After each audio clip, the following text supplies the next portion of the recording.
Excuse me.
Not yet. I can be. Hi, Volklin.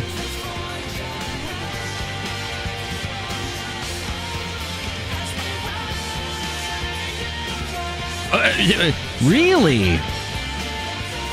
Okay.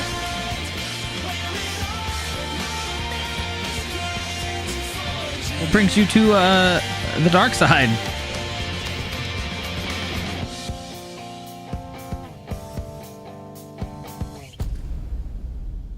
Boom. Okay, cool. Whoop. Pause it. Hit the button. Ah, there we go. Cool. Oh, okay. Are they Horde or Alliance? Dang. I've been liking The War Within. I didn't really play Dragonflight.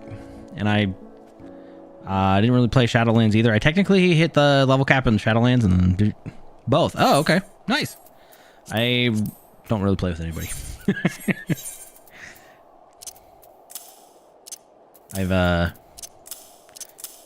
But I have two 80s now, so it's been fun. I've been really liking where they're going with the story, at least. So I do, yes. He's exploded over all of my shorts, although they've kind of died down a little bit lately. So they have a big old WoW community.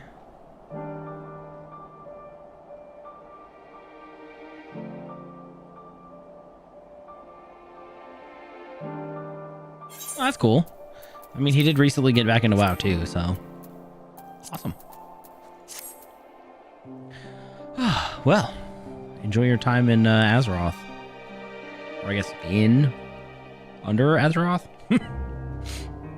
Well, without further ado, let us begin. We're supposed to go to the Tower of Babel and then take on Zenos, because he took our freaking body.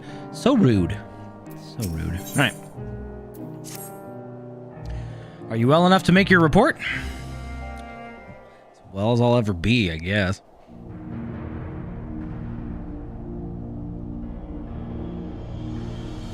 Will do. Huh. So this anima was summoned with the corpse of Emperor Harris. Does their depravity know no bounds? Oh, not really. It seems not. More to the point, we can surmise that the wave of ether issued not from the Tower of Babel, but from the primal lurking within it. A primal whose cry rang more loudly than in your ears. In your ears than ours. If you were taken to the tower itself, then this proves beyond a shadow of a doubt that this is the beating heart of the Telophoroid's machinations.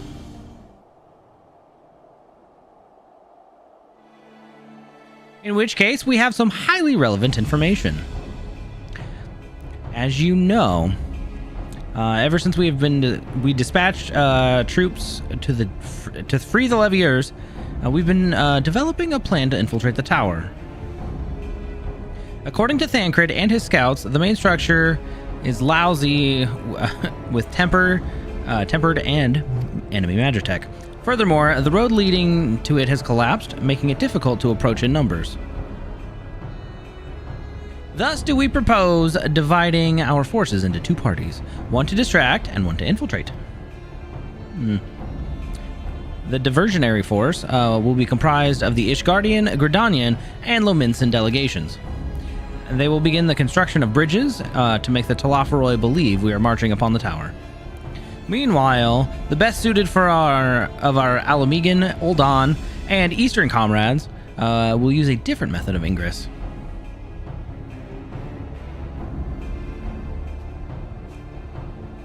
Look here. The facility marked in red is the Enceladium? Sure.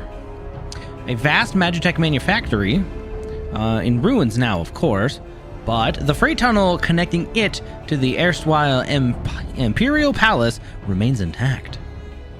While the Telophoroi's attention is elsewhere, our infiltration force can use it to enter the tower undetected. Be aware, however, that the underground rail network remains very much operational. The Tempered are using it to bring supplies to the tower even now. Well, if it can carry material, it can carry us too, providing we sneak aboard unseen.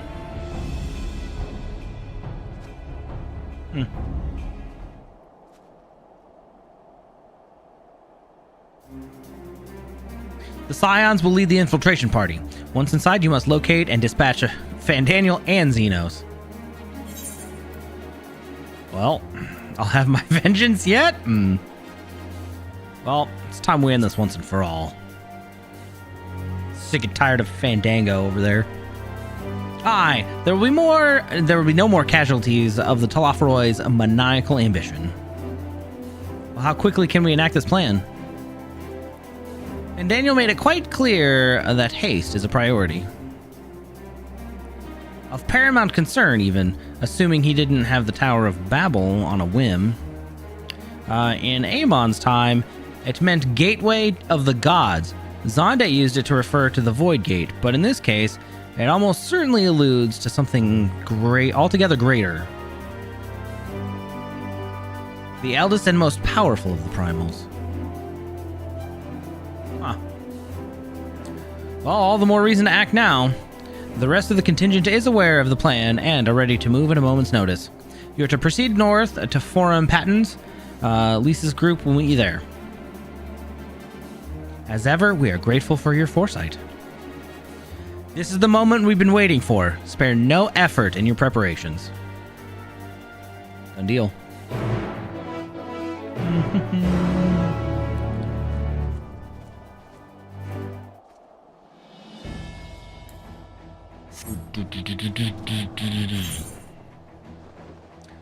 All right.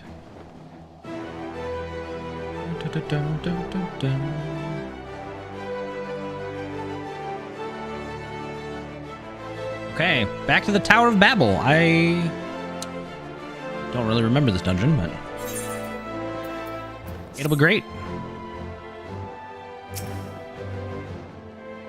Automated cavalry. Looking like Odin out here, dang.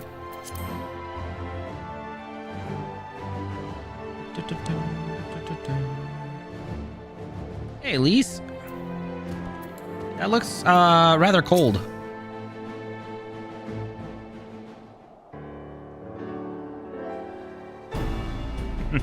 EB, the way into the tunnel is clear. We made sure of it. I wish you'd bring sure to bring a coat. Well, we'd best get in there before we freeze, especially you.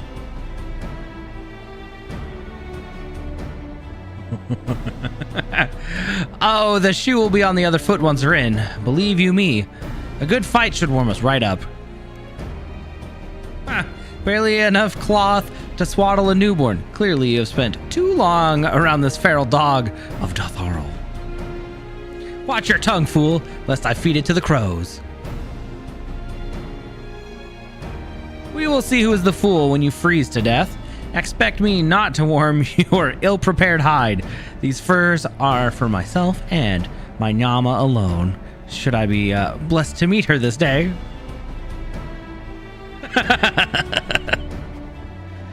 As if any woman of worth would wish to be warmed by you, little son.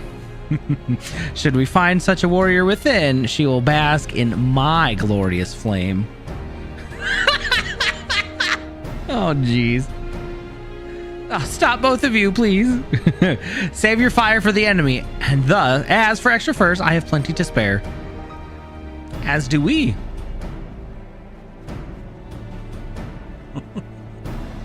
Oh my goodness.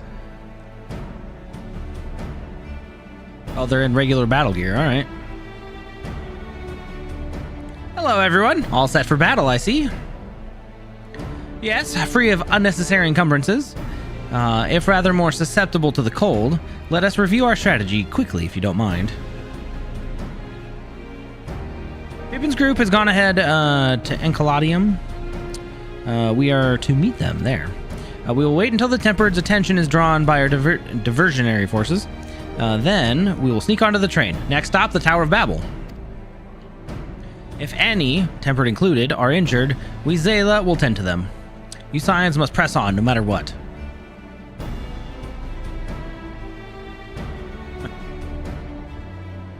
We should avoid moving as a group until we're underground, so we'll need to make our own way to the Encoladium. See you there. Okay. Done deal. For real, though, they definitely should... They should at least try, but I don't think he's keen on having her as a partner. They would butt heads way too much.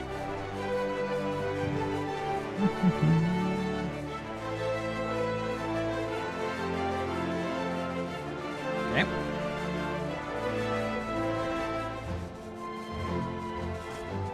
All right, we're in. Pippin, Operation Go. Hail! It's good to see you, EB. We heard that you collapsed, but were given only the most cursory explanation. I'm glad you've recovered and quickly enough to take part in the operation at that. As you will have heard, we've secured the way in. Some few are to remain behind to your escape route, to keep your escape route clear. Our comrade from Lenti's Tears will lead the way into the station. I'll join you soon. All right. Let me in, please.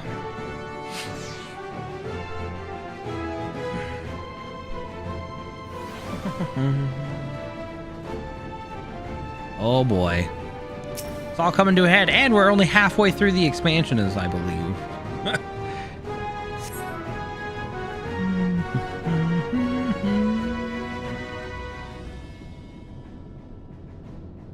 Okay.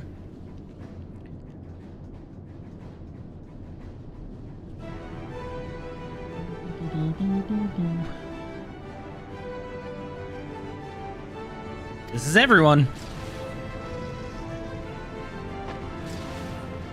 What is that awful sound? Is that the train?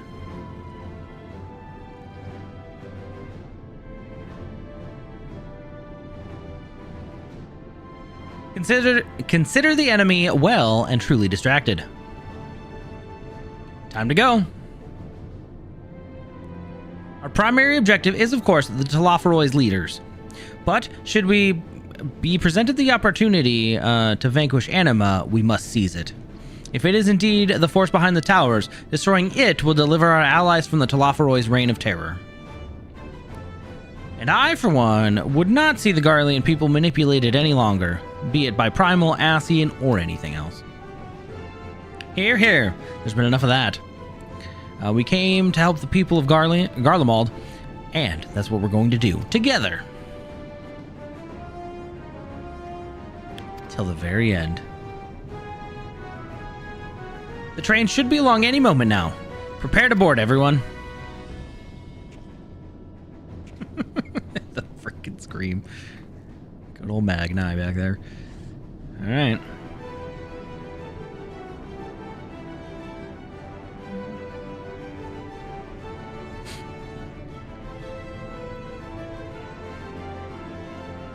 Let's do this.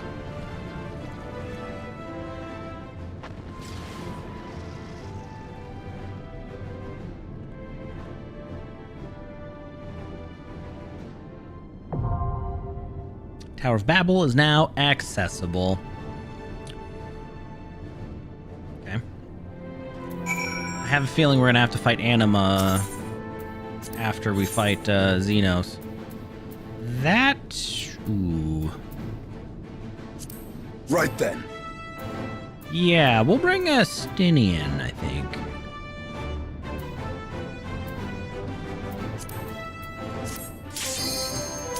All right, onward.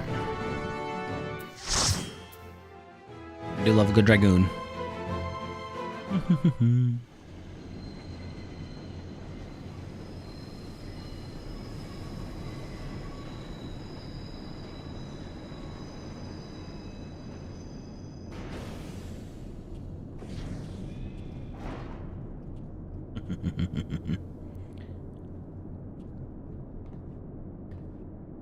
Now or never.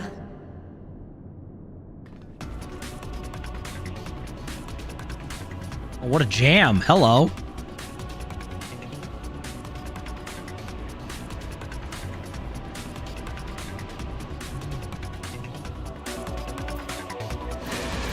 Ooh. Mission start. Let's go.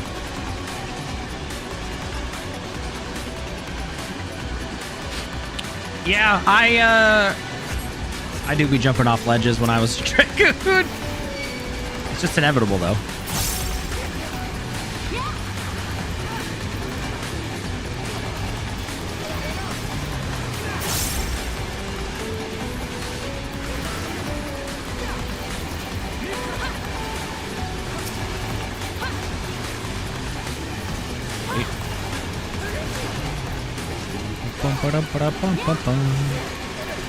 And then I switched to warrior. Wait, I think I switched from warrior to dragoon, back to warrior, and then I have you now. okay, don't like any of that. Get the Nimrod. Then I switched to white mage because, you know, healer. This will hurt. Before I forget, I should eat food. Not that you get much experience from these. Mostly from the bosses. Or, follower dungeons. But it's fine.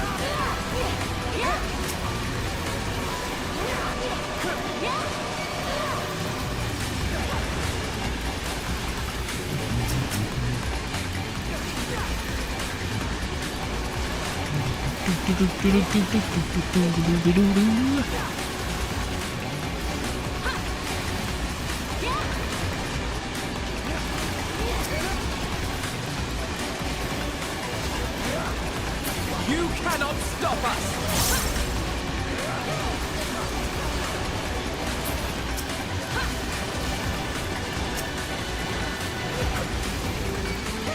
You cannot stop us. Oh. That's good, but we must keep going.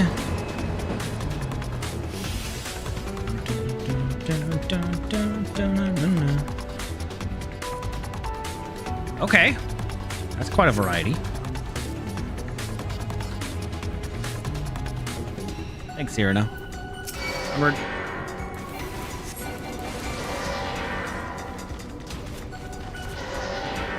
Well, that's a new sound.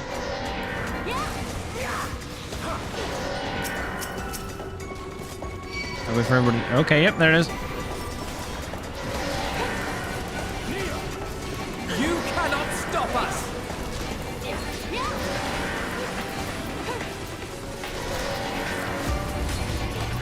Nope.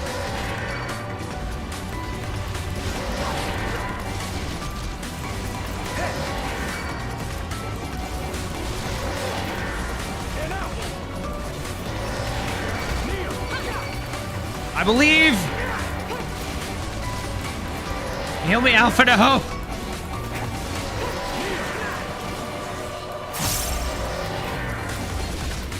Okay, so we started caster, and then we went to ranged. Oh boy.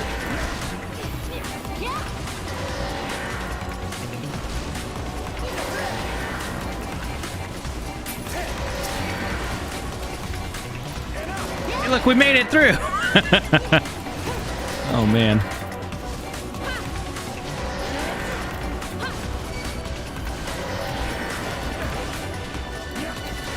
Okay, so early. And then Dancer and Samurai. Nice. I heard Samurai was really, really good when it launched.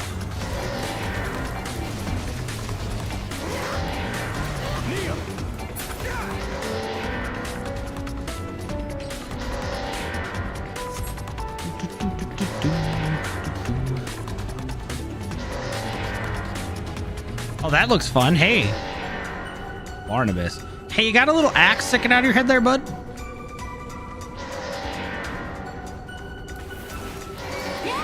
Why is there a... Okay.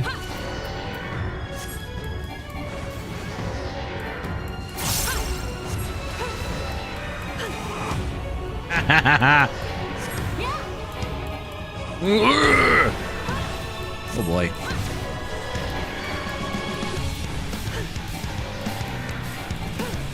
You cannot stop us!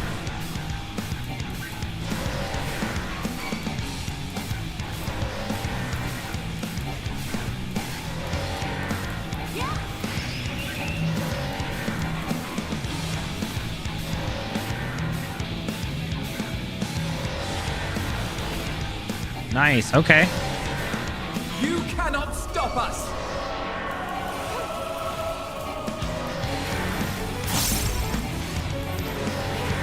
You're mine!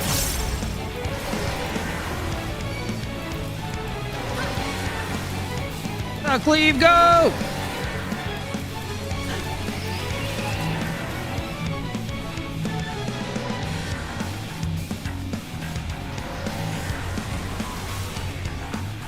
A little mini post. Okay.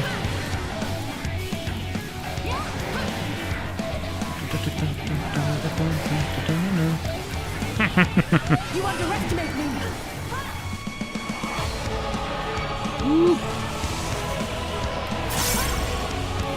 Looks a little bit like a Frankenstein kind of monster, but Frankenstein didn't have an axe sticking out of his head, did he?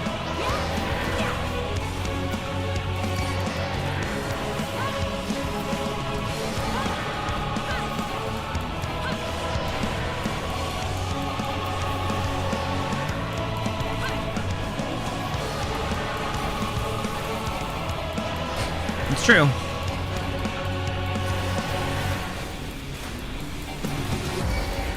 Yeah, it does look like a robot. A little robot. Oh boy. Alright, what are you giving me? Pushing me again? Alright, that's fine. Whee!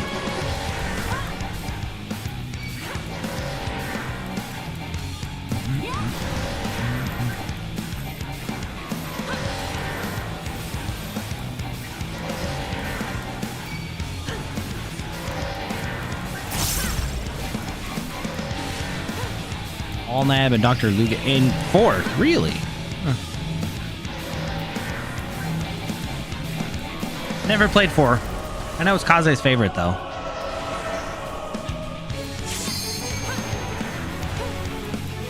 Okay. Because Shadowbringers had a lot of 12, right?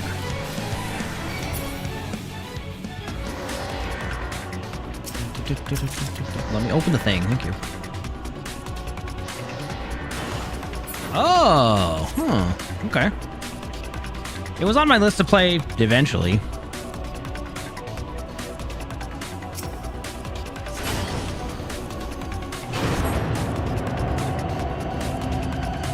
Might have more time on my hands soon to stream and play more, so maybe we'll move that up.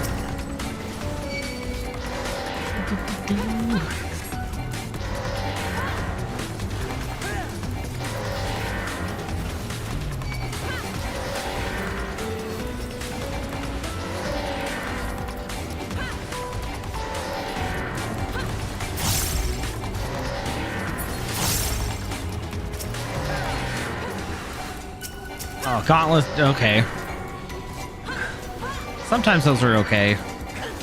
Sometimes they sound so painful.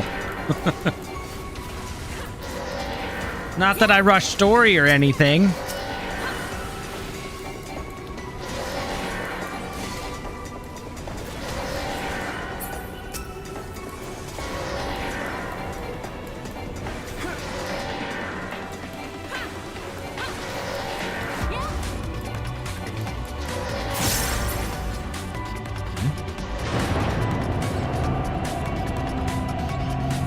Keep the axe at the ready. Come on.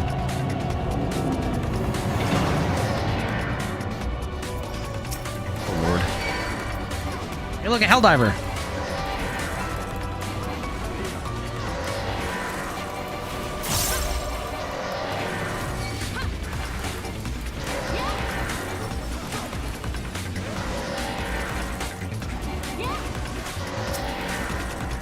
Sky armor.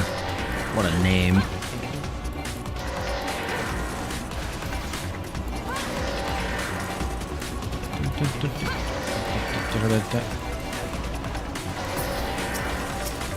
Now, FF4 didn't have Kafka in it, right?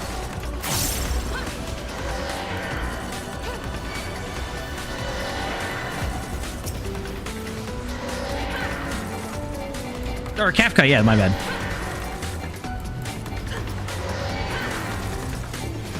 I was looking something up earlier and I read Kafka a lot. Yes, Kafka. Freaking Jester. 6! Okay. Got it. Because I remember doing the raid with Kefka a lot with Krakow. Yeah. He was something else. A little rude. Fricking me with the back and forth.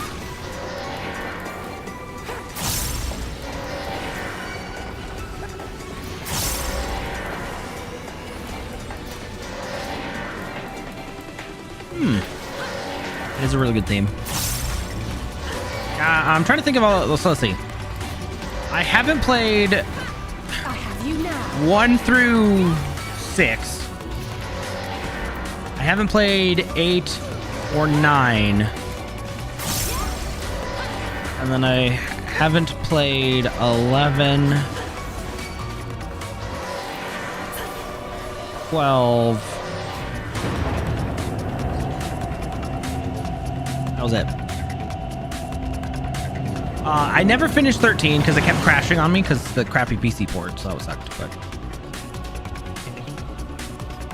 oh, past the verge. Let's go.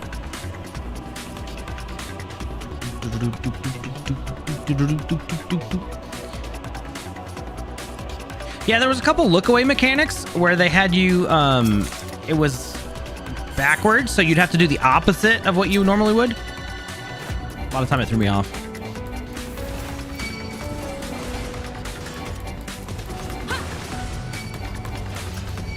Get my damage buff real quick.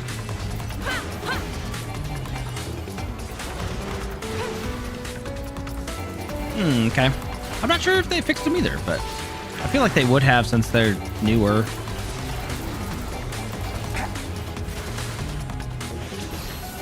Oh. Well, it's not a JRPG unless you fight and kill a god, right? Or apparently 4 of them.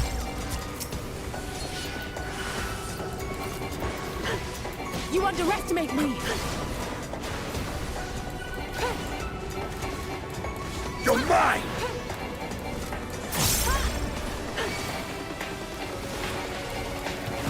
A jester should never have that much power.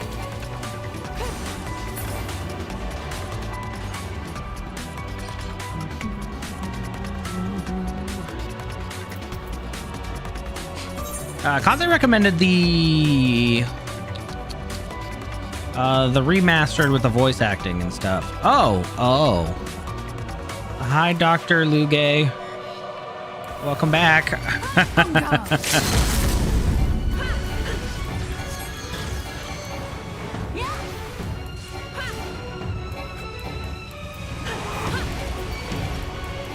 Ow.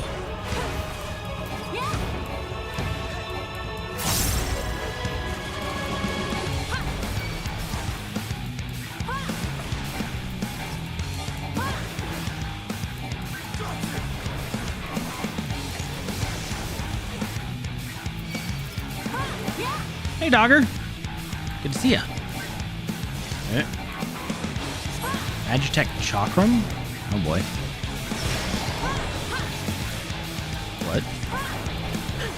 What? Oh, I went to Toad. I'm at. There we go.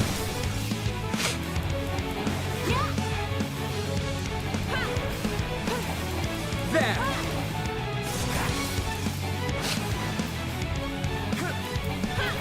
You cannot stop us. Oh, I guess I'm looking at it upside down too, huh?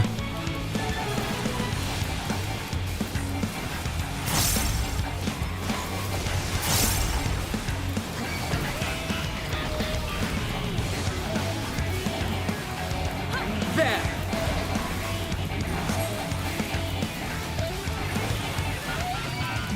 Oh. Yeah, okay. Oh, they do it in a grid. Got it.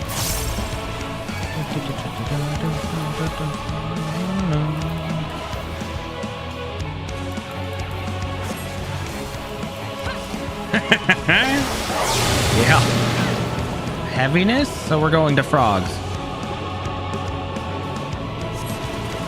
Okay. Oh, no.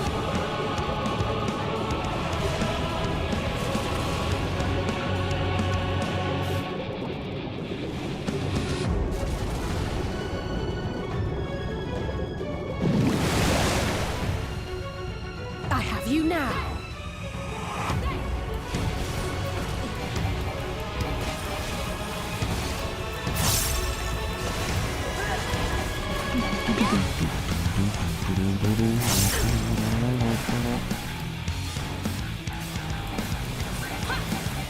Okay.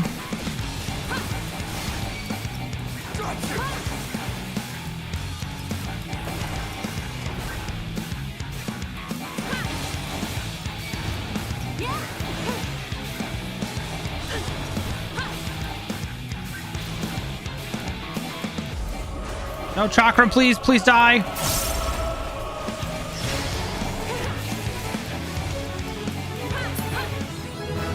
Hey, we did it.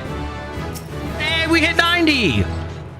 Now I can carry on as my warrior instead of my white mage.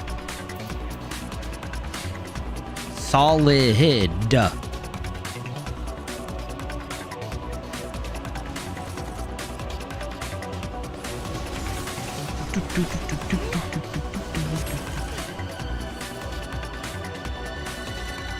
Yeah, that's kind of my thing. Like, you're standing right there. You're literally just not doing anything. You could attack, even just a little range, anything. The casters, no casting whatsoever. And you can't really wall-to-wall pull because they don't do AoEs. They always single target, so it always takes longer. It's still painful. Oh, what an elevator.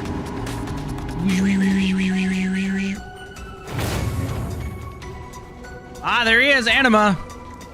Hello, not friend. Oh, goodness.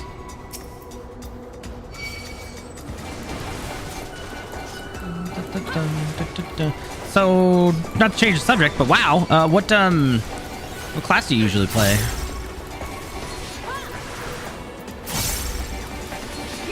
Yeah, I remembered him from 10. Freaking weird. I was a little surprised to see him. Yeah, and wow.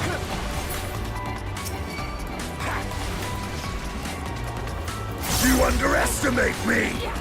Because you usually get shit for playing WoW, so. I've been thinking about streaming it some. It's been my, like, end of the night wind down game lately. Hunter, okay. Nice. Oh, dang. Smash already. Shaman, okay. I did Shaman in... BFA? Which one was... that had, Nazoth? I think it was BFA. I did a little rating with the Shaman. Not my favorite. Rogue was always my main, but lately I've taken to Warrior for some reason. Okay, and prop alleys were nuts.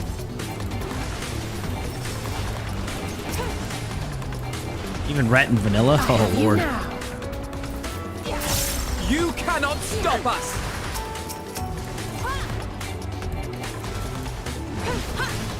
It's true. Well, for some reason, I have a stigma with sword and board. I just don't like shields. I like two-handed weapons. The bigger, the better. Stop us. And so that's why a Dragoon appealed to me first, but then I was like, oh, Warrior's a tank in this, but it's an axe? I'm okay with that. It's some weird slight mental brain block I have with tanks and WoW, so. But I want to get one of the new earthen warriors up because they get increased armor as a racial. Oh boy, oh boy. Don't hit me. Don't hit me. Thank you.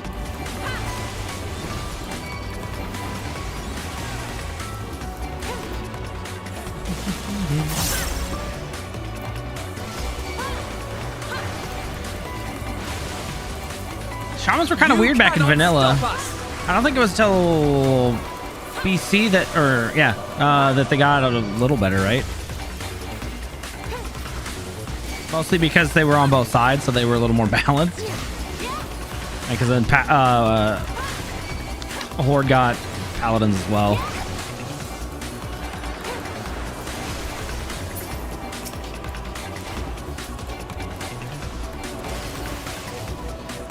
Oh, the Zandalari trolls? Okay. That's what my paladin is. And my druid, because dinosaurs.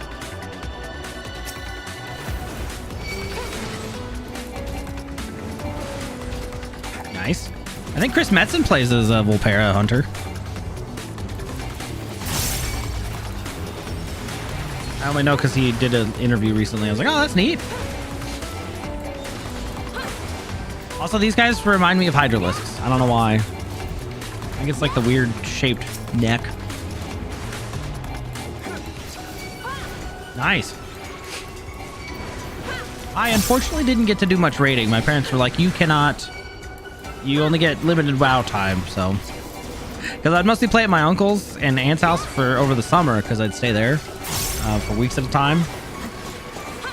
But yeah, I was always, my first was an undead rogue. And then I had a night elf rogue. And I still have, like, I think most of my original characters. My current main rogue is my original undead. But I also have my old night elf one as well, somewhere. Nice. I do remember playing Trial of the Crusader back in the back of my college math class. I passed the class. Nonetheless, the Iron oh boy. All right, here we go. Anima, I did not miss you since I played 10. You.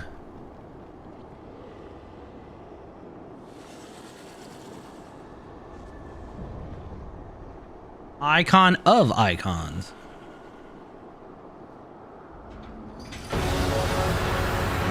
Like a Venus flytrap too. Gross. All right, here we go, friends.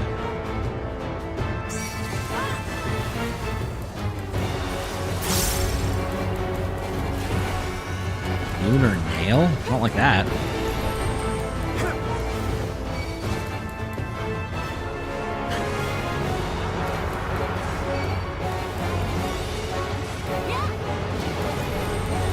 That was dangerously close. Okay. You underestimate me. Very big hitbox. Oh. Am I supposed to get close to that? Further. Got it. Hi, baby. You underestimate There's a me. baby kitty at my feet. Please don't mess with my cables. Oh, I can hit him in the middle of the arena. Nice.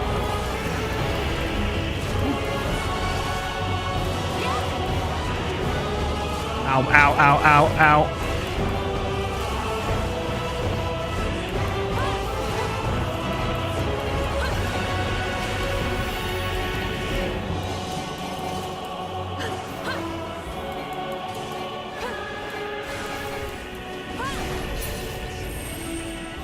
Oh, okay.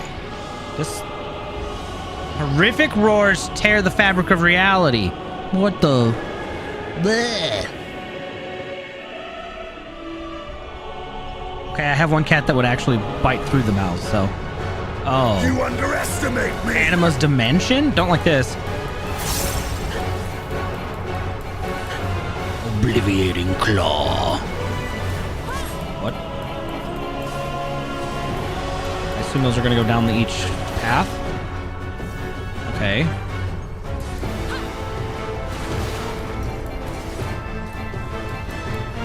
Hey!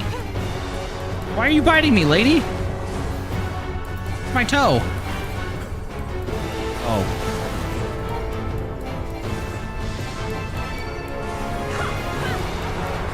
This will hurt.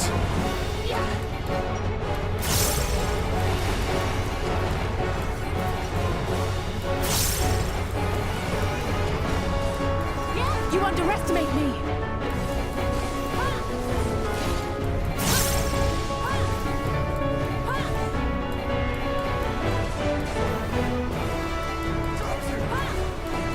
You cannot stop us!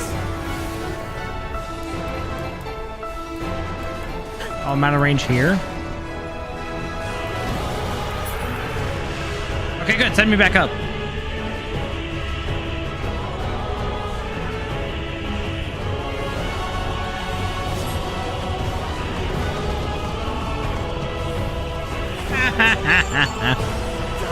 All big mad, huh? Back to the Iron Womb. Hello, shackled one. Let's give them a show. All or nothing! With heart and steel. With heart and steel. With heart and steel.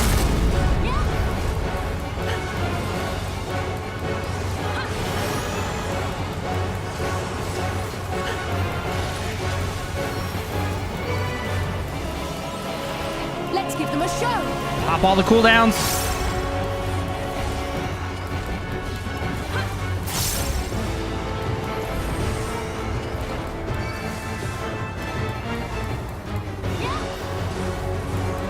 You cannot stop us!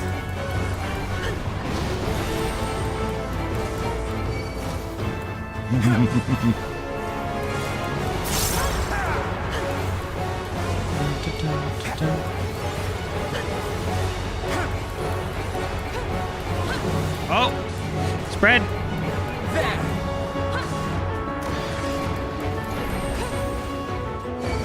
You underestimate me.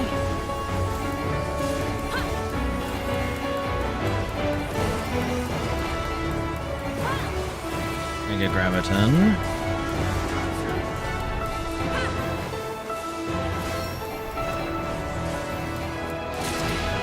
Hey, we did it! And Dungeon Master, all right.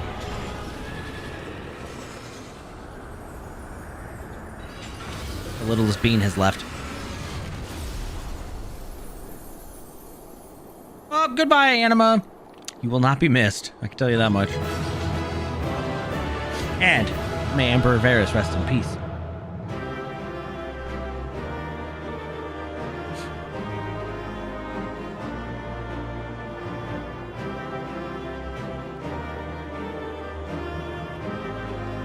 Sure. Let's pick up whatever Magitech glaives.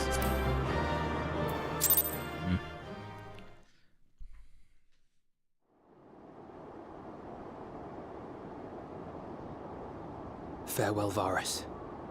May the gods have mercy on your soul.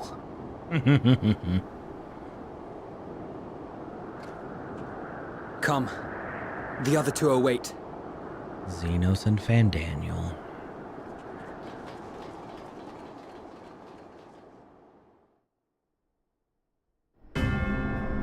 There he is.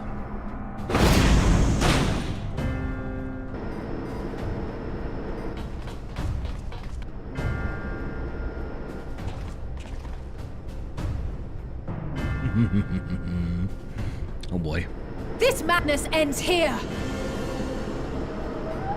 Oh, hush. This is the best part. Enough! That's not gonna work. Ooh, what a bubble.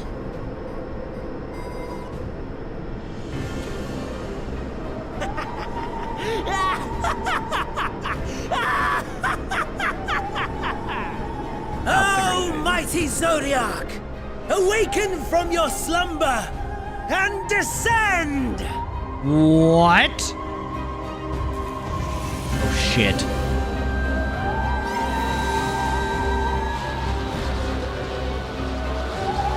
You're telling me Zodiac's in the moon? Manner of magical defense. Kryl? Wait, Hydaelyn?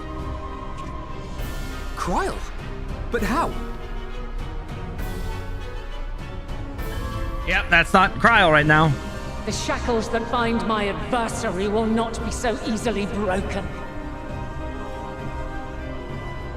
Hydaelyn, feeble relic of a forgotten age. You're trying to summon a feeble relic of a forgotten age. Hark, victory is mine. Is it?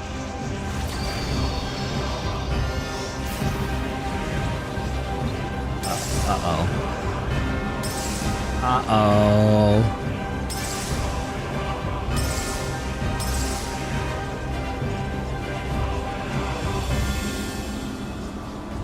It holds out yet.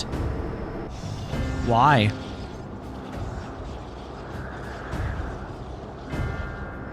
No more ether.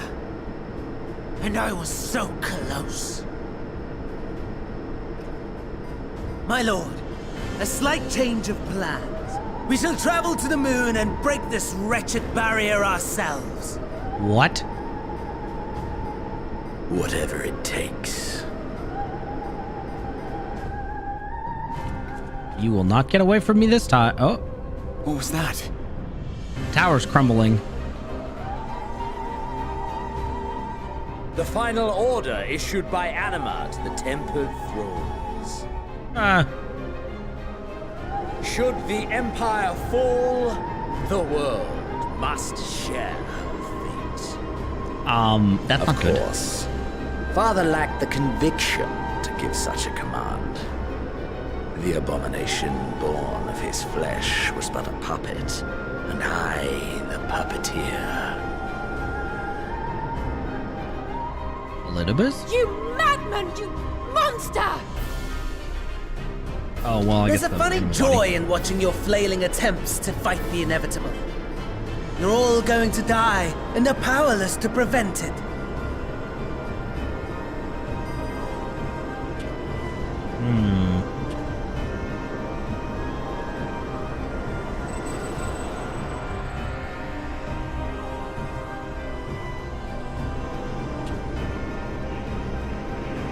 We really must be on our way. You're welcome to give chase, provided you are content to leave comrade and tempered alike to die screaming. Jeez.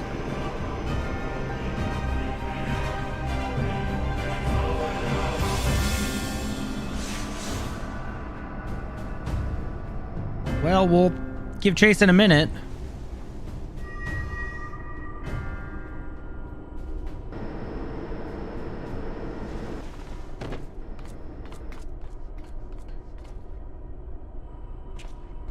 I have asked too much of this child. Tend to her.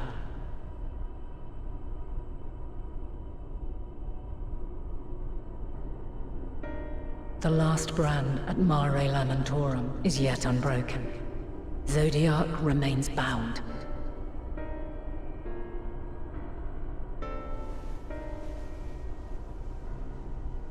I have shifted the flow of ether and sent the enemy far from their destination. Oh, thank you, at least. Now, I shall divert it once more. An ally awaits, and I will deliver you unto him. Seek his aid. Restore the seal. Zodiac must not be set free. Oh.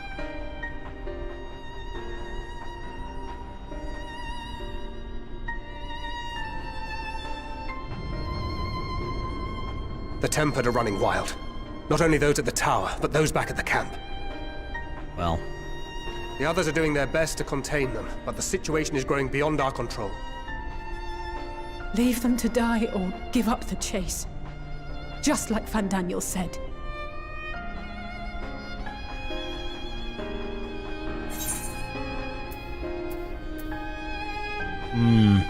I can bring an end to this. Only I can.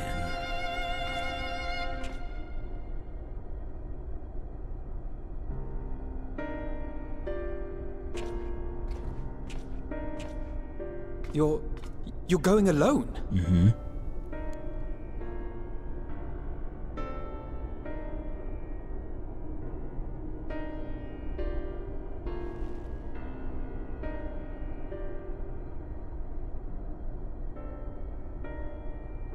You have our trust and our faith. I pray we have yours. You do indeed, thank you.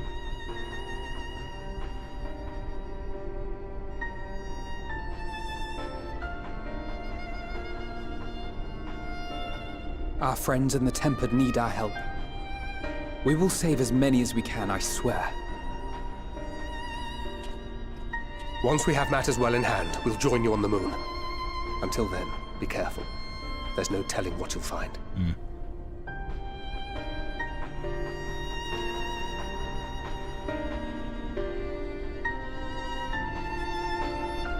The moon. Okay. If all of the Tempered are affected, Julius and his comrades likely put up quite the struggle. We'll find a way to save them. We must. I only pray we are not too late. In the meantime, may the 12 carry you to victory.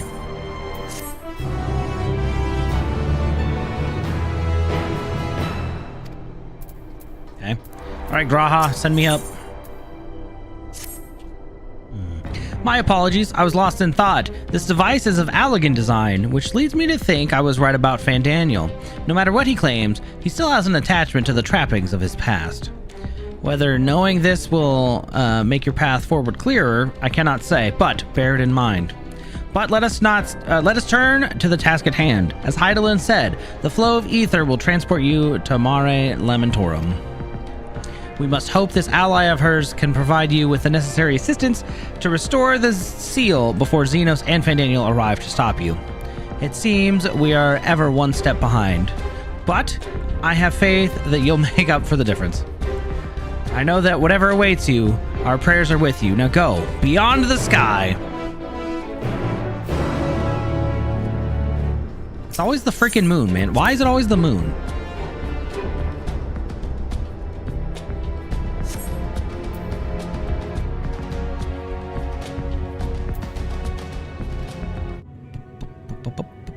Long, long before Dalamud was forged to imprison an Elder Primal, the eldest of them all, savior of the star, was sealed within a moon of his own. Souls sacrificed to grant him life still slumber and dream of the day he and we will be made whole. Here he waits, in this cold, barren place, his cradle and his grave. Silent lamentations and prayers of hope echo soundlessly to a sundered star, adrift and alone. Mare Lamentorum, the Sea of Stars. Wow. You, with me.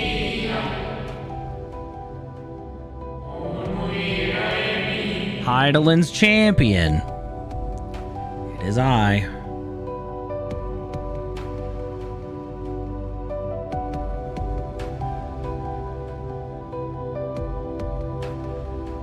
See, that can't be Emmett Selk, right?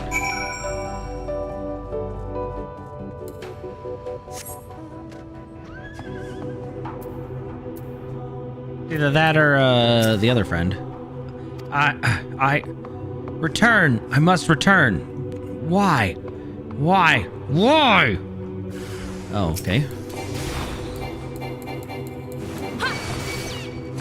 Lingering grief.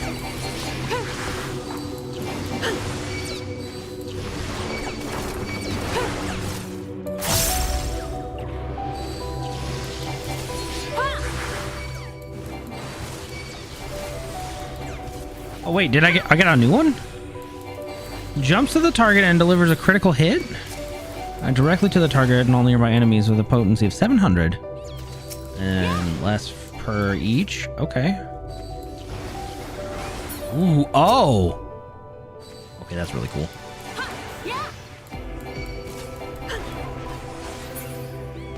Are you okay, friend? I need.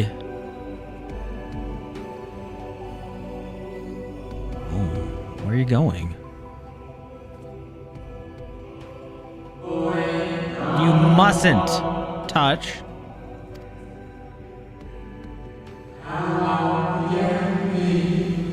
In Cerulean halls, find me. Okay. Jeez. Who is that?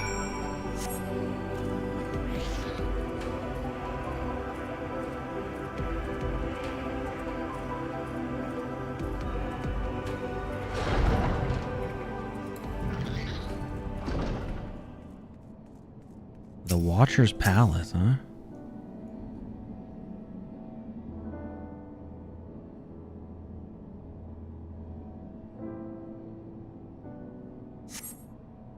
No steps echo through this looming spire, save your own. But you nevertheless sense a presence above.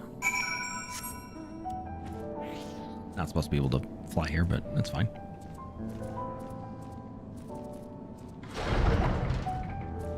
The Watcher. Hey, friend.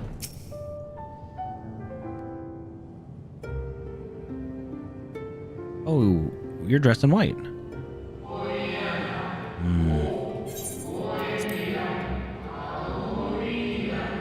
Apologies, I have been preoccupied for quite some time and am out of practice at conversation. Ever since this moon was created by Hydaelyn, I have served as an integral part. I am the Watcher.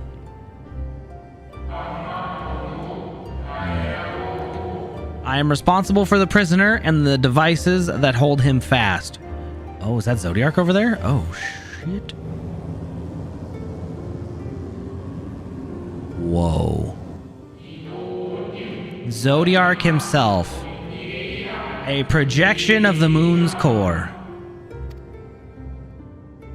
Wow. Though rent asunder by Hydaelyn, he grows more powerful with every rejoining. 7 there have been. 7 too many. And yet, for all his servants' machinations, he remains incomplete. The fallen are beyond salvation.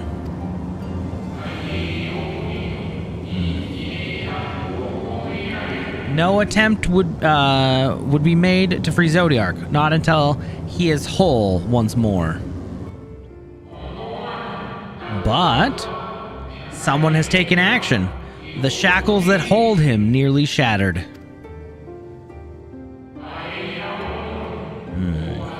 6 locks to his jail, great and grand. Gargantuan swords driven deep. Brands to bind Zodiark forevermore. 5 were destroyed by his would-be liberator. 1 of these I have restored. I strive to mend the remaining 4, but my efforts are being impeded.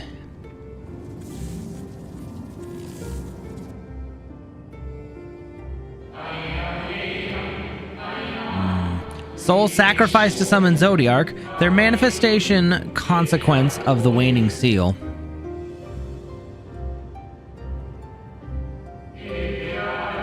They labor in opposition to my work. They must be expelled for the preservation of all.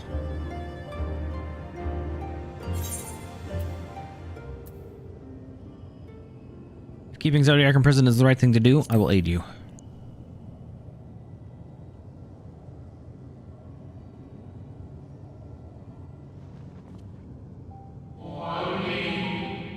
What is right and good? Ask 1,000 souls and receive 1,000 answers. I offer none. Oh. I am the Watcher and the Jailer. I am not the judge. Know this, Hydaelyn commands the forces of stasis, and this moon is the product of such power. So long as Zodiark remains imprisoned in this place, no more sacrifices will be made in his name, nor will the souls rendered up in his name, fade into oblivion. Go, meet with these wandering spirits. Do what you think is right. Dang.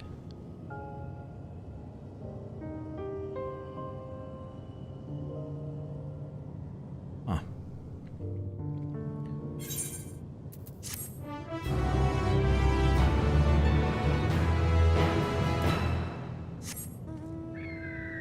Oh, oops.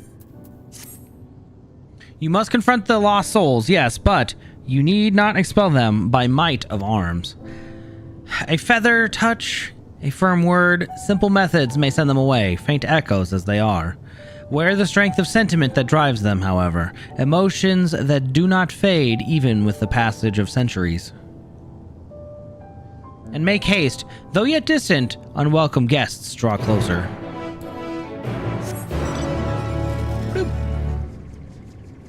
Have fun, Volklin. Enjoy your escapade to Dornegal. Well, I guess not quite yet, but... Where? When? How long? Oh. I'm on the moon.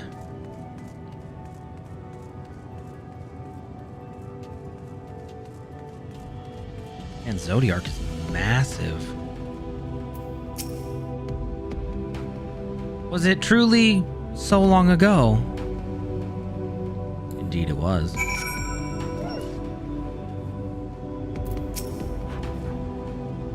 We were happy, at peace with the star. We nurtured it, helped it grow, with our will, our creations.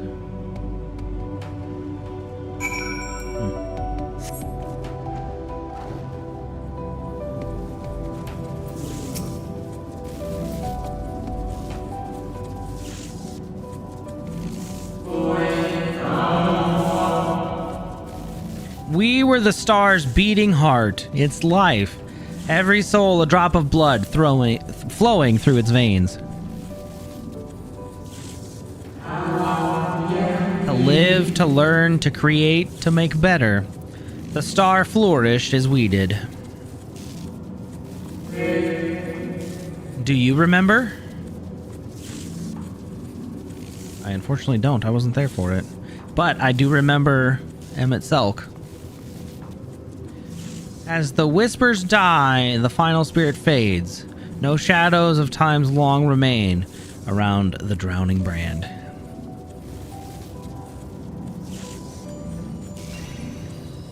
Puppy!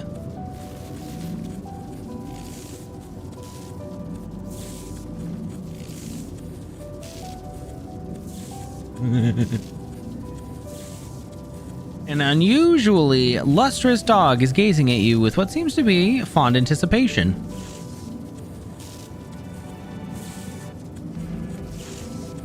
It appears to be waiting for you to follow it.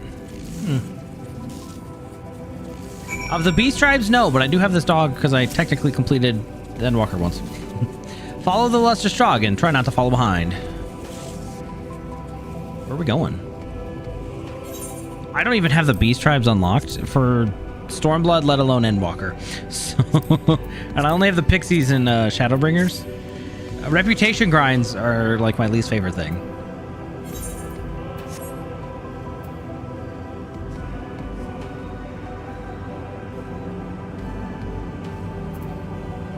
Oh, what the heck?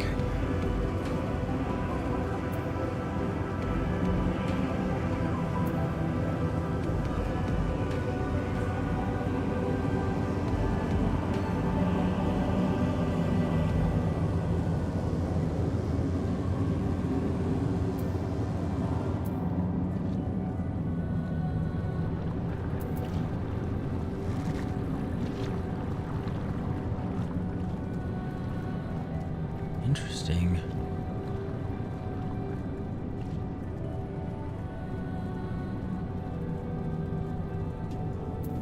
Okay, I'll check it out in a second.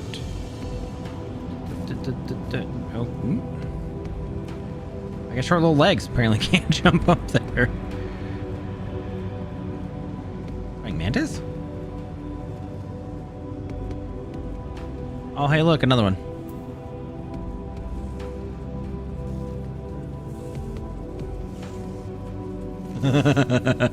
Nice. The dog silently regards the spirit that lurks near the brand. Hey, not friend. We in the star were fulfilled. We wanted for naught, mourned for naught. So why? Why did it have to end? Ooh.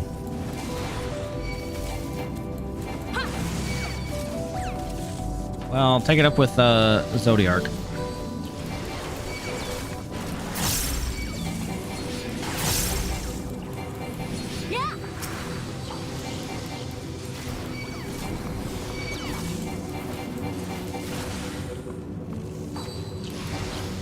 Boom. Oh, that move is so cool looking. Holy.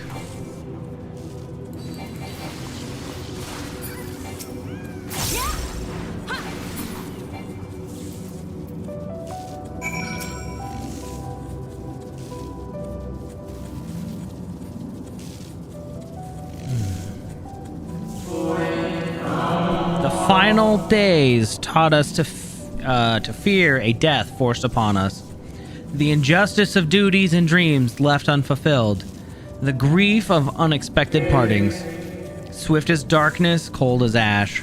Oh, hi Gandalf. Such tragedy, yet no catharsis. Such truth, yet no consolation. Oh boy.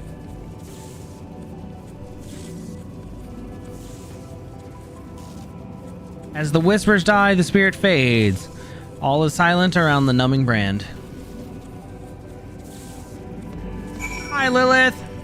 Oh, tornado warning sounds scary. 1 second, I gotta kick Gandalf out. He's causing trouble. Wait, you gonna sit down or are you gonna cause trouble? Sir?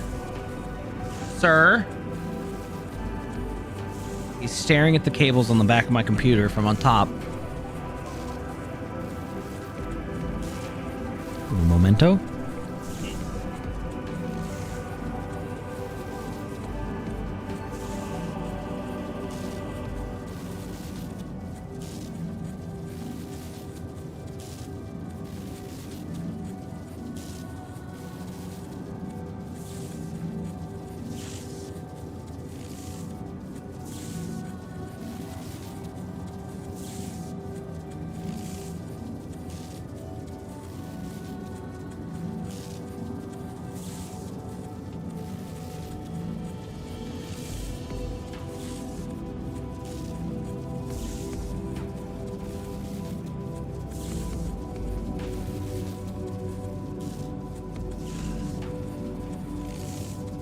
Okay, cat expelled.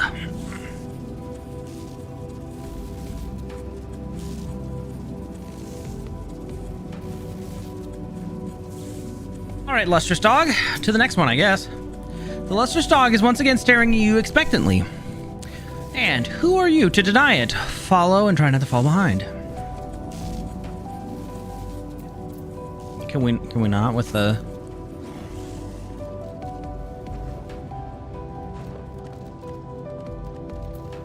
I could ride my dog, actually.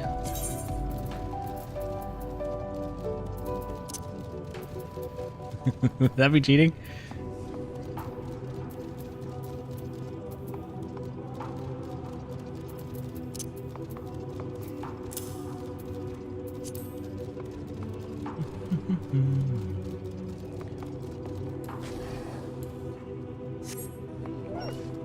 There we go.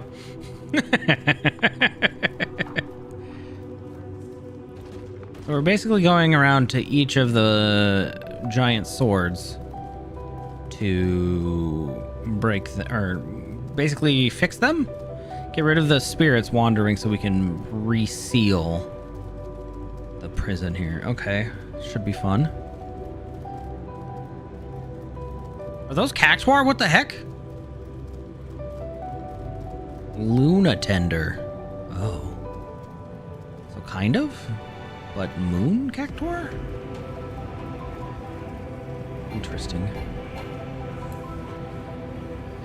The dog silently regards the shadow that lurks near the brand. Okay. Hey, anguished spirit.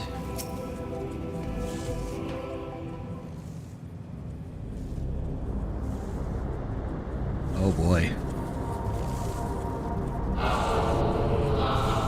Our perfection came crumbling down. Such overwhelming despair. In that moment we knew the end was nigh. The faintest glimmer of hope remained. We gave our lives that others may live. We gave ourselves to Zodiark.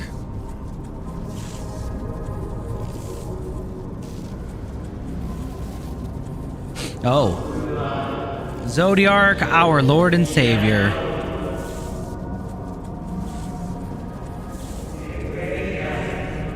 To forge our world anew. I don't like this. Please stop. Is this the convocation? Well, the convocation had red masks. To live and love again.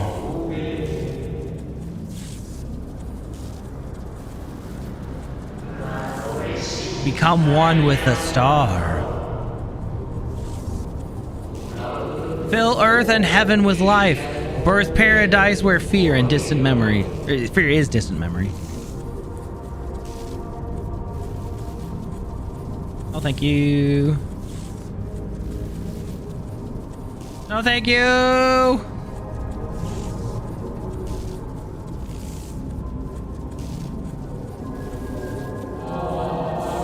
Pardon me, but would you be so kind as to step aside?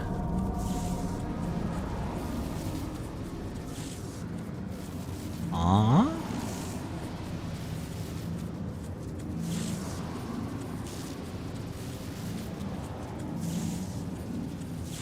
Was that our friend?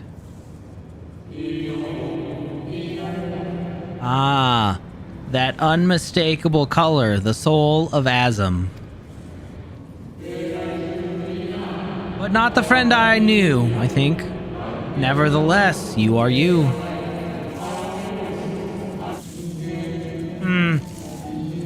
So, Emmett Selk meant for you to have it. What? You seem surprised. Why might that be?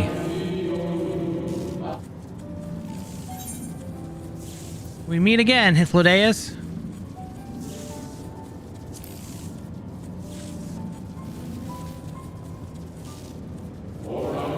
Again? I do not believe I have had the pleasure. Well, I kind of met your spirit before, at least.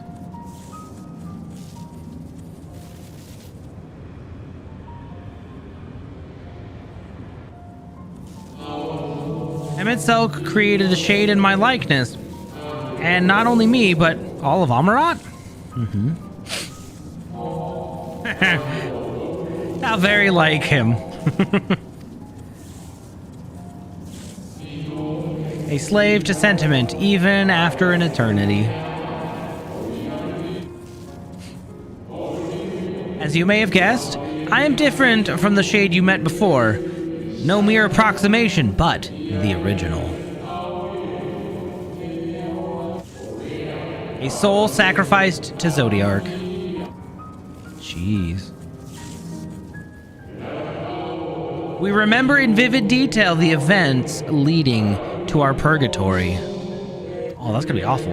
The plans and plots for our resurrection, Heidelin's intervention, and Zodiark's, and the star's final fate. And then we drifted in the waking dream, our minds steeped in fog until you came. I know not of what you and your friends intend for Zodiark, or the future of the star. Nevertheless, in you I place my trust and faith. In you, I choose to believe as Emmett Selk did. Believe in yourself, and all will be well.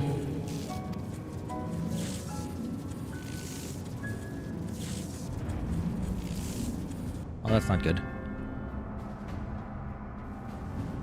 Oh, no. Did that one just break again?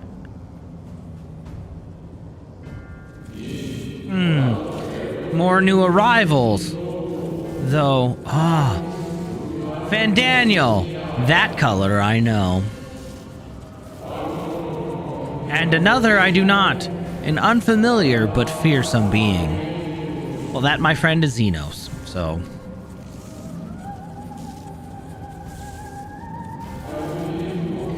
I have kept you from your duty. By way of apology, I will ensure that the shades hinder you no more. Oh. Protect the final brand.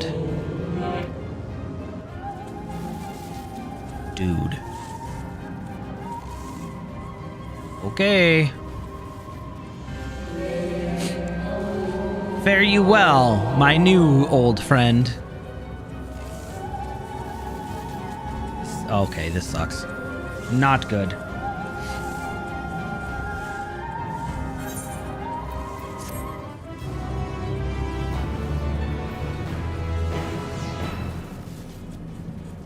I wouldn't call him my best friend. He thinks we're friends, though. Also, Wicked hasn't popped up. He's probably lurking. But yeah. And yeah, we went to the moon. There's Zodiark. We beat up Anima, and then Fandaniel and Zenos came here to break the final brand, aka sword / lock, essentially, on Zodiark to free him. So this is fun. The dog growls, agitated. Cry havoc and let the dog of war slip. That's you, by the way. Nope. We must protect the brand. Come on, boy. The dog nudges you with its nose. You get the feeling it wants you to hop on. Let's ride the dog. Yeah, here we go. You having fun with Monster Hunter? That's true. Graha has... Well, Graha also has an infatuation with us, so there's that.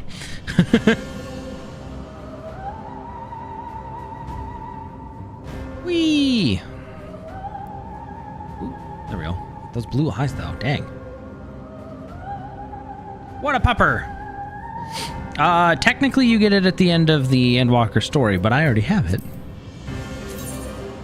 Right here. His name is Argos, I guess? But, spoilers. We don't know any of that. We're just helping the dog.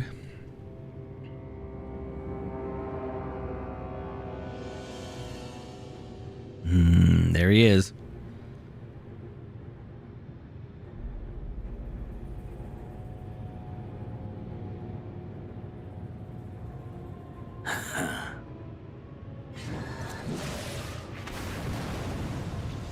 Well, so much for protecting the final brand.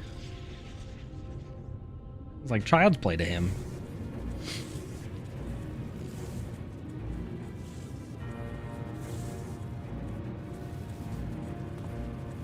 In the nick of time to savor the crowning triumph. No. Unbound and free at last. Arise, Zodiac! Uh-oh. No, no, no, no, no, no, no, no, no, no, no, no, no.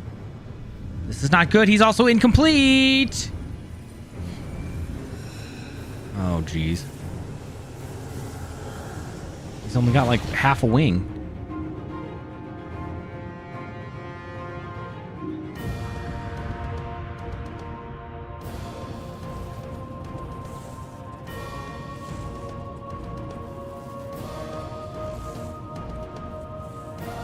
Deprived of heart and will by the loss of dearest Elidibus. Oh? A creature of pure instinct, wanting for guidance. Oh, I didn't think about it. Let us be... Oh, shit. That's even worse. Powerful. Oh, so powerful. More so with every passing moment. Uh-oh. All right. Not good. Are you gonna be the heart or what? Such potential, even in this incomplete state. Still the savior who delivered a world from certain doom. So, here we stand. I've got other matters to attend to. Get out of my way. You know my intent.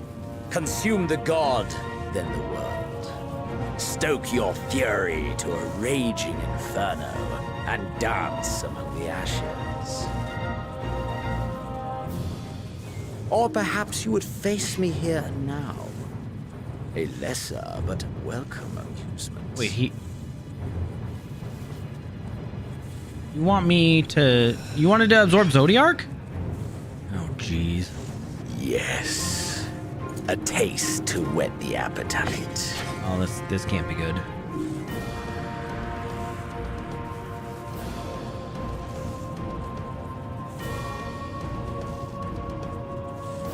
Sorry to spoil the moment, but might I ask that you postpone the slaughter until I've said my piece? I promise I will be brief. I guess. Go ahead.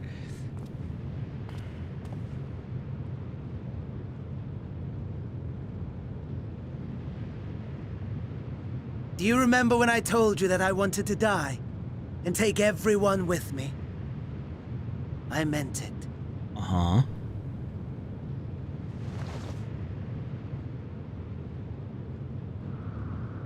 Oh, he's gonna sacrifice himself to Zodiark to become the heart and control it?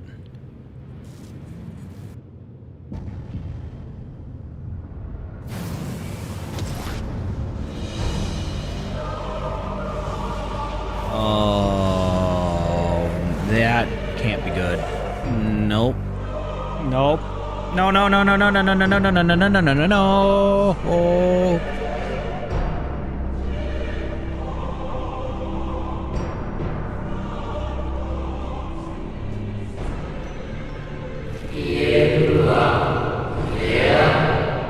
We are the savior?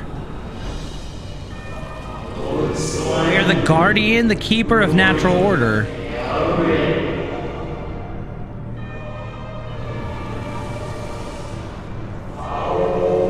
We are the martyr, the bestower of new beginnings. Oh.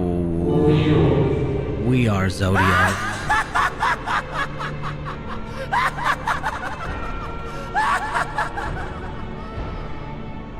That's Such lofty aspirations. And what sweet irony that the world's saviors will become the agents of its destruction. not good. It cannot end this way. Oh, jeez. We must return and be made whole? I don't think so. No, thank you. We are the will of the star now and forever. Wrong!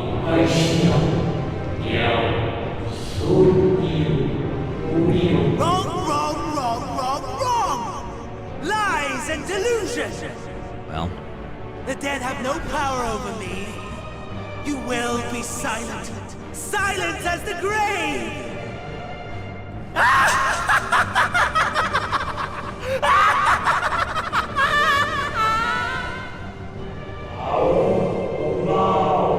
No more, we beg of you?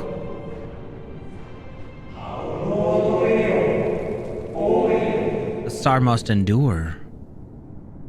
So, oh no.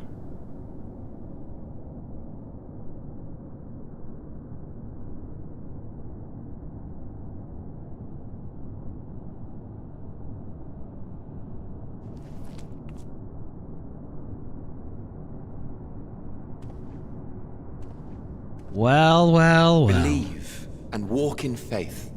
Let the light of your soul shine for all to see. Not quite the outcome you'd imagined, but a fitting one nonetheless. Don't you think so?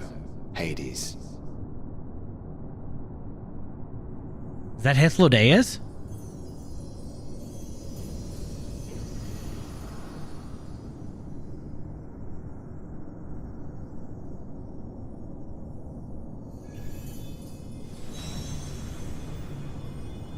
Oh. I sense a trial coming. Oh! All I craved and more. Boundless power. Mine to command.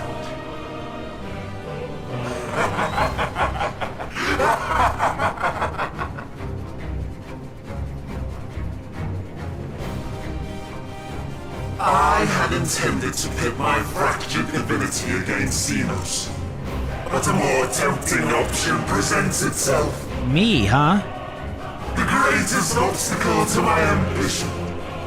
You will trouble me no longer. Bruh.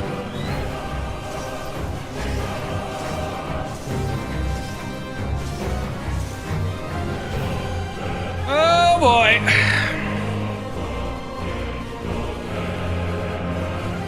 It is time. Hopefully we can get in real quick. The Dark Inside, now accessible. Oh, we rode the illustrious dog.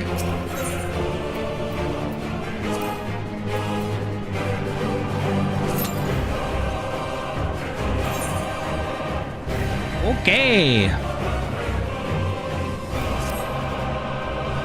It's only like the half-baked body of Zodiark, which is interesting. Very fitting, though. Holy crap. Wow. I'm ready.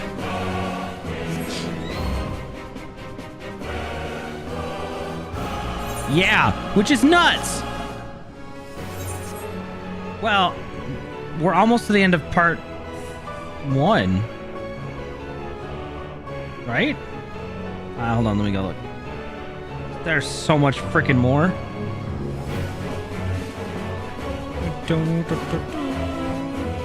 New game plus, here we go. Nope, actually, this one?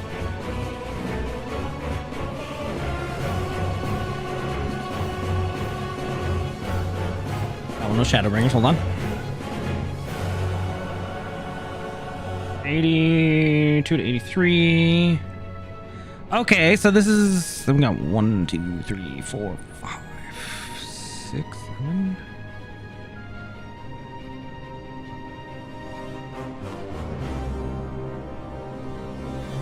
We got like 9 of these things? What the... ridiculous. We still have like 9 more quests before we even like return from the moon. Yes, I did. Big ol' moon jelly. I like it. Maybe after we're done with all of the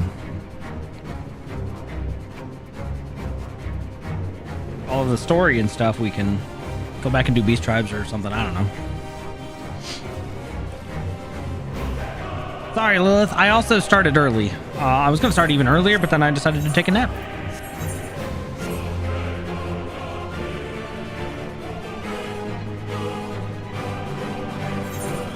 Gathering. Oh, okay.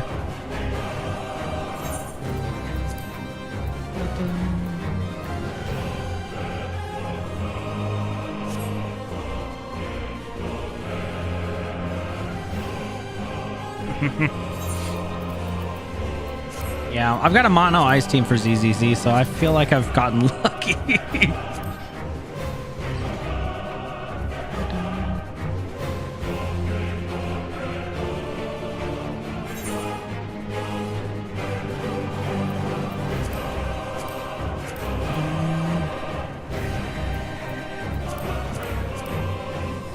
Oh, I'm friendly with the Voth? Wow. Not done. Put me in, coach.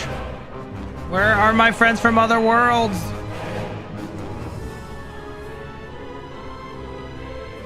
I don't know. I've never really played a hunter. I started one recently, but So I've never really had to deal with any of that.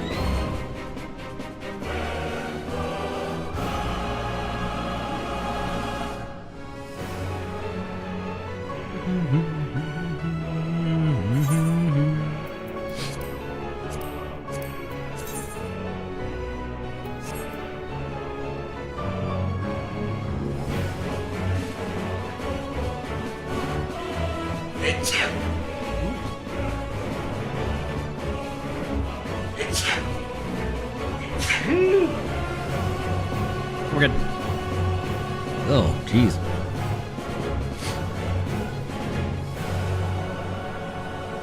Okay, do you have to get it from a raid or something? That seems really high.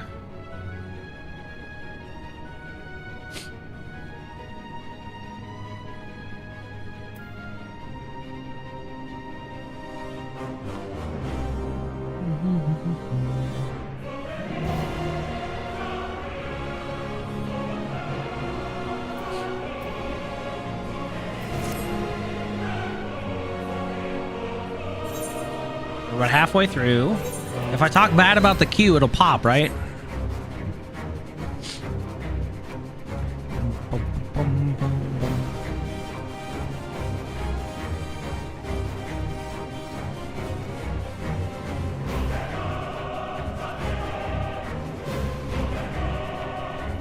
Oh, that sounds... I mean, I guess it's Legion, so it's at least back a ways, but still, that sounds awful to try to get.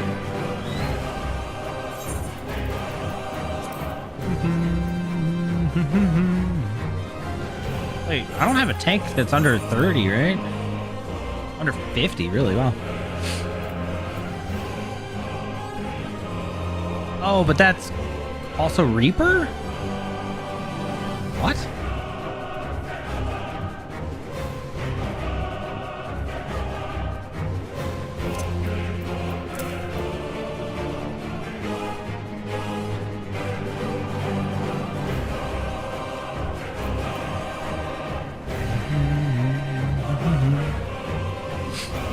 Yeah, but I figured it's usually split up by tank or DPS gear, which is interesting.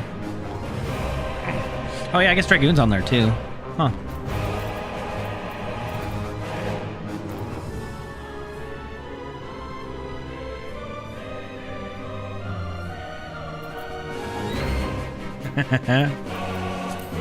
I mean, you gotta try the new stuff, right? I tried Viper for a little bit, but for queue times and sake of progression, I wanted to get my warrior up to 90 so I could pick.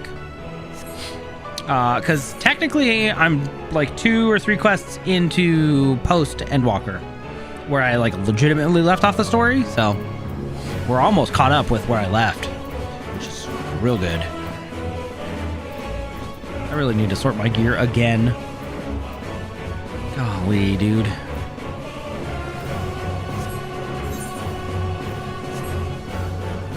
Oh, nice. Okay.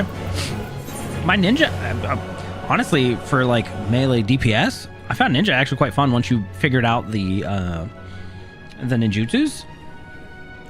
Made it quite, I don't know, I just clicked and I was like, oh, this is actually stupid fun. But Storm Sergeant boots.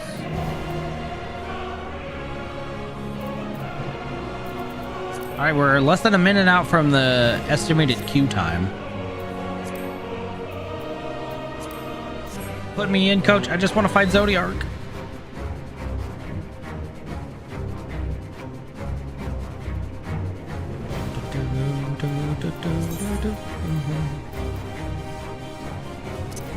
Don't need that.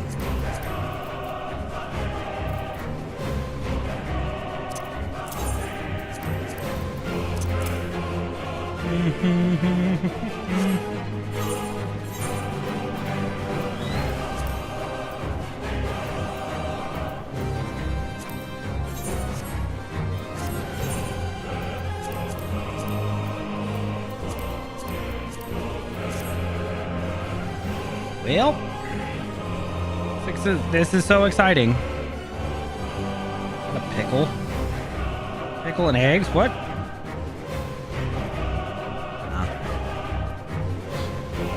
Oh, sweet. My strength hit 99, and my Slayer went up to 97.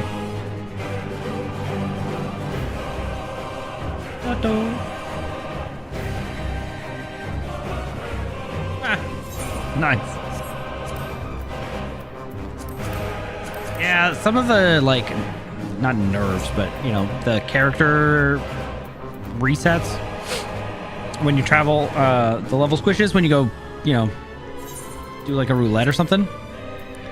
Kind of crazy. Oh, trials need DPS? What?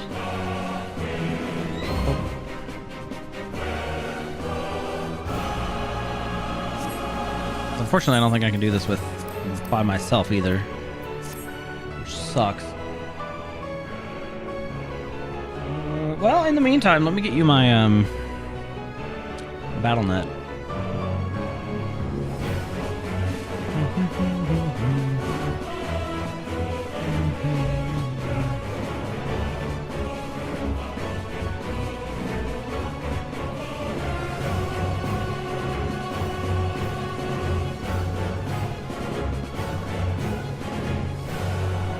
Okay, done deal there.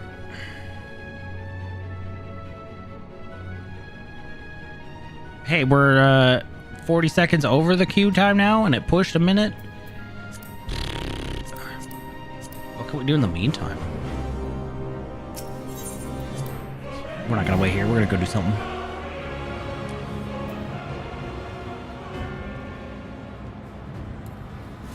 Oops. Wrong button. Are there any fates out here? Sure are.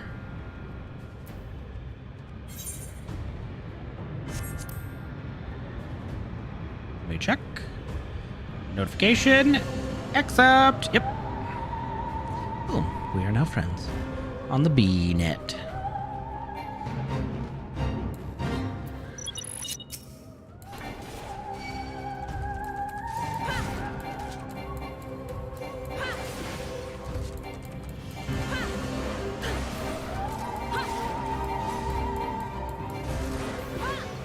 I guess we might as well get some XP while we're sitting here, right?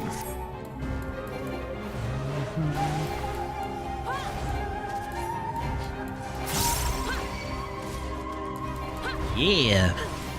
I'm still trying to get waifu to level a little bit. I think she hit 75 last night, so we're getting closer. She's like, I want to raid. I'm like, well, you have to hit level cap first. Even if we just do LFR.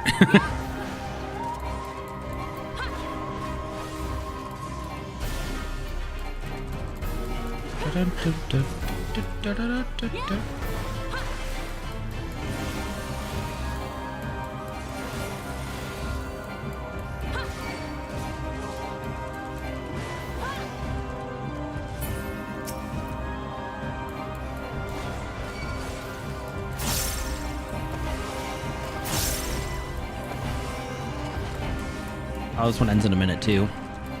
Oops. What else do I have that could fit here? 80. Oh, I could technically do. Now we're good with this.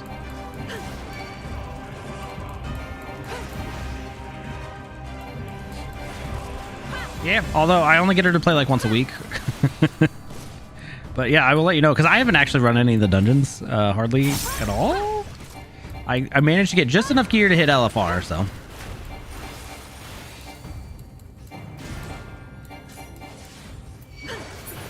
Ooh, right. I forgot about time walking. I need to do that because the time walking badges give a lot of good stuff, right? I will soon be looking for work as well. So, but I still don't know what exactly, when that'll happen. All I know is it's coming soon. Oh, good. Well, hopefully they get back to you.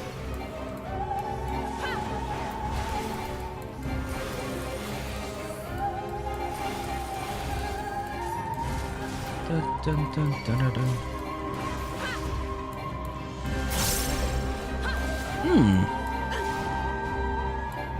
I assume it's not programming though, is it?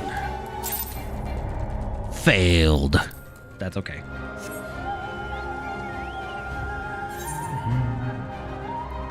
It's got 4 minutes on it. That one's got 12. I don't want to fly all the way over there. I'll keep that in mind. We'll have a little bit of wiggle room for a while, but I'll need to get something soon. I spent most of my day touching up and rebuilding my resume. Because there was a new job position I had to, like, I transferred within internally, but I'd add all that to the resume and stuff. It's just ridiculous. All right, level sync.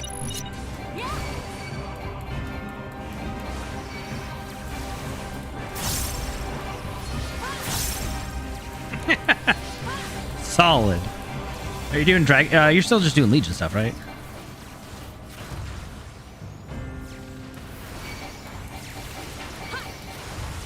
I've been going through Dragonflight a little bit with my hunter just because it's the first thing they drop you in. So I figured I'd get more Dragon Mount accessories.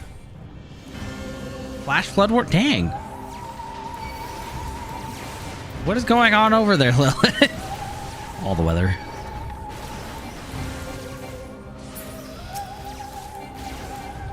Maybe it'll move this way and kind of cool down my area because it's still been 80 during the day.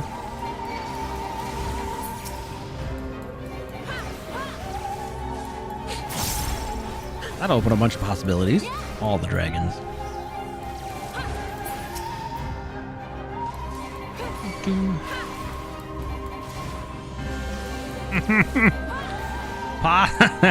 Oh man, that sounds brutal. What do we get out of learn to tame a direhorn? My hunter is only like 20. I'm waiting for its rested XP to recharge again, but I should do that. Okay. I mean, I've got a full set of heirloom gear and stuff. It just doesn't boost bonus XP anymore. So that's unfortunate, but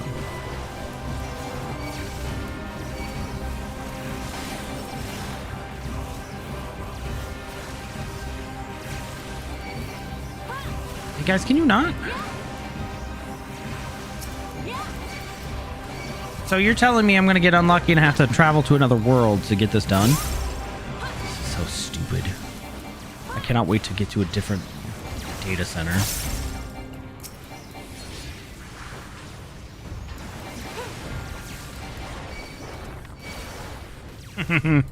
Well, you can fly from level 10 on now, right?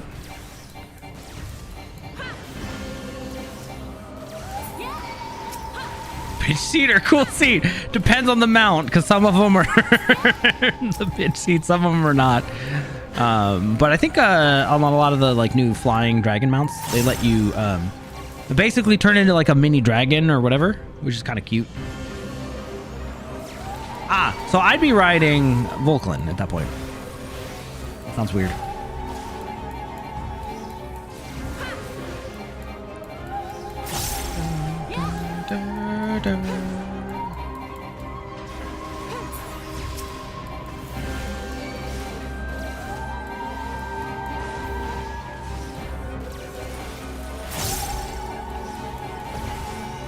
Nice. I have the Obsidian Nightwing, and I got the latest Shredder thing.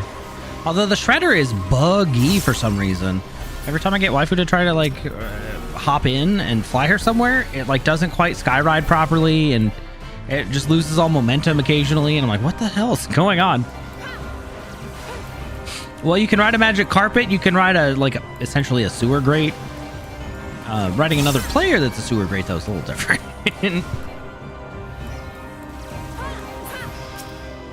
Hi Gilly, you want out?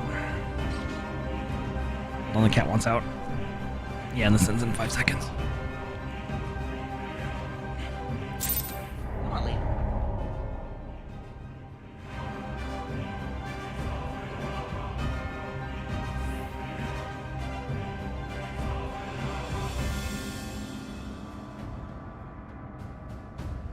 A mouth?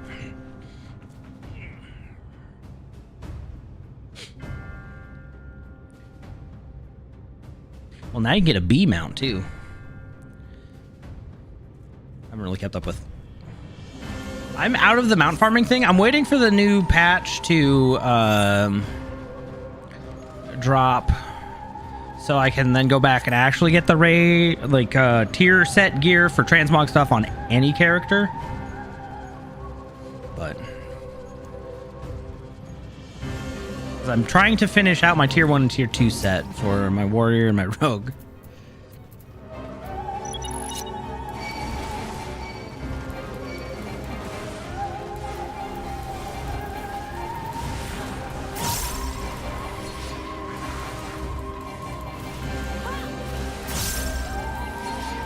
Oh Lord. Hey guys, you want to not do that?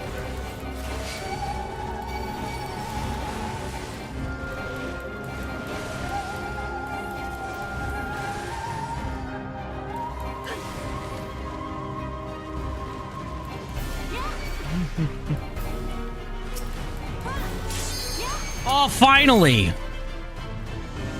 Put me in, put me in, put me in, put me in, put me in, put me in!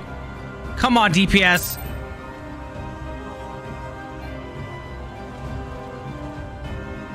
Yes! Let's go! No more fate grinding. Alright, back to our regularly scheduled programming. Zodiark going down. Eternal darkness. Lovely. Bum, bum. Come, my friends. Establishing connection. All creation shall bend to my will. I don't think so.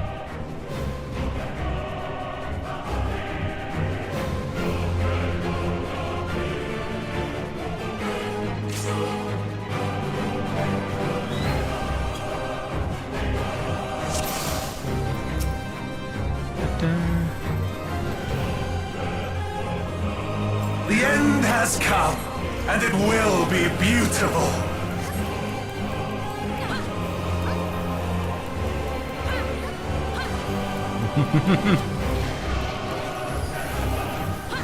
The marvels of circus were but playthings.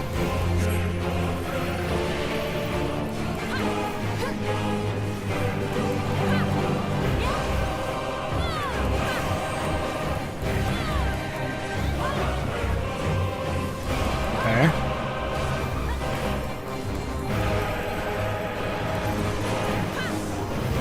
What's it gonna be? Square? Oh. Oop. That's okay.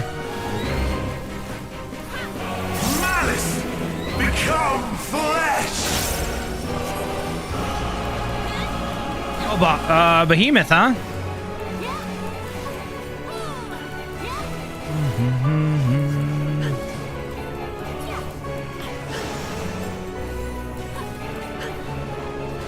Is that one vulnerability?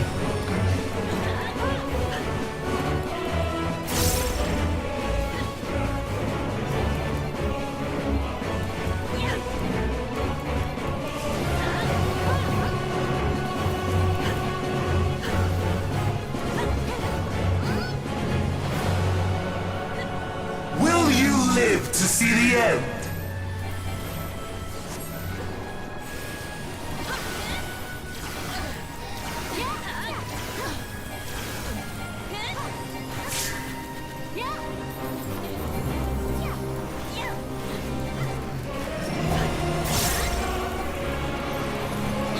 What? Oh, okay. What do you got now? Triangle? Okay. Good, we're good, we're good. Soon my hold over Zodiark shall be complete! Yeah, I don't think so. Not if I can help it! Sorry, cannot pay attention to chat. I, focus. Think about a lost proto drake though. Ooh. Oh, here we go.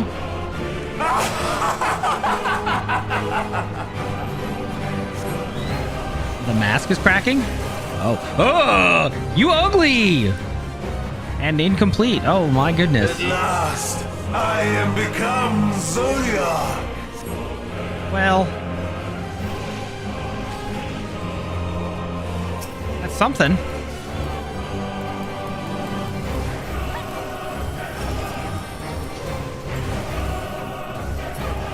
The natural order overturned. What?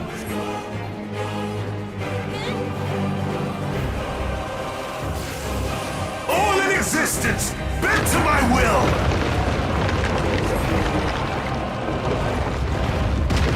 Oh, someone's getting hit. Nice. My life's work, my masterpiece. Oh, oh Lord.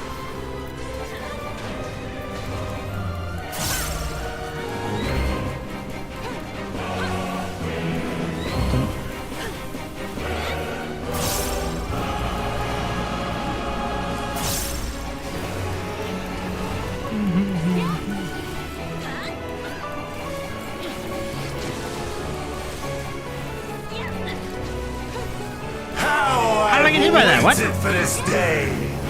Some bullshit.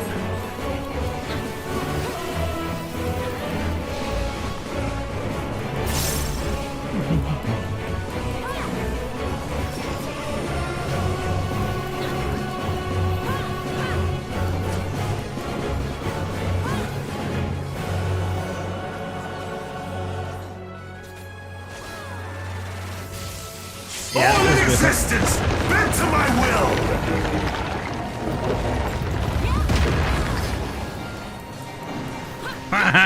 Oops. Man, a lot of people getting hit. The great cataclysm, faithfully recreated.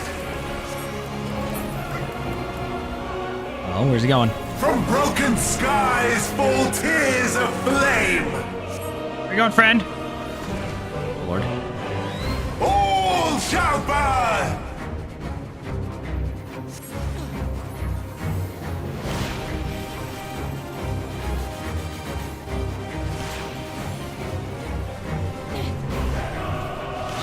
Ow. Will you live to see the end?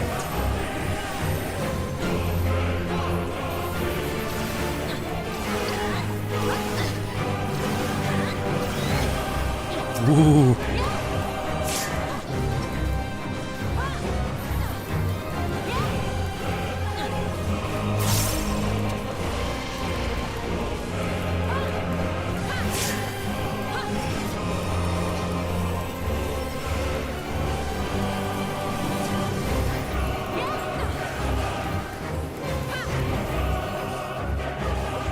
Oh no, no, no, up, up, up, up, up, up, up, up. All in existence, bent to my will.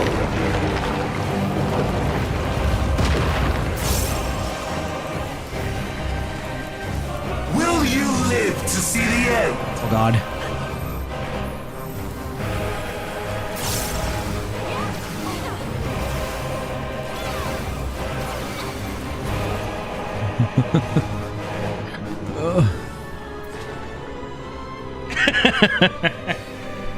There was no way.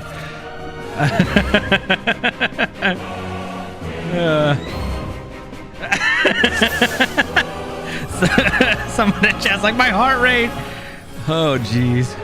The end has come, and it will be beautiful. Yeah, nobody made it there. That's okay.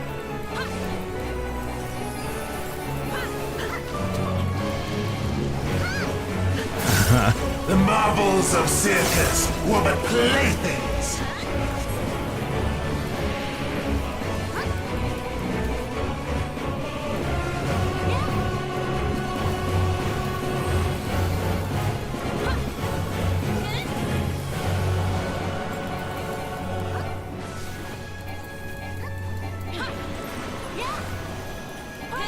It's gonna be the square. Yeah. Which only covers that half of the arena. Yep, perfect. Okay, we're learning, we're learning. Malice, become flesh.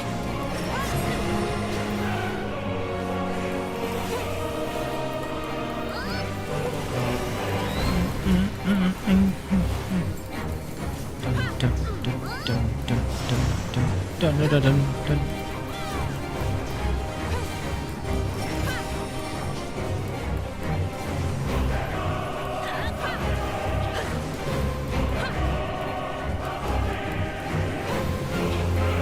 could hear. Who do you have?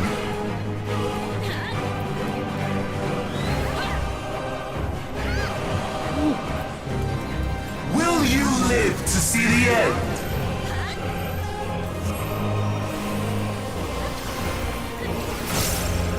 Akhmorn, essentially painful.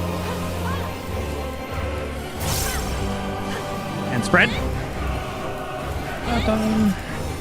Dun-dun-dun. Dun-dun-dun. What are you doing? Square. In a rotation. There is so much happening. Holy. Soon my hold over Zodiac shall be complete!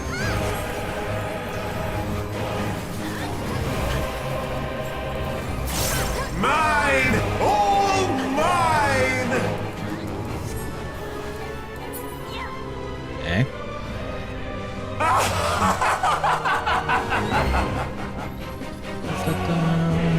Rah!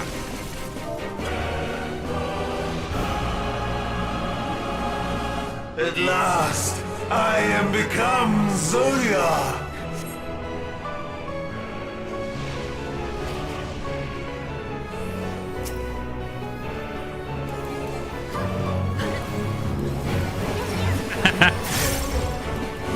Okay, what's the spin? The natural order overturned! Okay. All in existence, bent to my will! Perfect.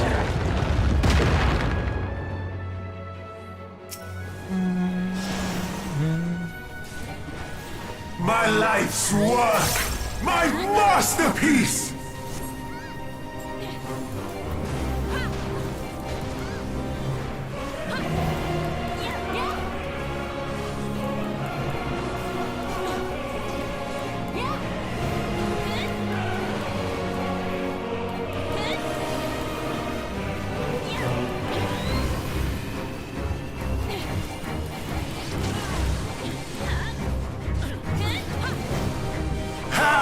I've waited for this day.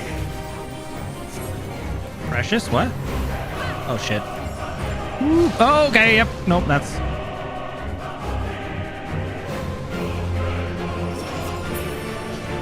expected.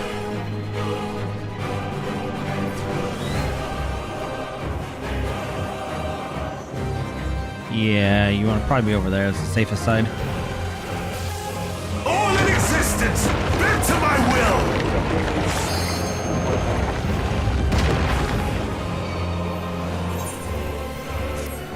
There you go. The great cataclysm, faithfully recreated. From broken skies fall tears of flame.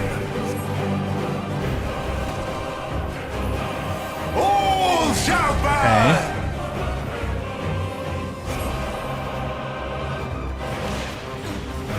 In the middle, and then the corners. Okay, got it. Will you live to see the end?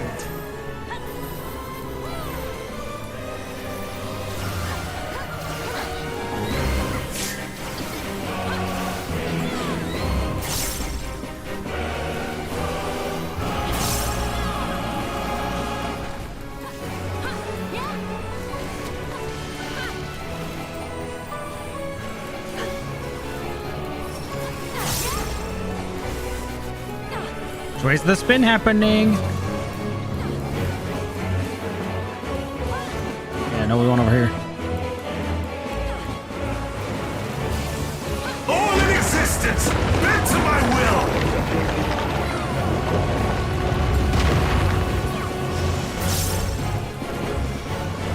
Will you live to see the end? Oh boy.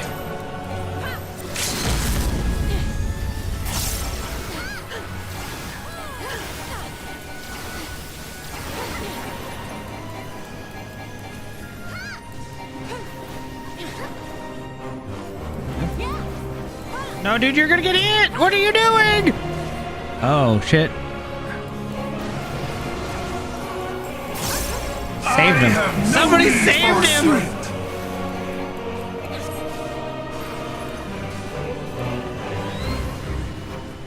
Okay. That one's on the back half, so that's fine. What about this one? Okay, we're good.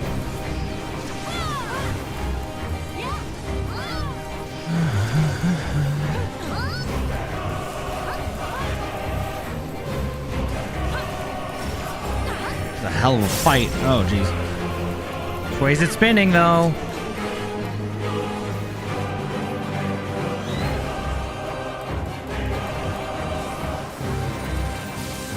All in existence, bend to my will!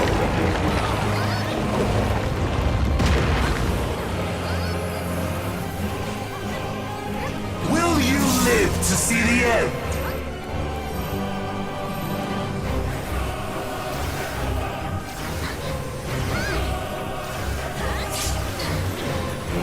Oh, jeez. That was close.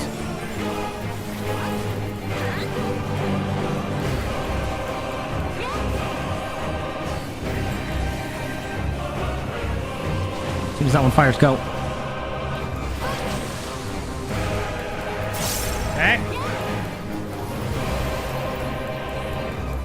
Somebody keeps mentioning they keep flipping off, but we don't have a Dragoon here. What is it? What is it? Square? Okay. What is it? What is it? Triangle? Square? That one's gonna be triangle then. Yeah, nice.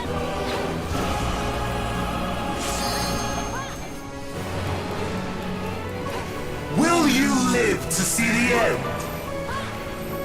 Dun, dun, dun. I hope so. Holy.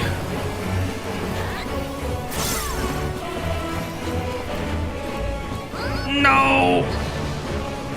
At least I didn't get knocked off! I'll take it!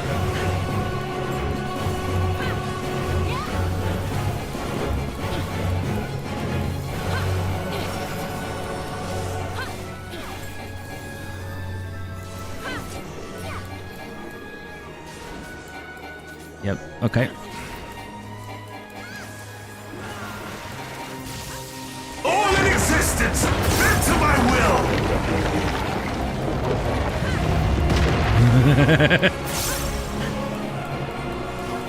Will you live to see the end?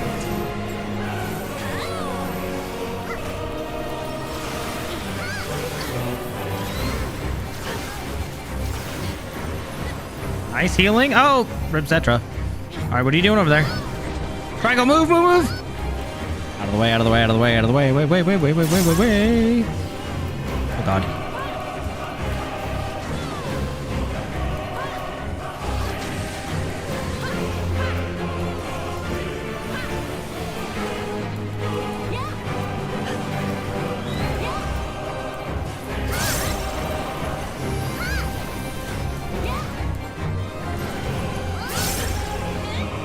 Oh, God.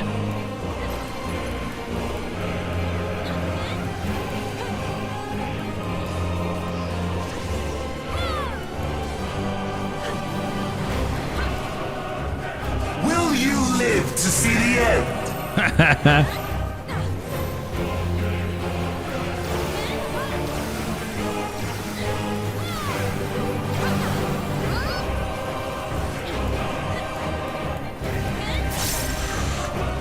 I'm just running into it. 'Cause I can afford to do that.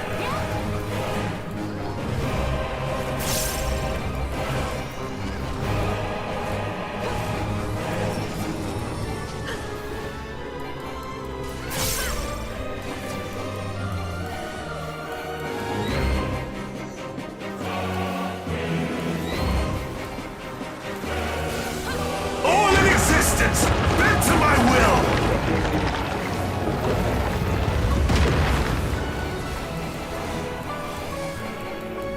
Will you live to see the end? Oh, boy.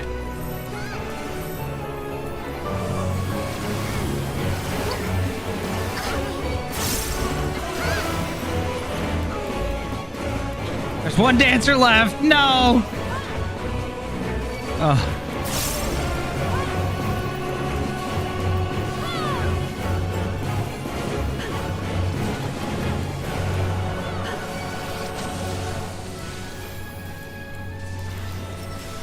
Might not love that.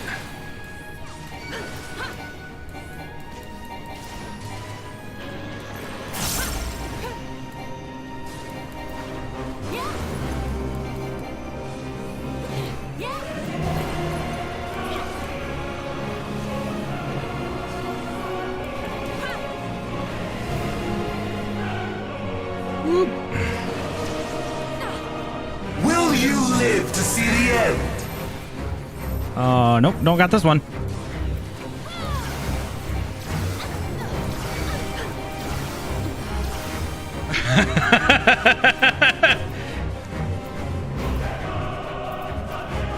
I don't know if Lime could have carried.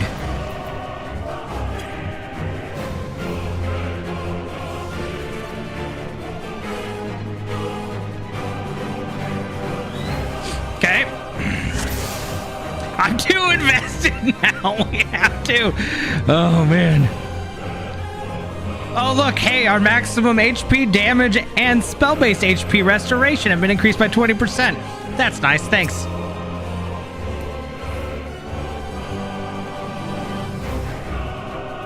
Purple is triangle. Pink is square. Save shields for the stack if you can. Go for the corner. He's not looking at. Yep. Yeah. Okay.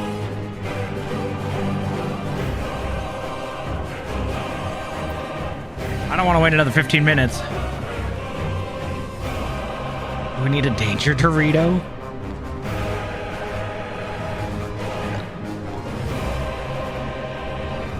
Purple is triangle. Okay.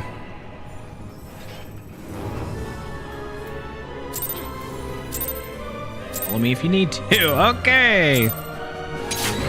The end has come, and it will be beautiful.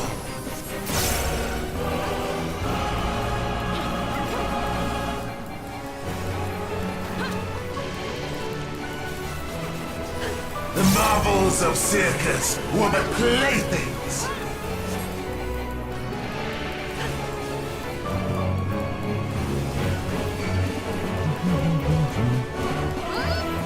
Oh, no.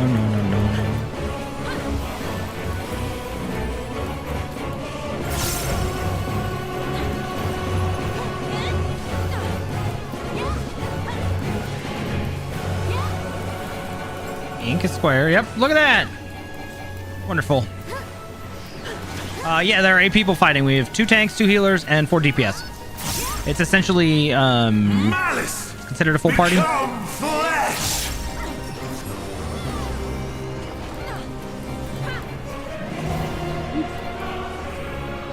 Hi, babe. I'm fighting Zodiac. I cannot talk. Oh, I can listen to me. And Dango over here. We've died twice. Yeah, Fan Daniel.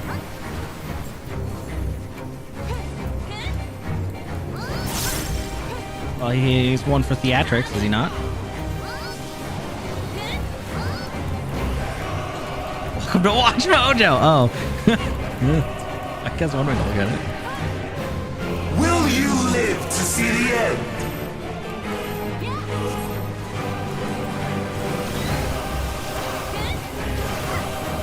Fire hug.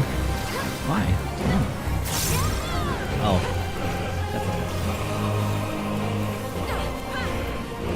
Well, we've been doing this for... No, I started 2 hours ago. Oh, kinda. I mean... Well, unless you die twice. Yes. I'm not. You can't do this with NPCs. I'm doing this with people. Shall be complete. Yeah. We're trying our hardest, okay? Sometimes people forget. All mine. There's just a lot to remember.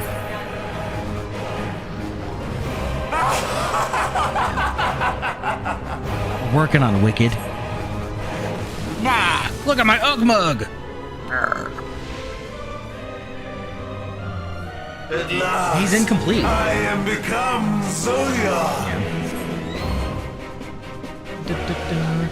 Yes, that's Zodiac. Fandaniel went and got absorbed by Zodiac to take him over. Because he was incomplete because we killed Elidibus, right? Right, are they gonna spin? They're gonna spin? The natural order overturned. Come on back here. Yeah, watch. All Surprise! resistance bent to my will. Spin!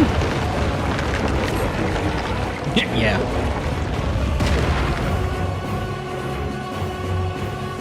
Uh-huh. It's almost like trying to ask us to do math in the middle of one of My these. masterpiece.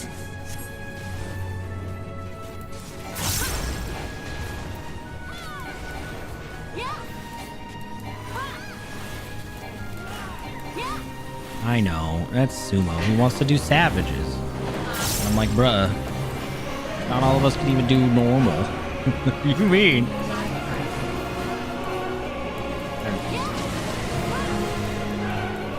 Yeah. How I've waited for this day. Other side, other side, other side! I made it. How about chess? Chess also kind of... In the middle of one of these fights? No, thank you. Not if I can help it. Snakes, which way are you spinning? Okay, spinning that way, so they're gonna be over here.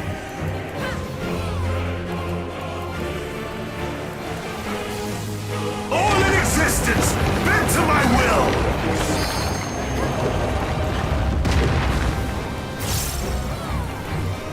Razan calls. No. I never actually did that. My friend spent so many hours doing Karazhan. So many. He skipped school a lot to do that. All right, here come the meteors. So this one's here, and then ooh, corners, and then middle. Okay. All shall burn. Perfect. And then corners, and middle. Look at that. Beautiful. Will you live to see the end?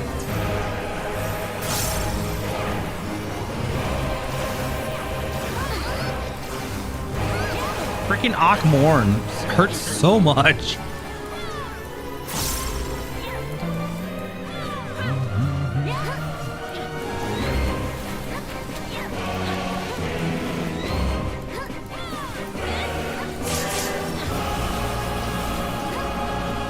Is it spinning?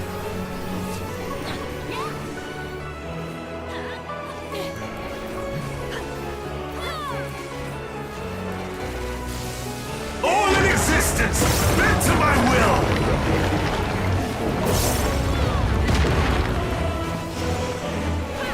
What's next? Will you live to see the Sticks end? again?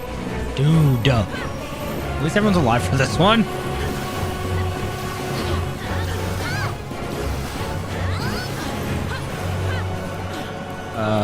Okay, pink, that means square, so we're good here. What's next? Oh, up front. Punch, punch. I have no need for restraint. Purple is Dorito.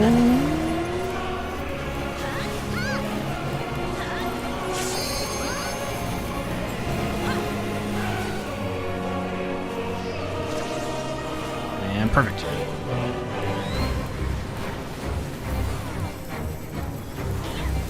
I hit 90 on my warrior. Oh, now I can pick up where I left off with warrior instead of white mage. Yeah, which way you're spinning? Spinning this way, so we want to be right about here. Stay here. All in existence bent to my will. Yeah, look at that. Called it. Will you live to see the end?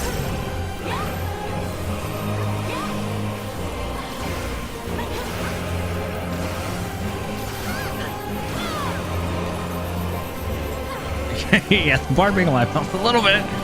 More buffs at least.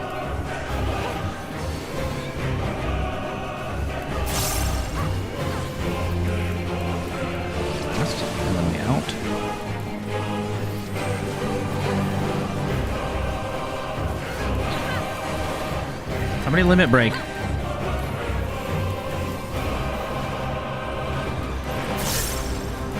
No, or nope, that's square. Pinky square, pinky square. That one's gonna be bad. And that one's also gonna be terrible. Okay. So we're good! Will you live to see the end? Oh shit.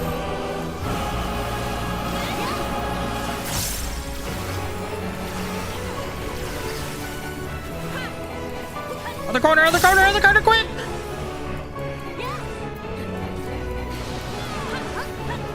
You being a tank, I can survive that hit, but... yeah, so that also knocks you off if you're not careful. So I found I was too late to get to the edge, so I just walked into it, and it knocked me off the first time, and then I realized, oh, okay, just walk into it, you're fine. But me being a tank... I can stand a lot more than most. Especially a squishy dancer or bard. All in existence, bend to my will!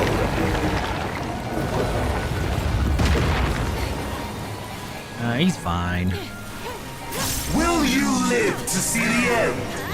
Restack here again. I get a shield for the whole party too, which is really nice for that. I feel like a real tank. Even though I'm off tanking. What else you got? No, not the triple esoteric ray.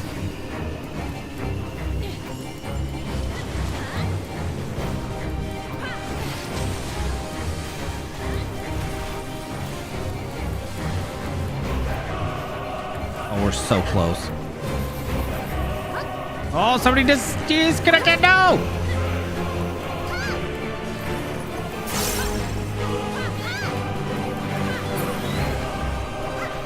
Oh, we did it. Is this the limit of your power? Is this how it ends? Yeah, you didn't let him be complete, idiot. Besides, Hythlodaeus had something to say. We do like Hythlodaeus. Da, da, da.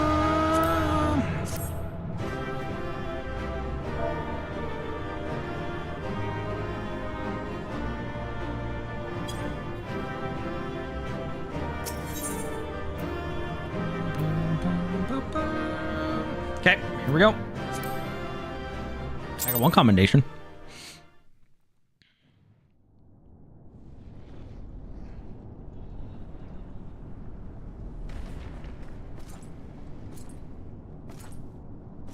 Hey, Zenos.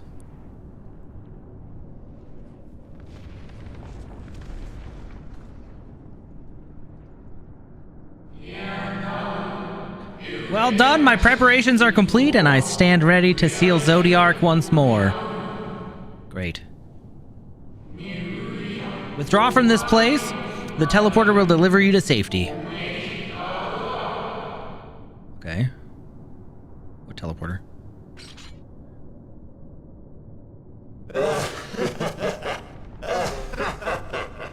Incomplete and insufficient. Of course he was no match. I mean, that was your own damn fault.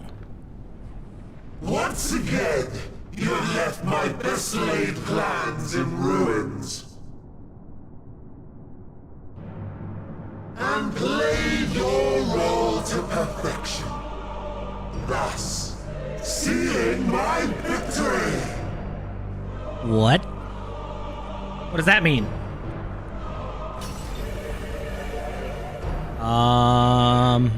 From the first, all I wanted was for you to kill Zodiark. Oh, great! Bamboozled again! One of many methods to achieve the desired effect. It would have been the same had Zenos died in my place. But what better and more satisfying way to ensure success than to take control myself? My sole regret is that you live to tell the tale. Even so, I have fulfilled my heart's desire. Good, now fade into oblivion. Let your murder mark the beginning of the end.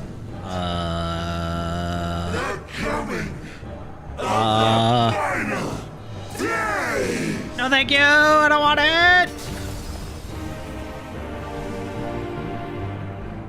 Yeah, wait. What does Zodiark's death have to do with that?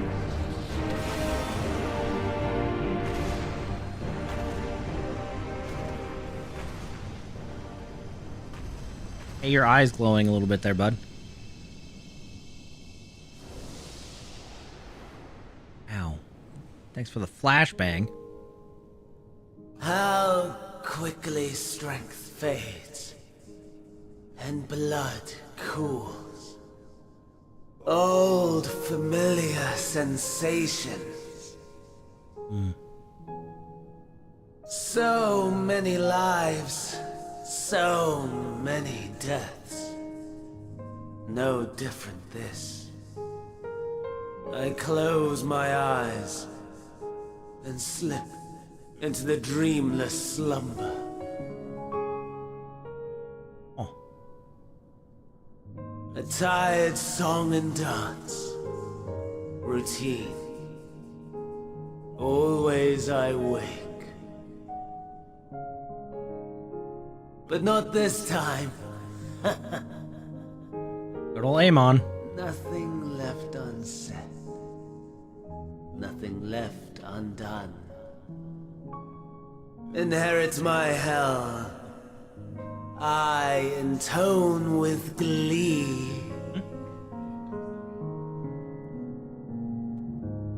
The man I was would weep for what I have become. The all-consuming contempt.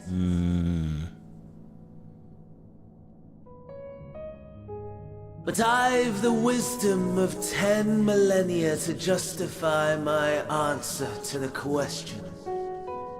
No value in their existence. Not a whit. For all that I looked. None that I did see. That's rude. A final chance, then, for Heidelin and her faithful. In Cataclysm, prove me wrong. I snare. All shall return to nothingness, as was your will, Emperor Sunday. Even to the end, he's still following orders for Zonde? I, the star, and every living being, consigned to your oblivion.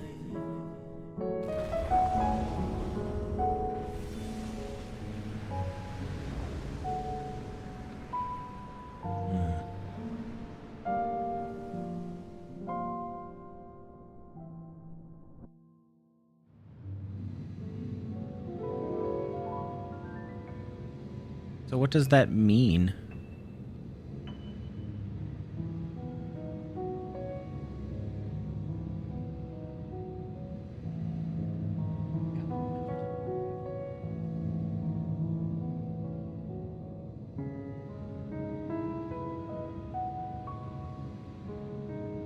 Oh.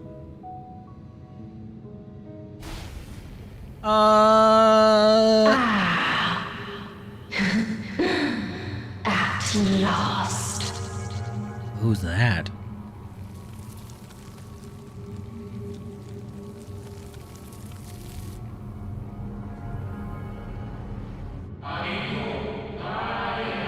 Deep breaths, slow and steady.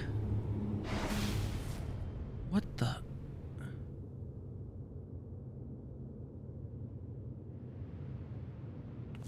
Hey, Watcher, what the hell was that?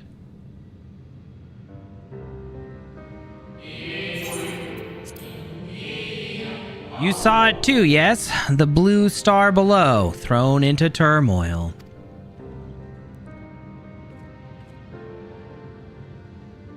Yeah, what? And burning? Huh. Then it was no illusion. All was truth.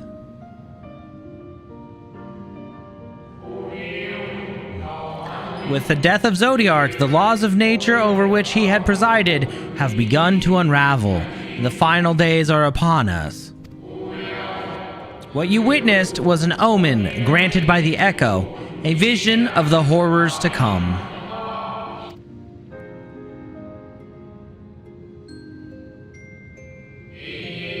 Time grows short.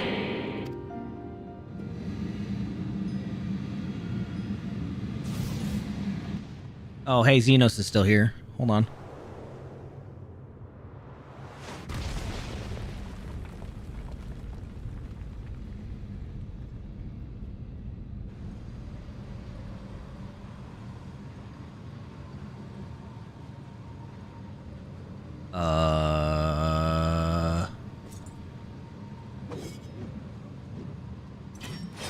What is this form?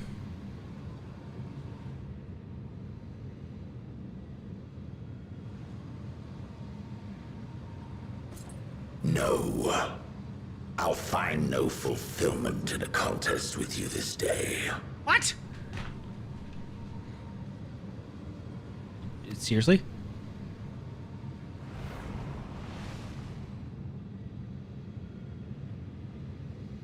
Slavering beasts gather at your gates, ravenous and eager. Already you turn to them and away from me. Yeah, you're not my focus anymore. I must go forth once more in search of power far beyond the might of Shinryu. Power to make your heart run over with rage. For the eldest of primals was a betrayal of promise. A pathetic creature incapable of inspiring true despair. That's what I crave. Pure, unadulterated despair. Well, hope will win the day.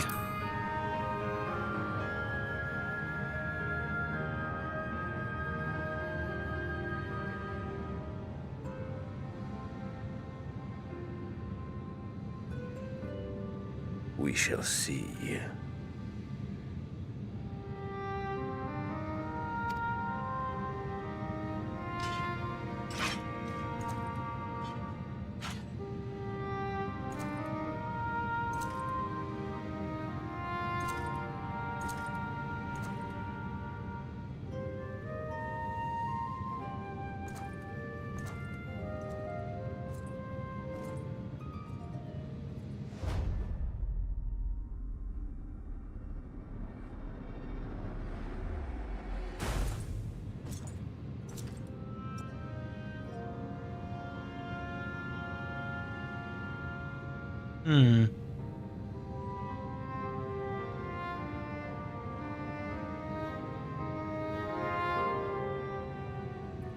Well then. I sense his presence on the moon no longer. If you need not follow, then I beg you stay and listen to what I have to tell you. Of Zodiark and the end of all things.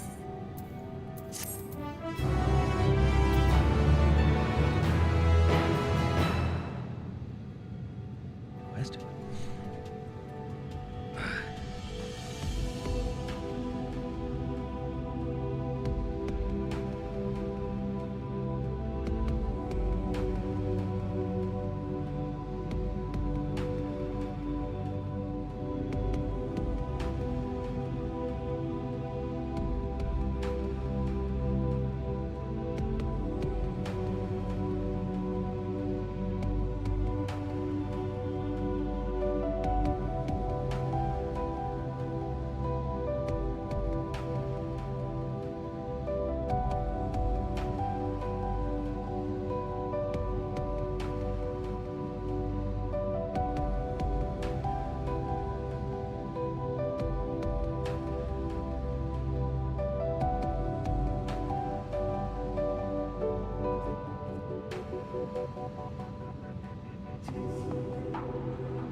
Okay.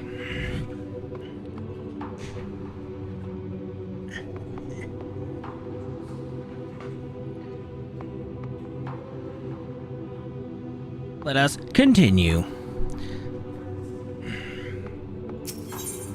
All right. Before we speak at length, I believe a change of surrounds is in order. I have more than ill tidings to share, you see. I sensed others arriving not long ago. Though my communions with Heidelin have grown infrequent, I have learned enough from her to know that these are your comrades. And as luck would have it, they have already reached my abode. Come, let us join them.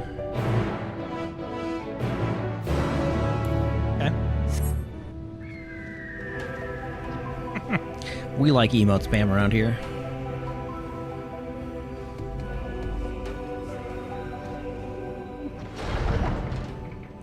Hello, friends! Welcome to the moon. And here we go.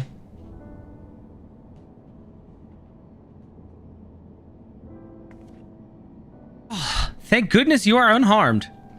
We did what we could to subdue the Tempered before making our way here. Not without casualties, unfortunately. Some few detonated explosives, killing themselves and others. The contingent's healers had their hands full attending to the injured and enthralled when we took our leave. Lest you wonder, Mistress Kryl hath been also delivered unto their care. Serving as a conduit for Heidelin's power hath taken its toll, but she will recover in due course. As for Alphino and Alice, they insisted on remaining in Garlemald, while we three rushed to your aid. It appears, however, that matters here have come to a conclusion.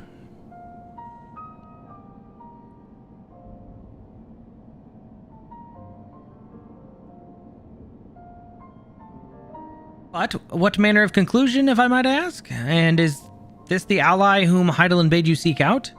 He's not unlike the Shades of Amarat. Not unlike, perhaps, but not the same. I was created by Heidelin. Together with this place, it has ever been my duty to keep vigil over Zodiark, or rather, it was my duty. We beat up Fandaniel and Zodiark. Zodiark is dead now, and Zenos ran off in search of more power. Yeah.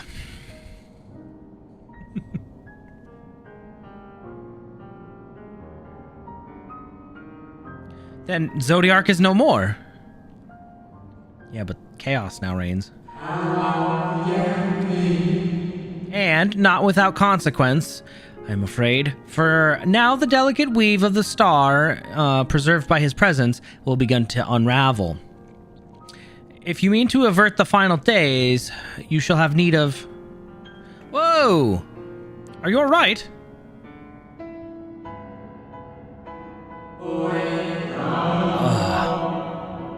My attempts to forestall Zodiark's release have all but exhausted my strength. If you will allow me to rest a short while, I shall share with you all I can. Please do. You need not exert yourself on our account. These crystals contain the records of your time here, yes? May we peruse them while we wait? By all means, if you would review them chronologically, might I suggest beginning with those on the upper floor? Okay. I shall leave that to you then, Ebi, while I see to what can be gleaned from the crystals on these lower levels. All right. Interesting. You just take a seat. Take a seat. Rest up.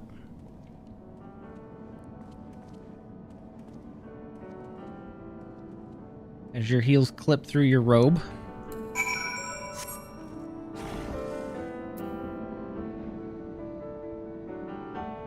Ah, here we go.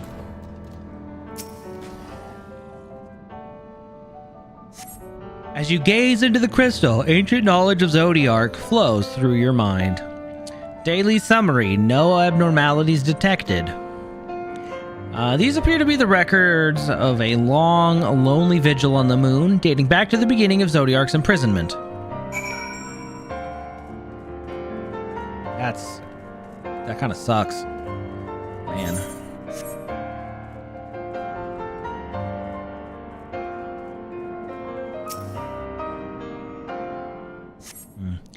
As you gaze into the crystal, knowledge of the past calamities flows through your mind.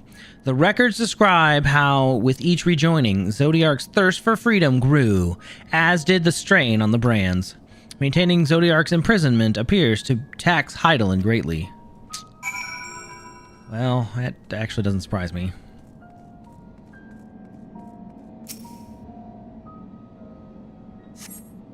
As you gaze into the crystal, knowledge of the past rejoinings flows through your mind. The records describe the Watcher's efforts to prepare in the event Zodiark broke free from his prison. The records go on to describe maintenance carried out regularly with the Loperids, though it is not clear who or what they are. Okay. As you gaze into the crystal, a record of an unexpected visitor flows through your mind. The records note the Watcher's musings when Elidibus is spotted on the moon, though clearly not for the first time. It is clear he and his brethren have a keen interest in freeing Zodiark from his prison, and yet they have made no attempt to destroy the brands. Perhaps they prefer he remain hidden from mortal eyes until the final rejoining. Perhaps they realize he would have never dare bring harm to Zodiark, so long as he remains imprisoned.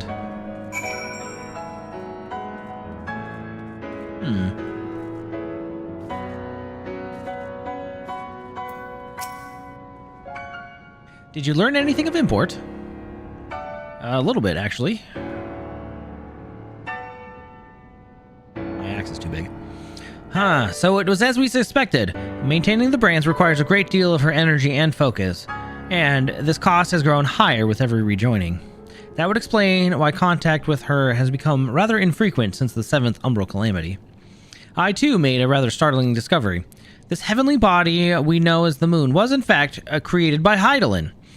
When the Watcher said he was created together with this place, I thought he only meant the facility. Truly, Hydaelyn's power is far beyond anything I could have imagined. So moons are prisons, confirmed.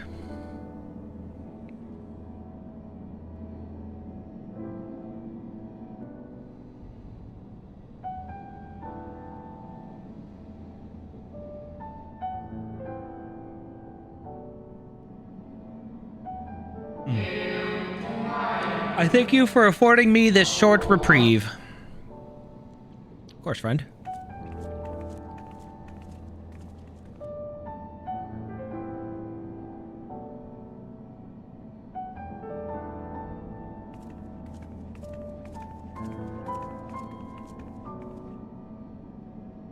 It is we who should thank you.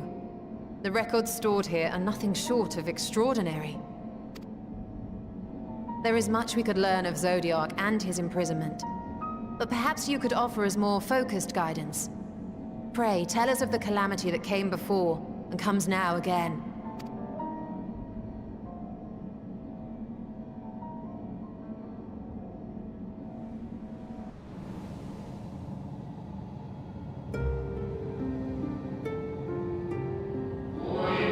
Long ago, before the Great Sundering, there was but a single world. Aetheris. Okay. Oh.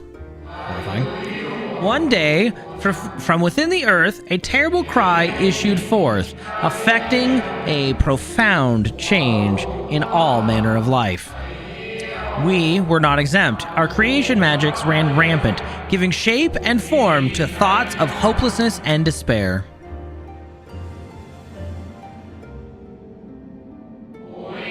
At first, the phenomenon was limited to a single region, but quickly, so very quickly, it spread and engulfed the whole star.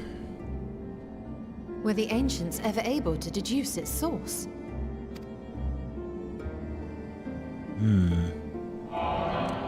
They were not. However, the convocation struck upon a method to predict where the next corruption would manifest.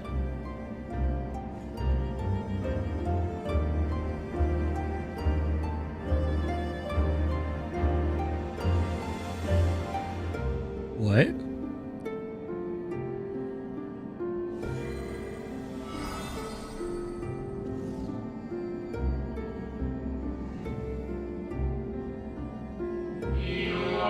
The etheric energies which flow through all of creation in the form of various currents. Sure. The currents which course through the land and seas. Those which flow through the very air. And those of a celestial nature which encompass both our star and this moon. Celestial currents. I cannot say I am familiar with the concept. Yeah. Nor would I expect you to be. Few scholars of our time knew of their existence. Their invaluable knowledge helped us to better understand the nature of the calamity.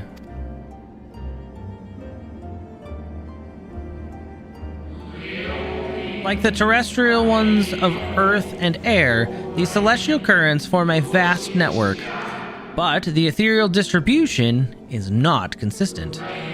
The Convocation soon realized that the inciting incidents occurred in regions where the flow was the weakest. Correlation without clear cause, ultimately. Nevertheless, on a closer study, a stagnancy of ether was observed in nearby currents. And so they sought a means to harness the forces of darkness, of activity and growth. Thus was Zodiac conceived. Indeed. No less a power than a god's could set right the laws of nature and quicken the flow of ether within the star. Precisely. With the advent of Zodiac, our end was averted.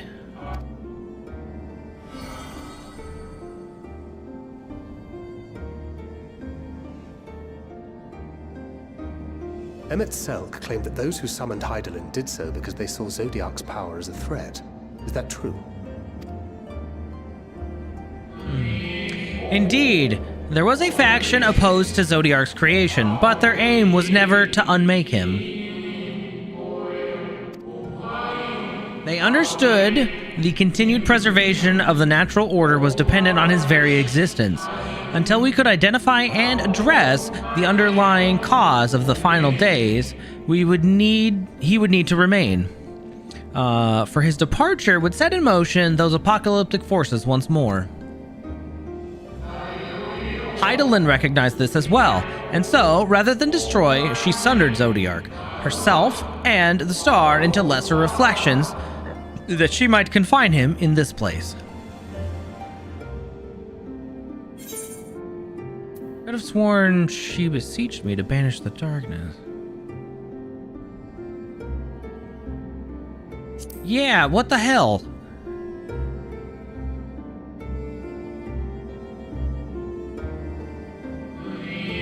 Perhaps she did, but, as with all beings, intent is not always in accord with spoken word. Hydaelyn and Zodiac are both constructs of man, approximations of perfection limited by our own imperfections.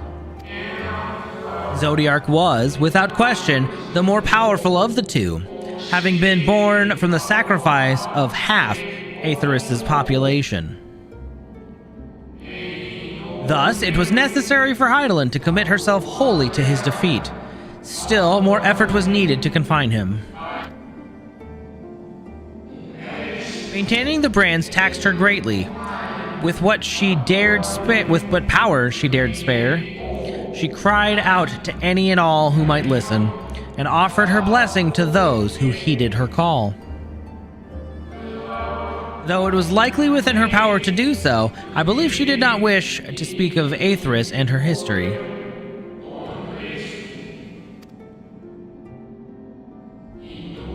Like Zodiac, Hydaelyn's purpose is a reflection of her creators. They wish to look to the future and not linger in a prison of the past.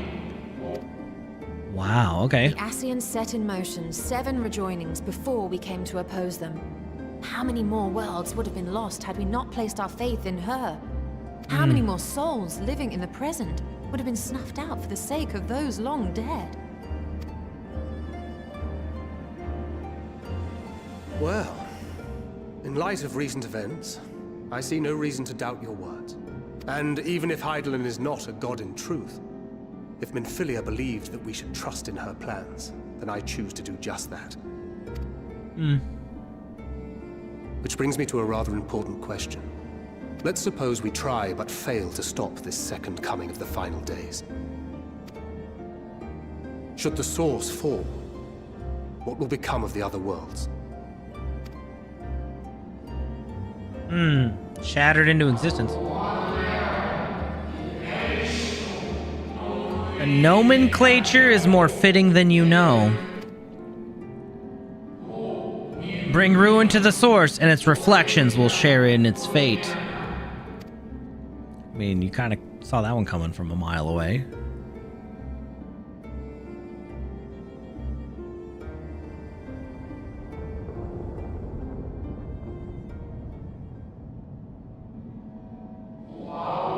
Ah, it is ready. This way, if you would be so kind. What?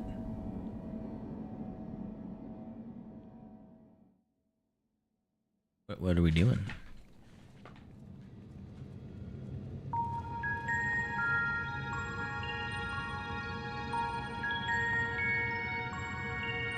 Oh, okay. A beautiful sight, is it not? Another tower. Yes, but what is it? Hydaelyn knew better than any that her power was not absolute. Indeed, she has ever struggled to hold Zodiark and his faithful at bay. She feared the worst, and so made preparations in the event of his demise. There would be a contingency. The moon is more than a prison. It is a vessel capable of bearing the people of Aetheris to safe harbor. What? So it's like an ark? You need not go far to find its pilots. In fact, I should be happy to take you to them. And fulfill my final duty as Watcher in the dark. What the heck?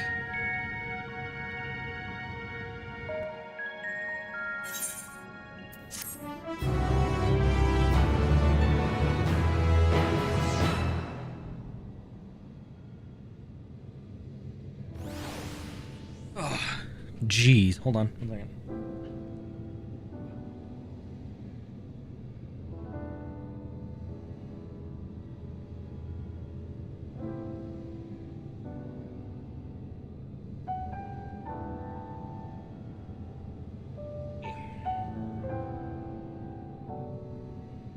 Well then.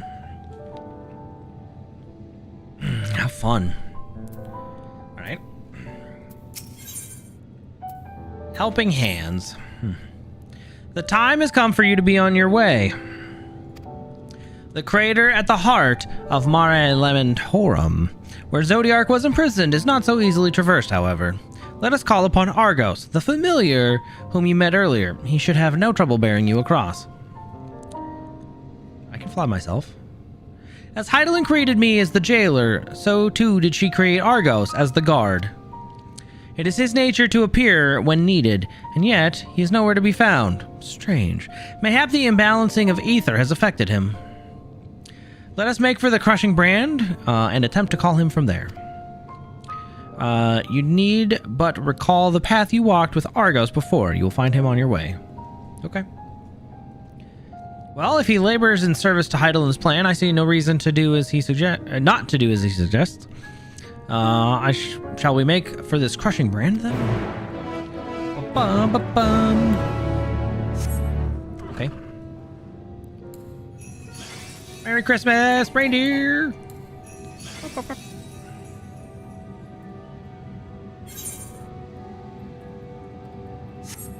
Oh, Argos! Well, at the very least, we'll finish part 1 tonight. I don't know if we'll get into part 2 at this rate.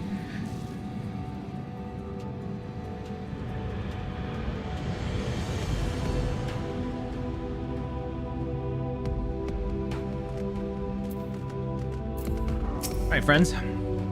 The place we seek is just ahead at the Chlorophosgrot. That's a hell of a word. You see, Argos cannot manifest without sufficient concentrations of ambient ether. You would be hard-pressed to find a greater confluence than inside this cavern. Follow me.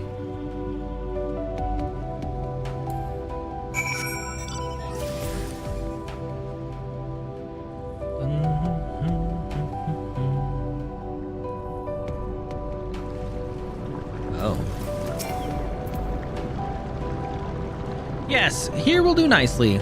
The lunar spongoi draw ether from the ground, which then disperse in the air. Oh. Huh. At present, however, the ambient energies are not quite sufficient for Argos to manifest. Might you be willing to spare some of your own to help the spongoi along? Sure, I guess.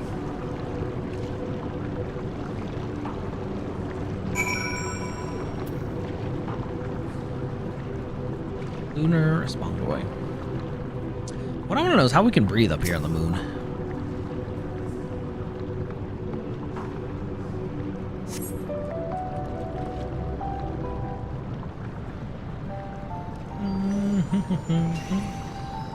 Hi, Argos.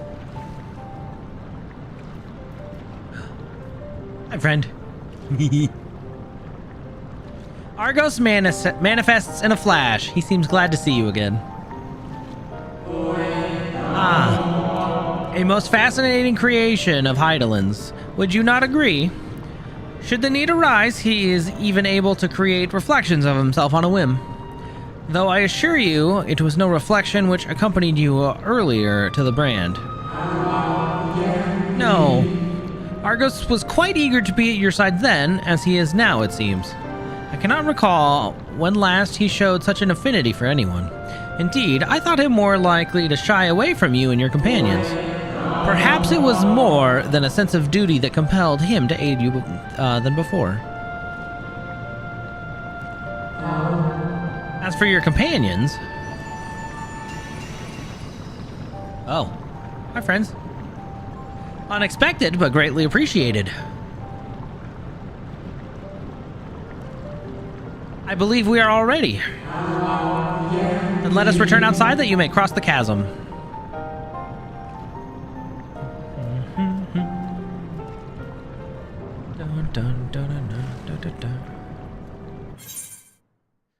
Excuse me?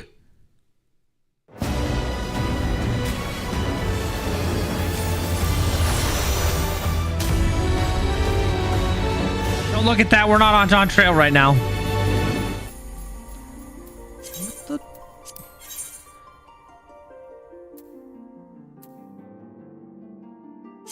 Are you joking?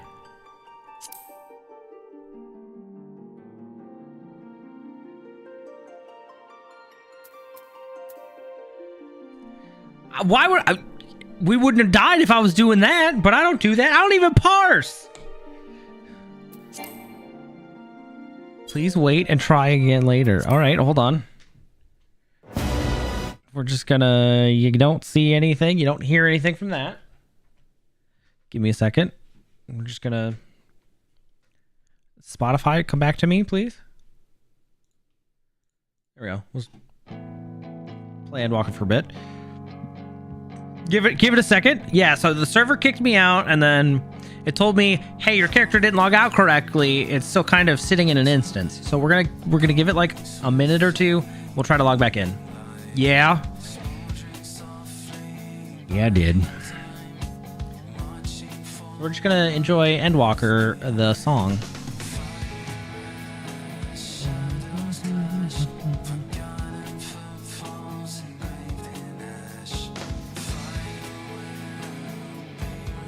When you retire, I mean, my streaming career, as short-lived as it's been, hasn't really gone anywhere, so.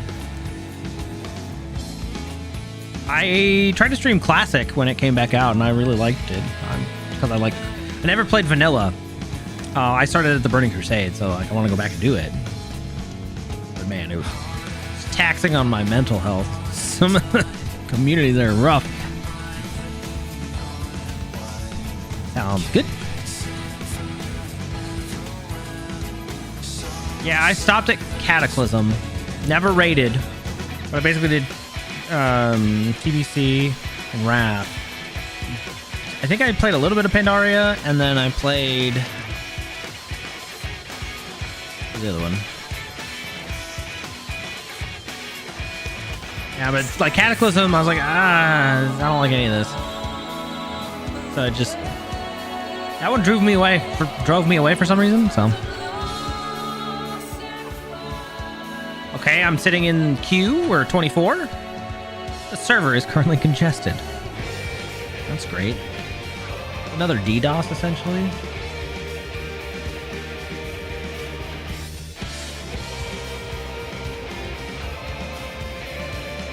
Which is funny, because... Yeah, so stupid. Oh. Oh, hey, look, we're back in. No. Side later. Yes. Alright, well, we were going outside to meet with Argos, right? Alright, before I get too carried away, actually stupid.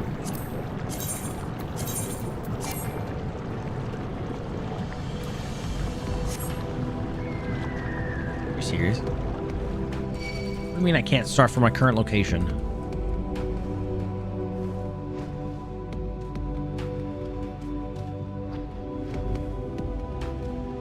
Can I do it from out here? Thank you.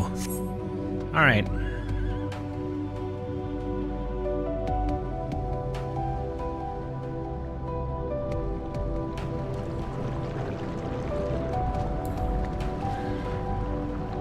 Let's go. 41. Is it getting colder here too? No, it's still 67. Like a week. Hi, Argos. I don't think I missed much. We're just going outside, right?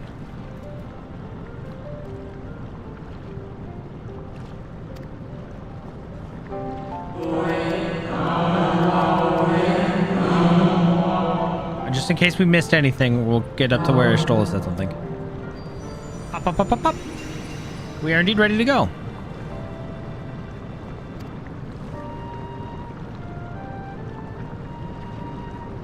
I believe we are all ready. Then let us return outside that you may cross the chasm. Yeah. Oh, okay. Okay. Yeah, I literally missed nothing. Cool. Kamui.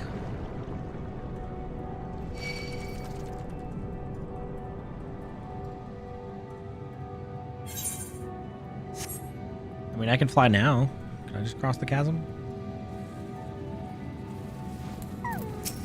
All right. Your destination is the structure there across the Cradle of Darkness. Climb onto Argos' back and he will take care of the rest. Once you arrive, it should not take you long to find the ship's crew. The facility is designed to rouse them from their slumber in the event of Zodiark's destruction.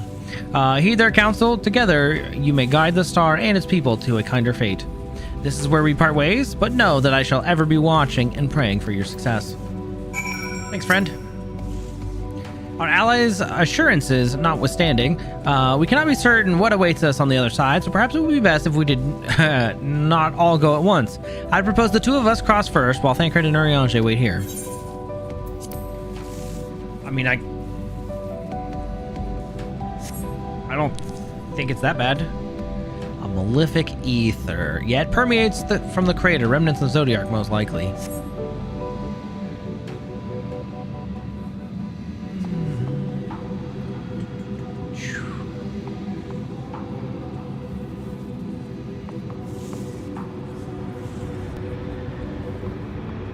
The effects are really cool in this game.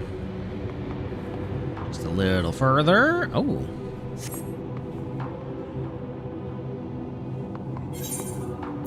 So the moon's not made of cheese, it's just a secret moon base arc. That's exciting.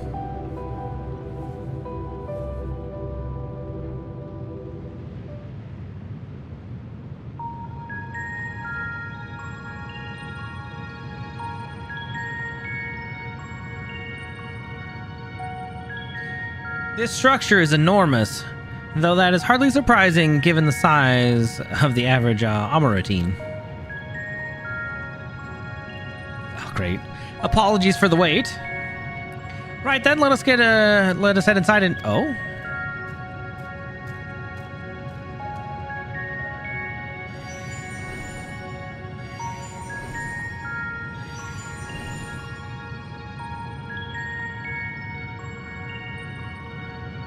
Most intriguing. A means by which he conserveth energy, mayhap? Maybe. Well, I certainly wouldn't want him to blink out of existence on our account. Helpful as he's been. Thank you, Argos. We'll take things from here.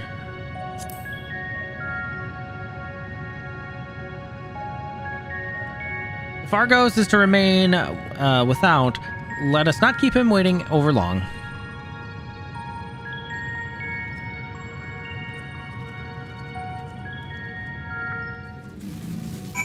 The worst arc. Great. I wonder if Zenos is actually the end of Endwalker then. But we gotta stop the calamity. Man, I don't freaking know anymore. I have no idea where we're going. Other than, hey, we're gonna get this up and running.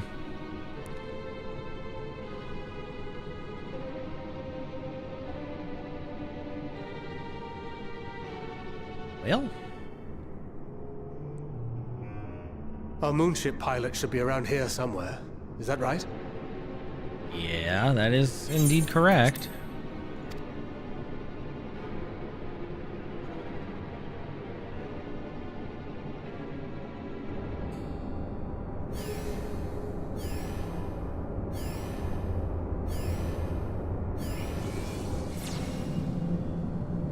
Bunny?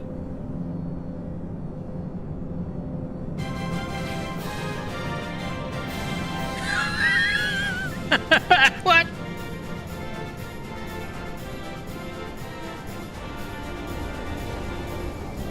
Oh. They're more like mice.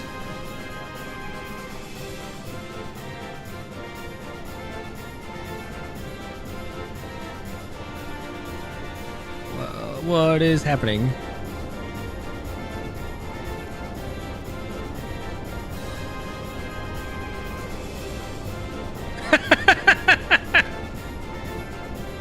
Excuse me, you've been sleeping for too long? How are you still tired?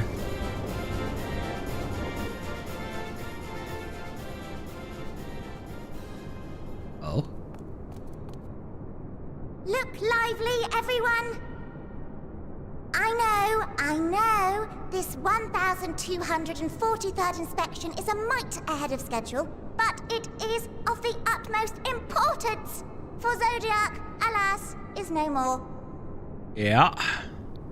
As of now, our mighty moon has a new purpose, to bear the people of Aetheris to safety.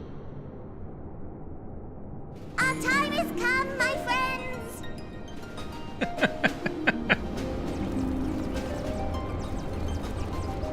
They're so cute. What is happening? We must be swifter than swift.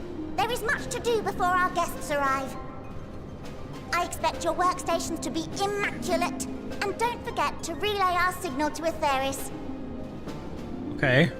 Questions? Yes? No? Maybe so? No? Then hop to it!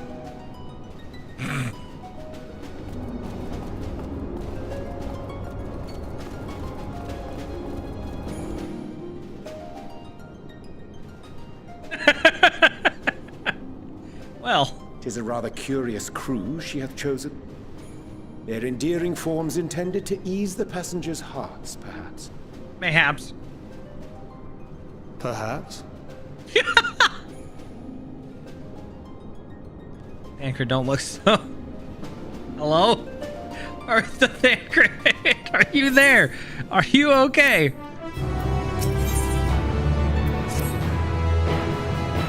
They must be the Loporits mentioned in the Watcher's records. Not at all what I expected, but the Watcher did bid us heed their counsel. I assume the one who gave that rousing speech was their leader. Though we might have to ask about in order to track them down. Come on then, let's get their whereabouts. Jeez Louise. Well, hey, it's a good thing I can fly, because this should hopefully speed things along a little bit.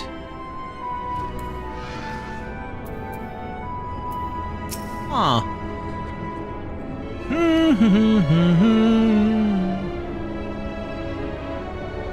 The leader of the crew, not me, I'm afraid. Singing Way's the name. Okay, well, I'm in charge of the construction and maintenance of the atmospheric circulation system. Only the crispiest, cleanest air for the people of Aetheris. And that's a promise. Why did I feel like I fell into, like, Wonderland or something? Well, this game definitely knows how to do good tributes to, you know, its heritage. Leader? No. Sleeping Way. My job is, perhaps I'd better ask. What? Wow.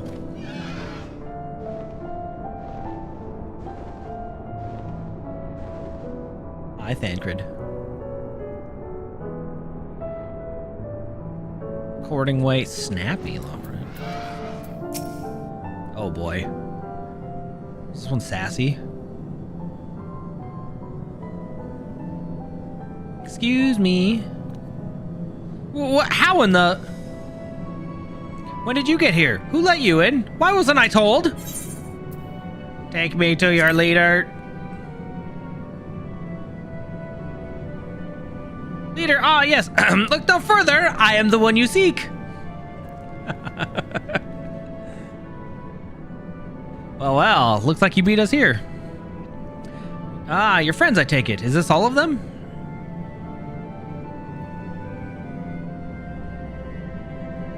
A group comprised of entirely children.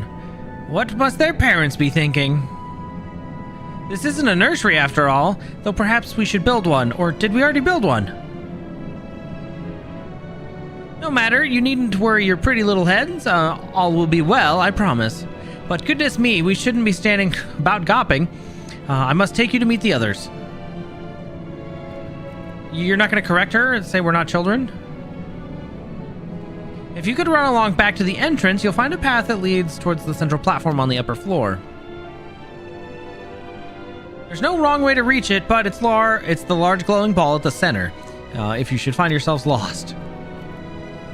I shall gather the others to meet you there. Well then, back to the upper floors it is.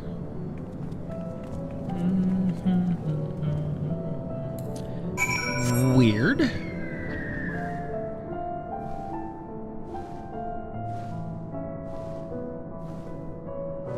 One, we're not children. Two, technically, Aetheris is no longer inhabited by the Asians.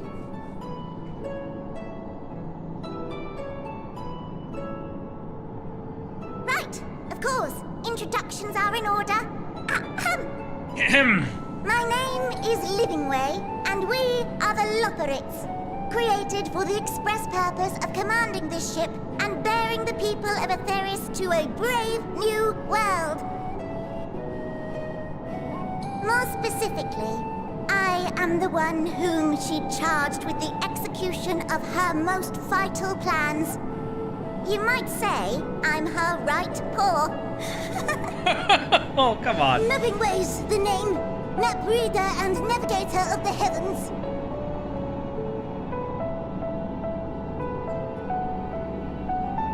Pleasure to meet you all, but I'm still trying to make sense of this.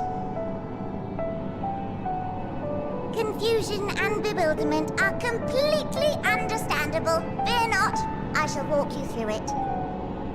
The people of Aetheris, through no fault of your own, I'm sure, set in motion a series of events that, unfortunately, culminated in Zodiac's obliteration. That was kind of our fault. Acutely aware of the imminent crisis, your parents sent you little ones on ahead while they began the necessary preparations.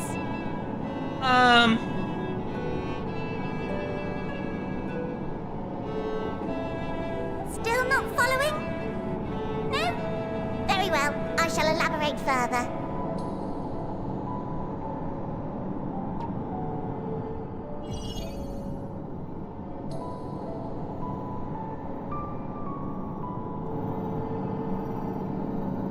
Here, we have Atheris, your home, and the moon, where we are now. Okay. Without Zodiac around to keep things lively, so to speak, the celestial currents of the star have doubtless begun to degrade. A calamity of apocalyptic proportions will be visited upon Atheris, bringing an end to all life. Very sad, that. So too hath the Watcher claimed. By thine unperturbed countenance, I gather this eventuality was anticipated. The doom and gloom. Oh yes, quite expected. Huh. Imagine, if you will, that Atheris is a delicious carrot that I've forgotten to eat and left out in the midday sun. The most earnest wishes or prayers will not stop it from rotting to the core. So sadly, there's nothing to be done but to abandon said carrot, Atheris, in case the metaphor is lost on you, to its grisly fate. Thanks for that. And this moon will serve as the vessel to deliver us to a new home. Just so! We will gather up as many people, supplies, and resources as our stores will hold. And then, once everyone is aboard, it's off to another star. Easier said than done, admittedly, for one does not simply hop from star to star on a whim, which is precisely why we've spent countless years constructing the most propulsive of propulsion systems. We ought to make it to our destination in 2 shakes of a rabbit's tail.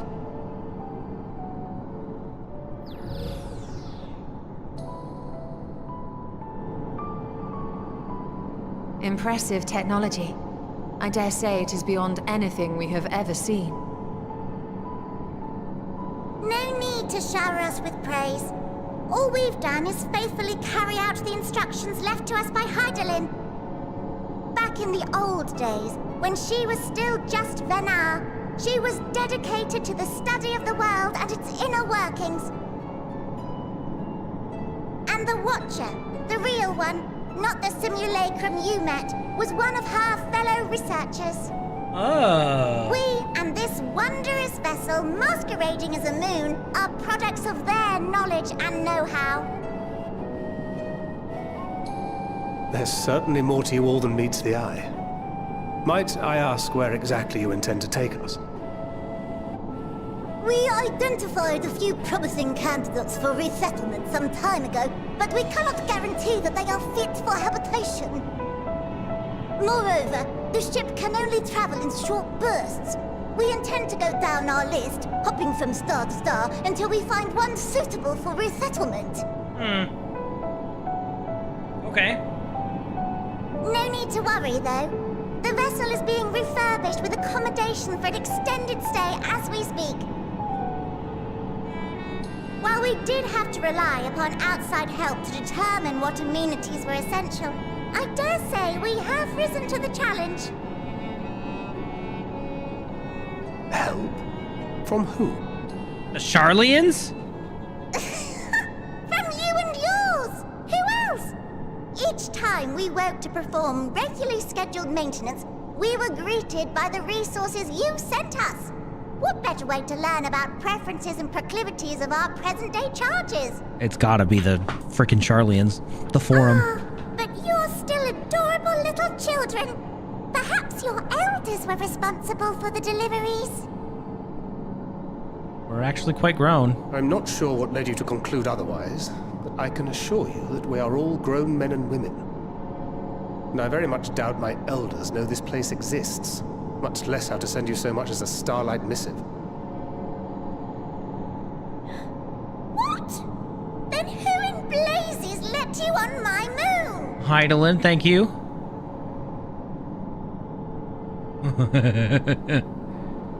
Hydaelyn herself led you here.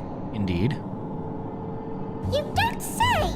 Well, that's really not children. Then why are you so small and stunted? Like little baby carrot people. What? Excuse me? Well, Amarotines were a great deal taller. In the present day, persons of such prodigious size are exceedingly rare.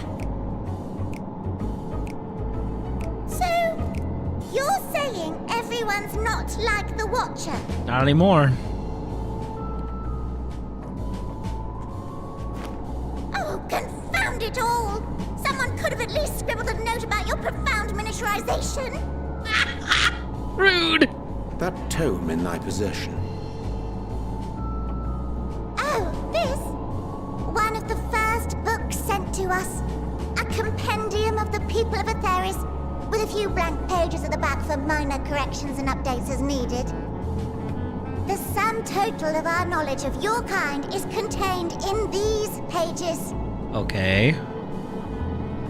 I thought it was abridged and made small for our benefit, but this isn't a regular-sized book, is it?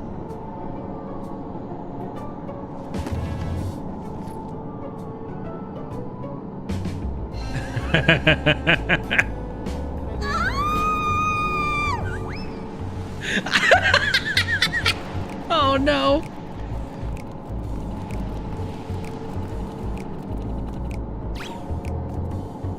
Building way, can you hear me? Yes, we're all very busy. Change of plans. I need you to rebuild the domiciles at 1/3 the scale. All of them. Yes, all of them, and but me no buts. See to it with all speed. Perhaps you could tell us a bit more about your terrestrial collaborators. Yes, please. Yes, in due time. But first, I'd like to hear more about you, if it's all the same. I'd rather not risk any other complications due to outdated knowledge of our passengers-to-be.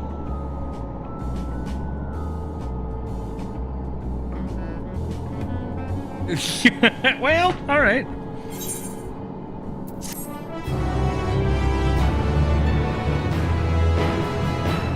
Goodness. Yeah, I can see why Lime would find this one the best so far. Right then, now that you're here, we need you to teach us all you can about your people and quickly. It won't be long before the final days are upon us all in all their terrible grandeur, so it is imperative that we be prepared to receive our passengers-to-be. If there is anything at all that may displease them, it must be addressed post-haste. And address it we shall.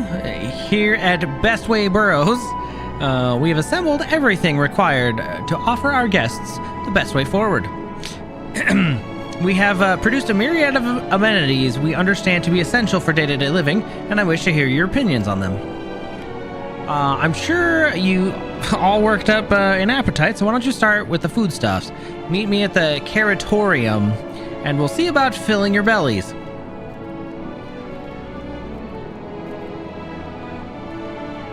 Oh, she does not want for her enthusiasm. The notion of Aetheris' rotting to its core being a matter of course is rather concerning, though. Nevertheless, let us take this opportunity to learn more of the Loperids and this vessel.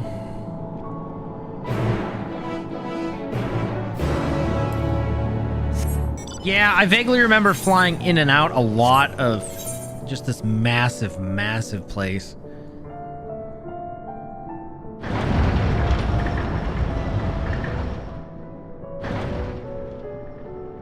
So at least we can fly around, right? And speed things up slowly but surely? Hopefully? Oh, robots, huh? Why are the robots hostile? Welcome to the Caratorium. Here, we create prototypes of the various sundries required by our soon-to-be passengers. Allow me to introduce the head of foodstuffs production. Cooking Way, a pleasure to meet you all. Our work has involved no small amount of trial and error, but after many cycles of painstaking labor, I dare say we have created the finest cuisine our guests could ask for. I've learned all about the essential nutrients for a healthy and well-balanced diet, and from the reference materials we received.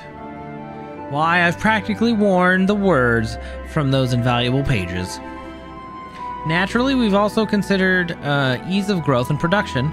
We will not want for ingredients. I must insist you try some. We have fresh stock recently prepared on account of, well, because we just woke up, and we're all quite famished. Hop along the platforms here, and you'll find the storage unit bursting with delectable lights. Okay. Help yourself to anything to your liking. Okay, well, I guess we'll go try. Whoop. Whoop. Yeah, I can't wait for dawn where I have to walk again. It's gonna be so good. Blasting way. So what I'm hearing is that the Charlians have given them nutritious benefit, but nothing of taste. You open the storage unit and find a rainbow-colored assortment of carrots.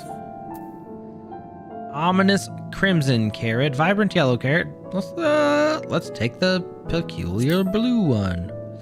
The blue variety is strangely supple to the touch and smells vaguely of mint. Its excessive strength and girth only adds to the dubiousness of this so-called carrot. Yep, I'm eating it.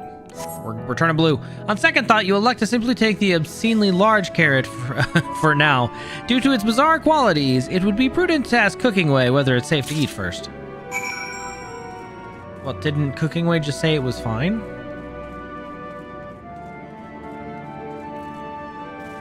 I don't see a problem here. Can we just eat the damn carrot? I wanted the blue one. So, did any of our selections set your mouth to watering? This obscenely large one, I guess. Ah, yes, a fine choice. One of my personal favorites, actually. Please dig in. I'm eager to hear what you think. With great trepidation, you take one bite out of the carrot. You are taken by surprise when blue juice is burst forth from the carrot and dribbled down your chin. As you take your second bite, you can feel your mental faculties sharpening. Your mind opens to the universe, and for a brief moment, the mysteries of existence are simple, transformative truths, but the revelation is fleeting. When you at last finish the carrot, a sweet yet sour aftertaste lingers on your tongue. And the number 42 in your mind? Well, that is the meaning of life. Great. Did I just get high off of a carrot? Is that what happened? Well, what do you think? Unlike anything you've tasted, yes? The philosopher's carrot improves mental fortitude, something of a shock at first bite, but it's well worth the enhanced powers of cognition. We have plenty of other varieties too. Bleeding carrots to improve blood flow, dream carrots to help with sleep. So you see, we have a carrot for every occasion. But what if I don't like carrots? I can certainly see demand for this in Charlian. Well, what if I don't like carrots? You don't like carrots? Oh, you must mean you don't like them served in this fashion. Worry not. I have pureed versions on hand if you haven't the time to chew. I take it you two had a wide assortment of carrots to choose from and not else? Yeah, but it opened my mind. Boom. If I may ask, what exactly did these collaborators share about you with cuisine on Atheris? Surely you are aware we have an abundance of dishes and foods you could emulate. Of course we are, but well, it was only quite recently we established contact. Even holding a conversation was a struggle at first, so imagine our surprise when they sent a mountain of books and documents with no clear instructions. The sheer amount of information was overwhelming. If it wasn't for that encyclopedia I found, well, we would have been at a loss of where to begin. So we decided, rather than divide our resources to prepare a variety of middling and potentially unsatisfying meals, it would be more efficient to devote our efforts to the production of a single perfect food. That's all well and good, but man cannot live on raw carrots alone. Have you considered cooking them? You mean steaming, boiling, roasting? Boil and mash them, stick them in a stew? I suppose we could prepare the carrots in other ways, but our primary concern was efficiency. And what's more efficient than sinking your teeth into a carrot fresh from production?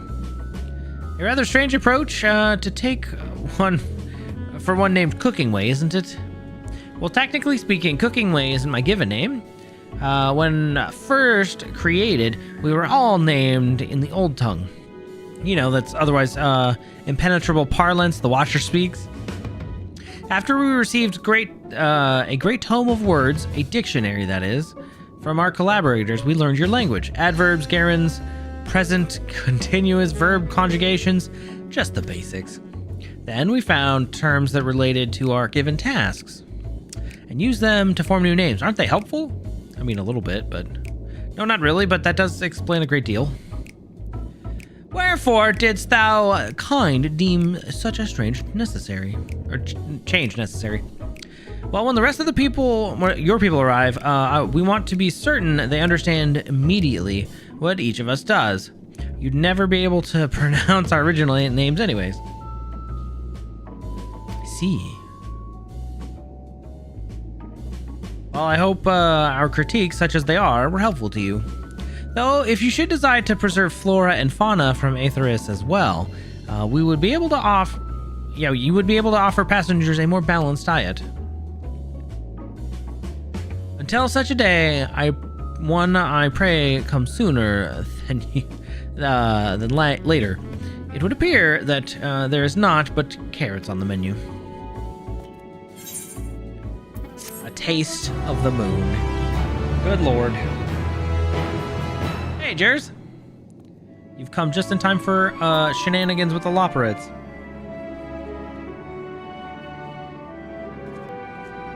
One second.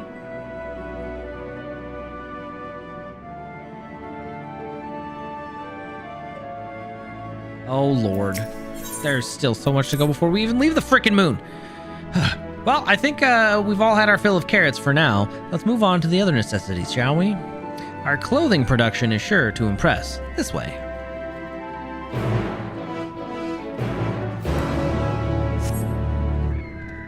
Oh, boy.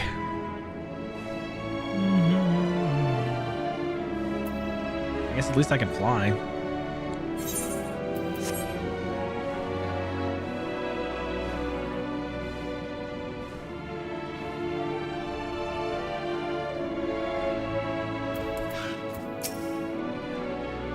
Here we are, the apparel production station. We've chosen to employ more traditional methods for this task, creation magics. Hydaelyn, in her infinite wisdom, blessed us with the selfsame affinity for magic her people possessed. Wow. And we have other amazing talents, of course, and I know you're dying to hear about them, but I will regale you with those details another time. That said, we did run into a spot of trouble at first. Our magic alone was not sufficient to see our work done. In the end, we discovered crystallized ether was a wonderful catalyst that could provide us with the extra V's we needed. My, how resourceful. Ah, the sweet sound of recognition. You will also be impressed to hear we've read all about your habit of changing attire to match your chosen profession. For the sake of efficiency, I presume. This also has been taken into account with our designs. But why take my word for it when you can simply try on our clothes? Make yourselves known to the workers, and they will see to the rest. Okay, hold on. We get fashion now? Not opposed.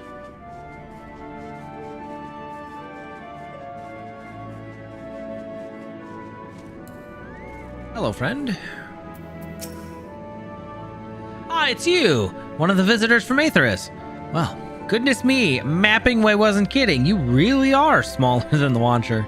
Oh, right, you're here to try on a set of clothes, yes? What would you have me fashion for you today? Something simple, fashionable, refined. An outfit that embodies my bloodlust.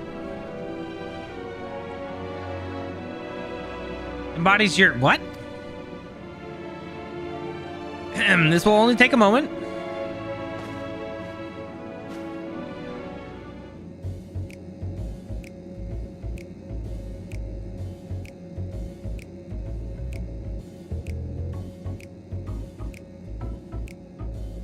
There we are, all finished. A perfect fit, if I do say so myself.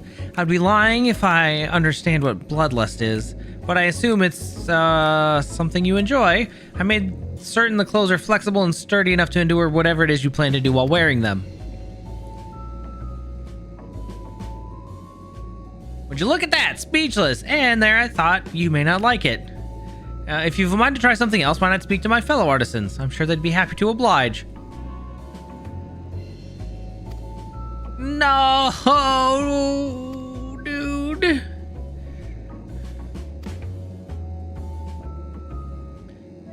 Terrible.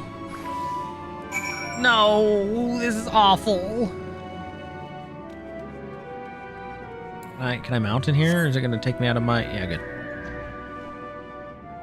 Please give me something else. This looks awful.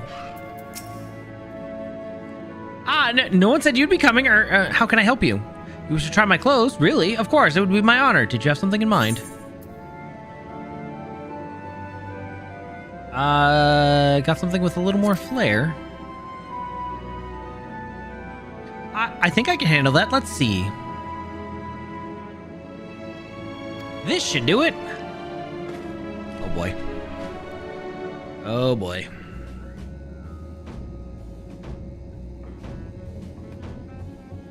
Leopard print? Some of my best work yet. Times and tastes truly have changed. It used to be so rare for anyone to request clothing with a focus on form over function. Thankfully, I had a spare concept of robes made using a different fabric. I think it looks rather fetching.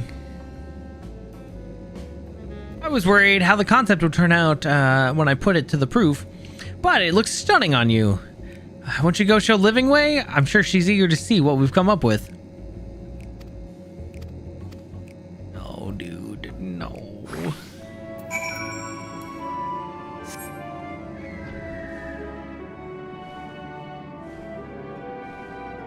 Not the leopard print. This is ridiculous.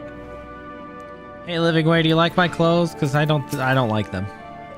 My, don't we look splendid? The result of much trial and error, but I know quality work when I see it. Shh, you needn't speak. I can see your adoration for the moon and we loporits in your eyes.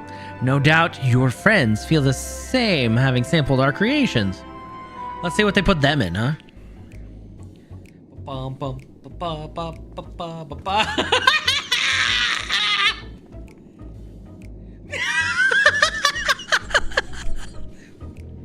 Sorry to have kept you waiting. They insisted we sample all of their concepts ere we returned.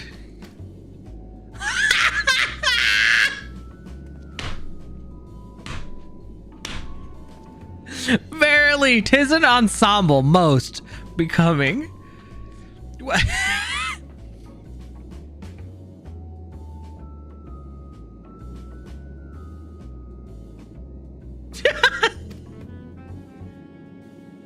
I think it's past time we return these clothes.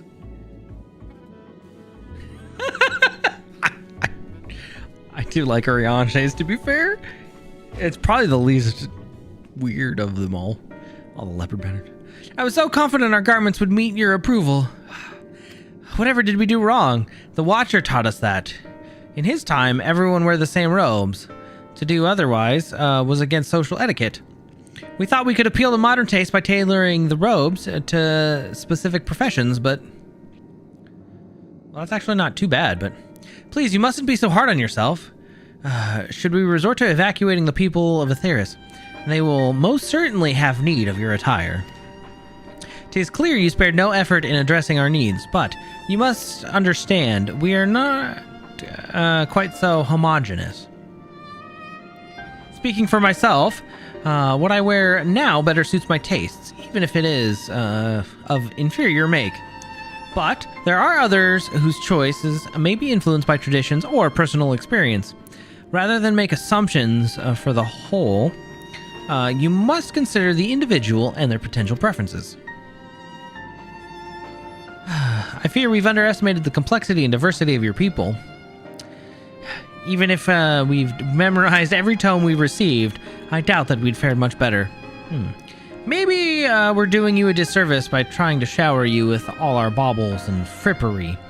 Thinking it was for your benefit, when you'd be better off on your own. There are some who might agree, people who prefer to keep others at arm's length, even when they know they shouldn't. As one such former fool, I'd like to ask you a question. This plan to evacuate and escape the final days, did it account for the reflections of the source as well?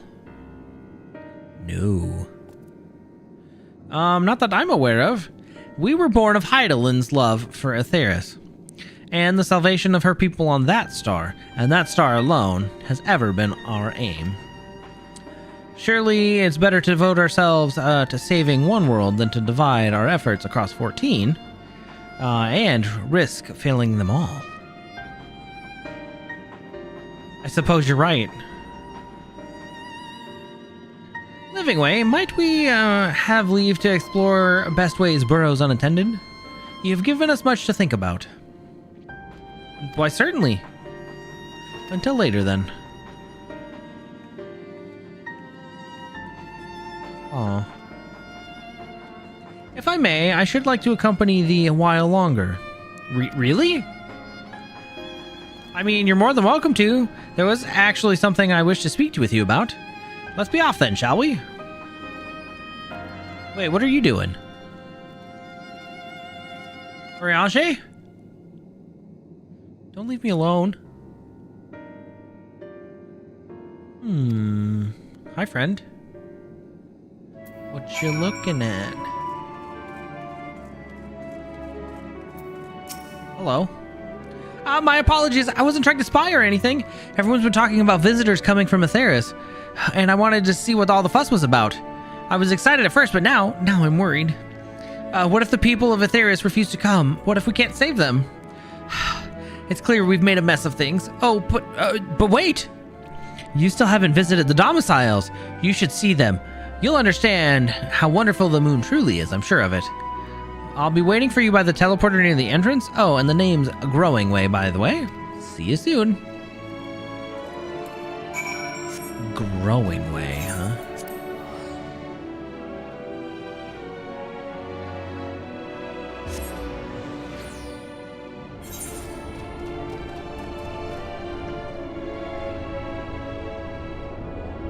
Hi, Growing Way. Oh.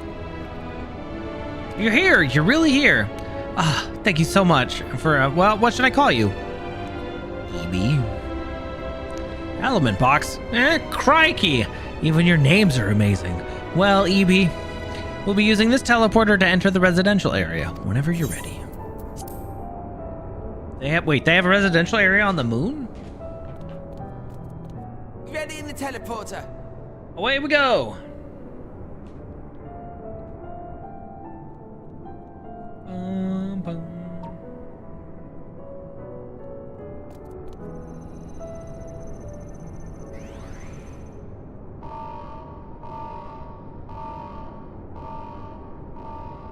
What? Huh? Access to living quarters restricted due to reconstruction. Then where is it? Oh no! Where did you send me? Wait! Uh-oh. Oh.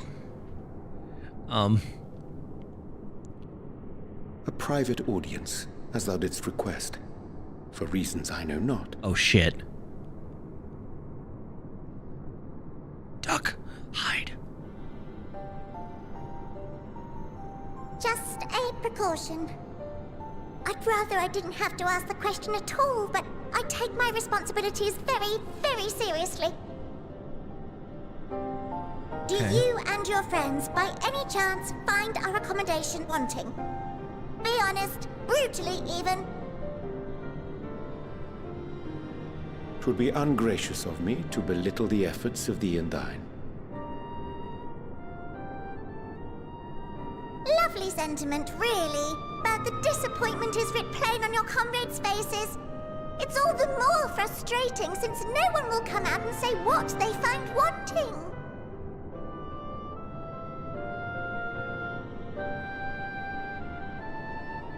If there are faults in our work, we need to know. We will do better. but time is not on our side. Yeah. The final days will wait for no one. If your people are to be saved, we must take quick and decisive action. This vessel must serve as a home for as many passengers as possible, for far longer than we may like. Which brings me to my request. Our collaborators on Atheris are doing what they can to prepare for the voyage. Would you be willing to go and lend them a hand? Maybe. Having seen the moon for yourself, you could speak to its many splendors, learn what else they might require, and assuage whatever concerns they have. Oh boy. Wherefore wouldst thou entrust me with such a task? How to put it? You're the only one who appears not to be wholly unsatisfied with our work. True, he did like the clothes. Quite good at pretending that's the case, at least. Calm, collected, tactful to a fault. Very particular with your words, too. You understand that, in the face of great danger, one cannot pursue perfection at the expense of practicality. The difficult choices must often be made for the greater good.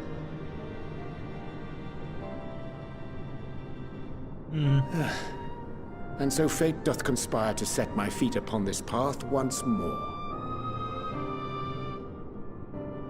Come again?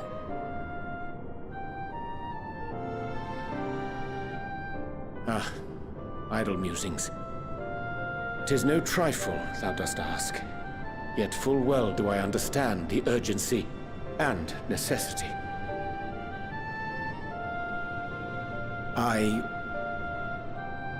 Oh, dear me! Dear me! I was terribly sorry for the mix-up. No!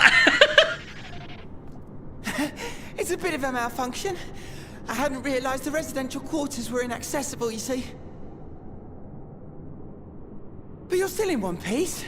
So, all's well that ends well, yes? Won't happen again. I promise. Uh-huh. We've been given away, though. Oh. Oh. I'm sure he agreed. But that means he has to go deal with the Forum and the Sharlians, right? Because this is, I'm sure, where they're sending all their stuff now. How they're getting it up here is beyond me, but... Gosh, that was embarrassing. I promise to be more careful from now on. Since the residential quarters are closed for now, I've rerouted the teleporter to allow travel between the floors instead. Hopefully, it proves useful in the meantime. A shame you couldn't see it, though. You really would have liked it.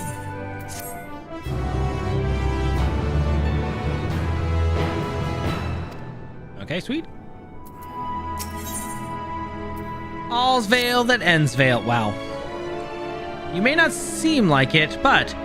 Oh, it may not seem like it, but we've been planning for this... we've been planning for this far longer than I care to admit. Each time we woke up, we'd have long discussions about how to save as many of you as we can. Felt like everyone had an opinion on this or that. But the one thing we agreed upon is that the people of Atheris wouldn't take action to save themselves until it was far too late. That's why we're striving to make the moon a vibrant magical place, and they'd hop at the chance to visit. Rather than waiting for the flames of oblivion to get them off their tails and force them to accept our invitation, the residential quarters may not be up to the necessary standards just yet, but there are plenty of other places we're seeing. You've already looked around the Curatorium, and wait until you see what's waiting for you at the east end of Burrow. Follow me. Oh, jeez. I guess we're going to Endvale. Endsvale.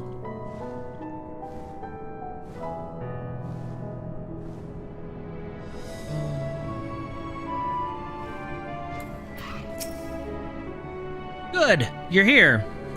Through this door is the greatest Endsvale. It was named as such a place because it's the veil to end all veils. The most beautiful forest you'll ever see. We understand that the people of Atheris enjoy taking leisurely walks through natural spaces and the like, so I'm sure you'll enjoy it. How about we start off with a nice stroll to the fountain, this way. Very well.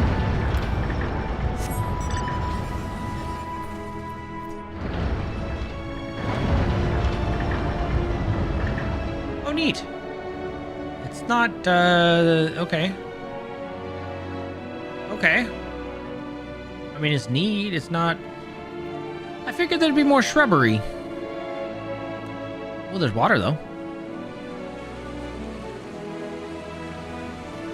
I like water features. Water features are a nice touch.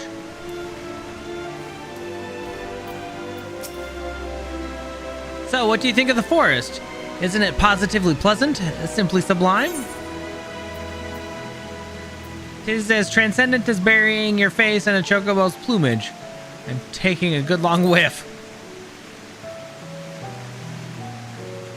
Yeah, you really think so? Truly? Hearing you say that means more to me than you know. Personally, I'd say this place is the pride of the borough. Building this place was a challenge, let me tell you.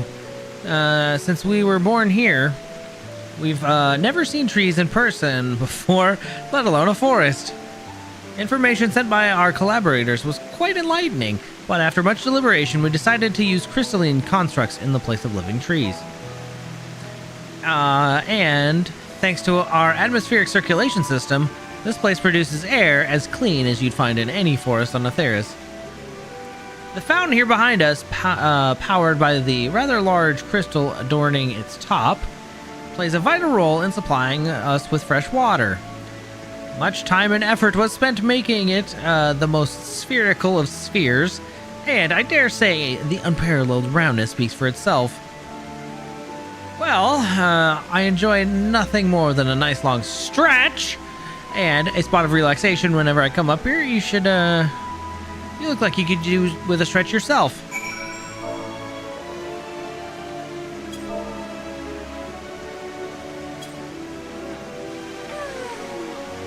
Big stretch. We're good. That's the spirit. I feel more relaxed simply watching you. A sight worth the many years spent building this place. It was not too much to ask. It's always been a dream of mine to take a walk through this forest with someone from Atheris. Could we, maybe?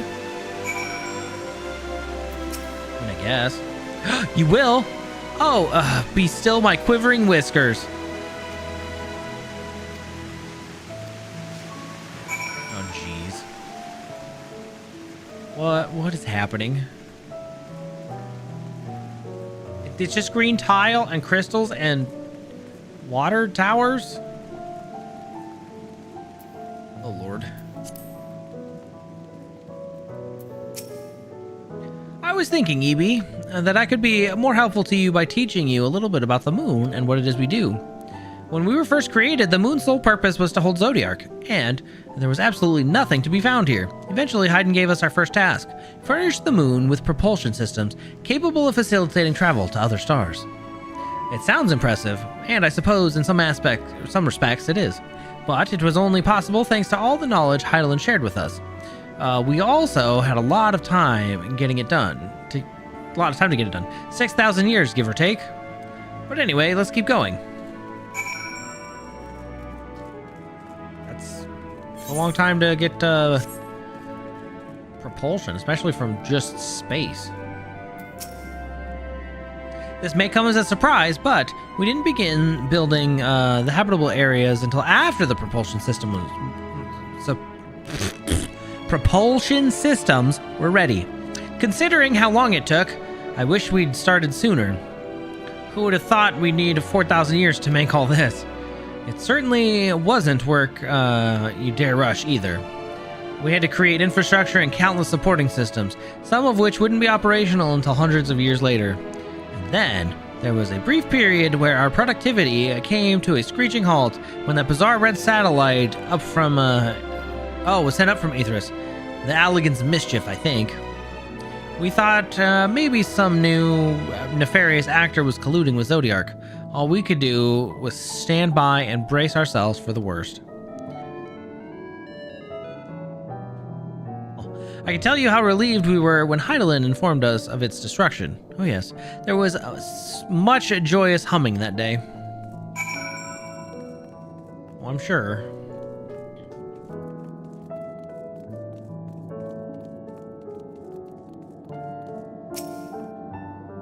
Say, do you notice anything peculiar about the treetops? I mean, apart from the fact that they're massive crystals and not trees. I'll give you a hint. It's the golden rings emanating from the glowing sphere. Along with the device fixed near the ceiling, they fulfill a role similar to our sun, and do so better even. The sun and similar celestial objects in the great expanse radiate energy that is harmful to your bodies. These rings shield you from that energy while allowing you to bathe in the perfect amount of sunlight, or rather a close approximation of it. Pretty impressive, wouldn't you say? Oh, and if you look closely, you'll see different types of trees have ever so slightly different curvatures. Yes, indeed, this is a forest. This forest truly is the greatest.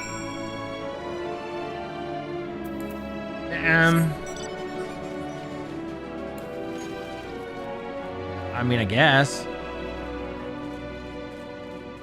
Yeah, okay, sure.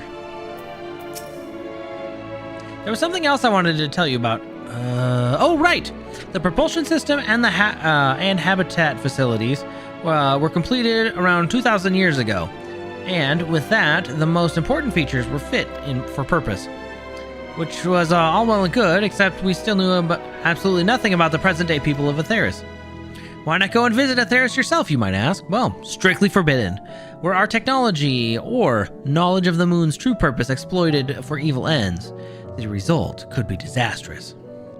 Then there were a few more rejoinings, and it became increasingly difficult to converse with Hydaelyn. Fearful we might lose the ability to communicate with her altogether, we beseeched her to find people on Atheris we could trust to help. We were quite fortunate everything worked out as it did.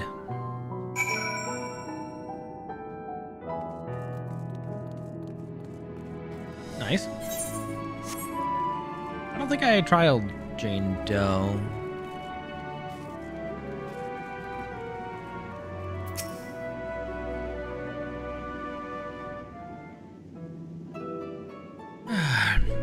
With the exception of routine inspections and maintenance, we've remained asleep and waited, hopeful Hydaelyn would find someone who would help us.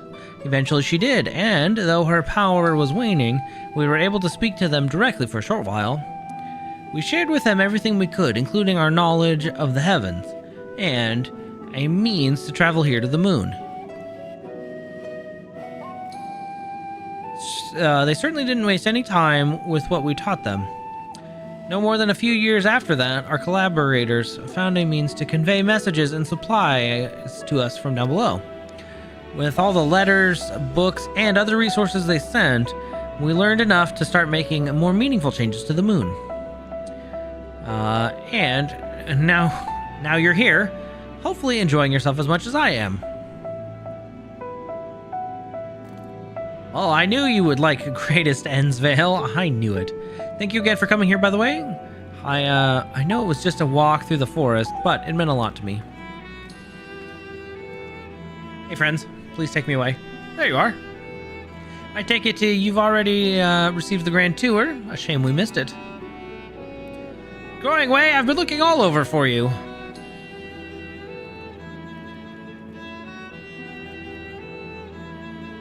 Oh, is this about the teleporter in the residential area?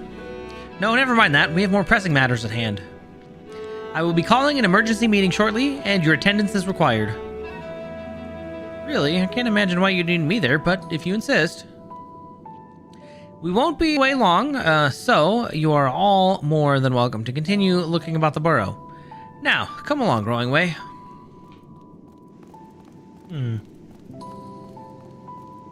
Before we arrived, you seemed to be in the midst of a rousing conversation with your guide. Did you learn anything of import?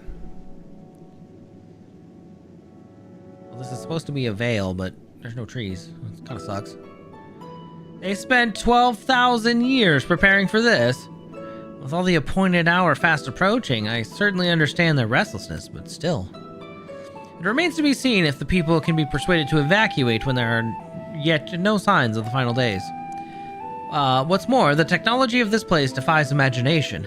I doubt there are many who would readily come to terms with living in such surroundings. Well, whoever these collaborators are, unless they are possessed of the world's most charming personalities, or it means to forcibly evacuate people, they will meet a great deal of resistance. Indeed, even if faced with annihilation, the decision to forsake all one knows cannot be made lightly.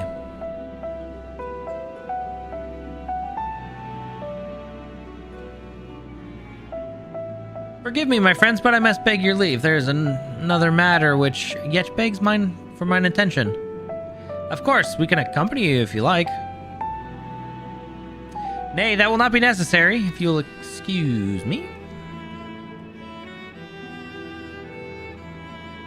Hey, we should follow him. He's suspicious.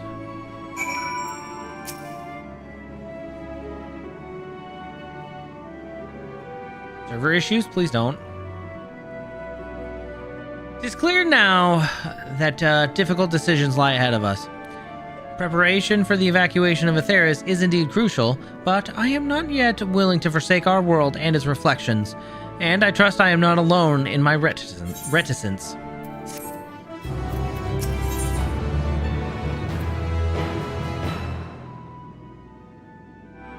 By now, Thancred can tell when his friends are up to something.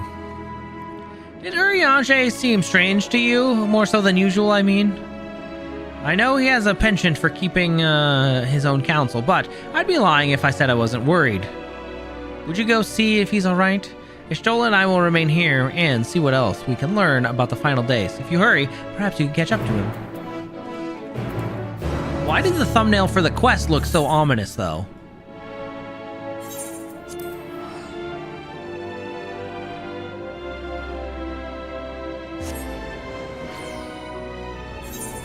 Looked like he was Sith Lord walking away from like a blast or something.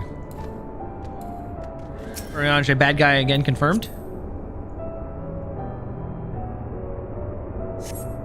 Excuse me.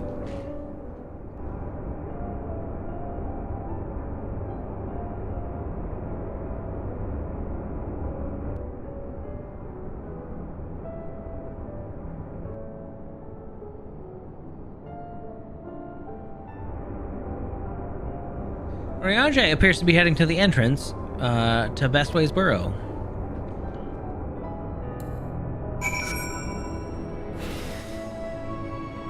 Oh yes, Le Snake.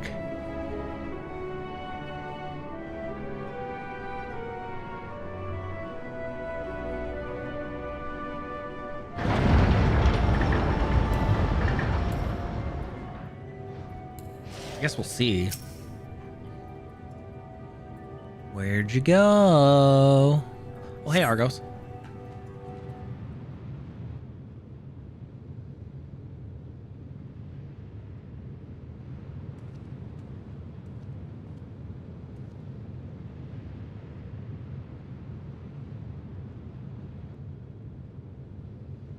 Urianger ventures off into Mare Lamentorium.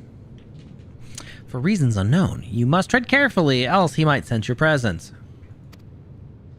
Oh, yep, actually sneaky stealth mission time. Follow Urianger from a safe distance. The objective will end in failure if you are noticed or you fall too far behind. Should you fail to complete the objective, you may try again by returning to the designated location.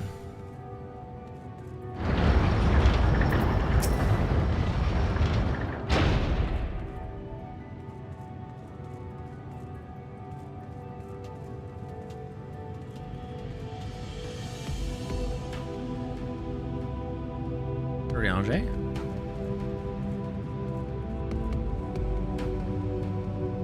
Eh?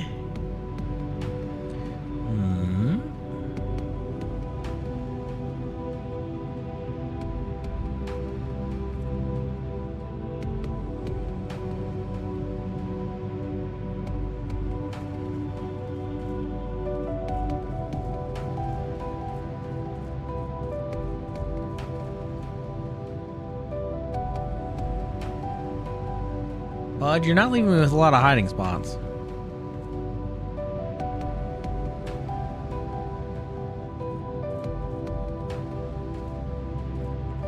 Nobody.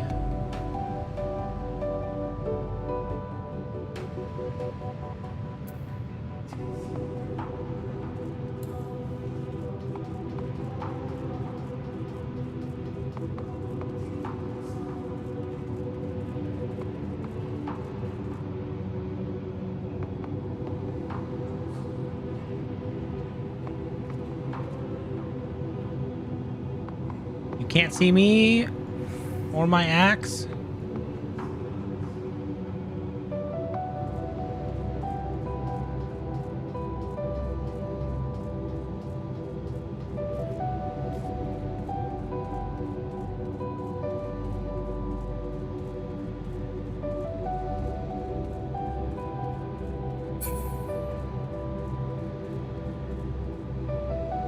Hey, buddy. What's going on?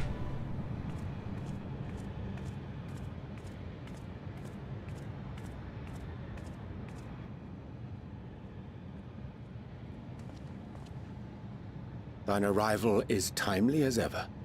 What? What does that mean? Thou didst chance to overhear my conversation with Livingway, I presume? I did, a little. 'Twas not mine intent to move in shadow. Nevertheless, I have been asked to do that and more yet again. Is it so plain that these strangers could intuit it at a glance? My capacity for silence and secrecy and duplicity.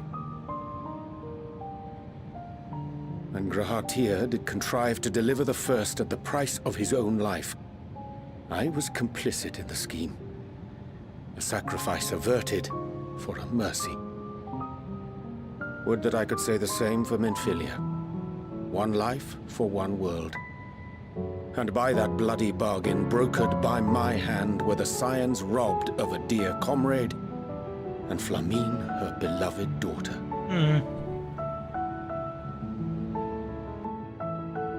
Two souls whose selflessness was beyond measure, whose resolve was unshakable. They would not be moved even had I thought to protest. But protest I did not. Far from it. I pushed them forward. No effort did I make to seek out alternatives, ones that would not demand such terrible costs. That resignation weigheth heavy on my mind, as does the memory of another lost to mine inaction. Dearest Moonbringer, who did face death unflinching, that we might secure a means to bring low the Ascians.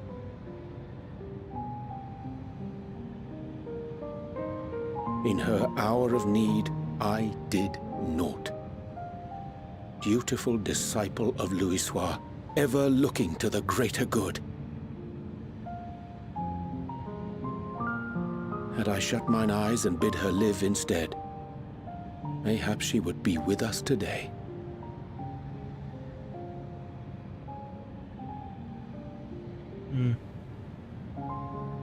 Selfish wants, born of everlasting regrets. Most days I put them from my mind, but could think of naught else when asked to swallow the same bitter draught. Subterfuge and sacrifice. Mayhap the right moral choice, but one I regard with great trepidation.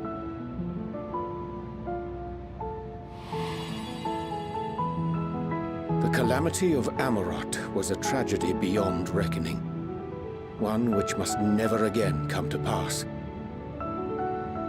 But how? Thus must we struggle, haunted by ghosts of those we have lost, clinging to those we pray we can yet save. But what of those we cannot? How do we make peace with the dreadful algebra of necessity?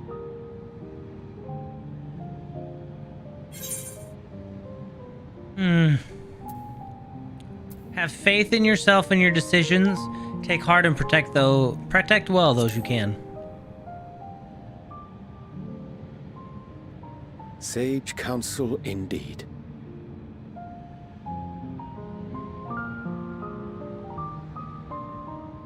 I see. Wisdom as befits a great worm. Curious that he should think thee in need of such encouragement. Well... Strange.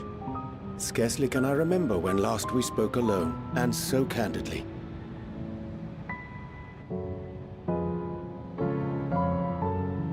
I thank thee. For all my supposed skill with words, I find it difficult to express such private thoughts. As for the Loporrit's proposition, I will take time and consider how to respond. It would be to our mutual benefit if we could converse more openly with our aspiring caretakers. Yeah. A concern I should be glad to address on the Scion's behalf.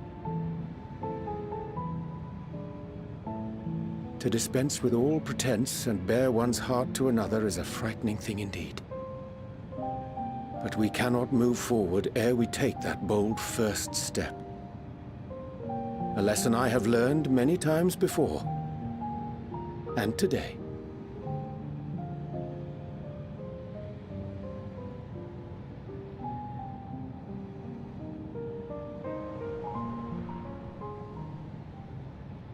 What are they saying? Curse these ears! I've heard bugger all! No matter. We've got our plans.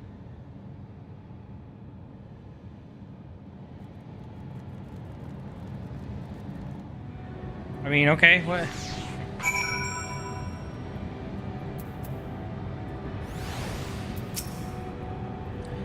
In truth, my reason for traveling hither was to effect a plan of mine own.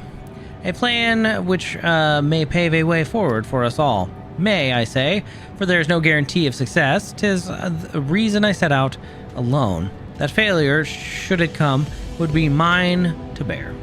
Alone. Yet thou standest before me with proffered hand and open heart. 'Twould be remiss of me to refuse thy amity, so I would ask, wouldst thou join me in mine endeavor?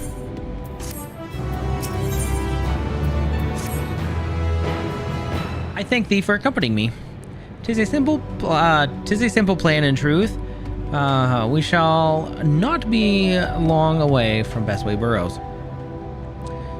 Difficult decisions must needs be made in the coming days, but I nevertheless believe we are all of one mind in our desire to save the people of Aetheris. To make clear our resolve to the Loporrits, I would offer them a gift, but its making doth require the most singular ingredient.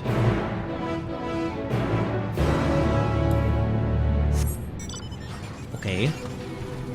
What? Are we mushrooms? Why does this look like mold? Ah, an abundance of spongoi. Excellent. A chance to spy this aggregation when crossing Zodiark's erstwhile prison. Using a spell taught to me by the Numal, I believe these shall suffice for the gift I would fashion. The magic requires considerable concentration, however. Might I prevail upon thee to stand watch whilst I perform the incantation?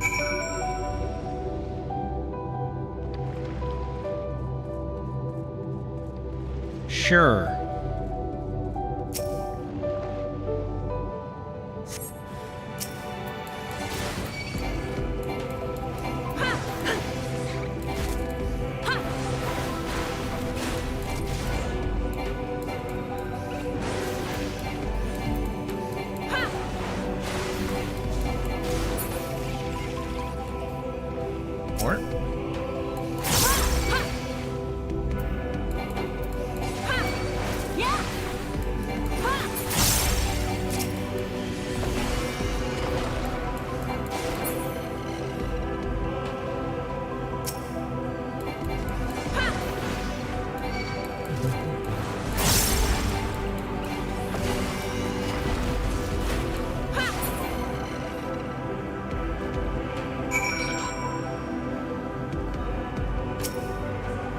the way, Gale Kitten. I'm busy. Surveying the nearby area, you see no signs of potential threats. This would be a good opportunity to see how Urianger is faring.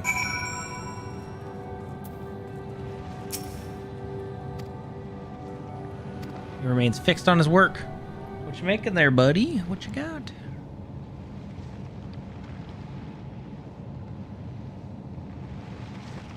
There, 'tis done. I magicked ink every ounce of efficacious as that crafted by the Numo. Rare is the occasion I would conjure mine own, but is nevertheless a most useful skill.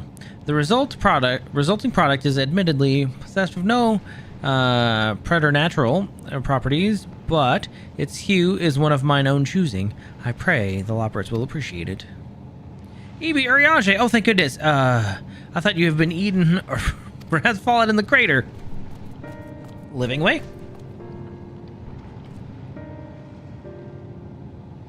Y'shtola has been looking all over for you, Ibi. She says she needs to speak with you about something urgent, dire even.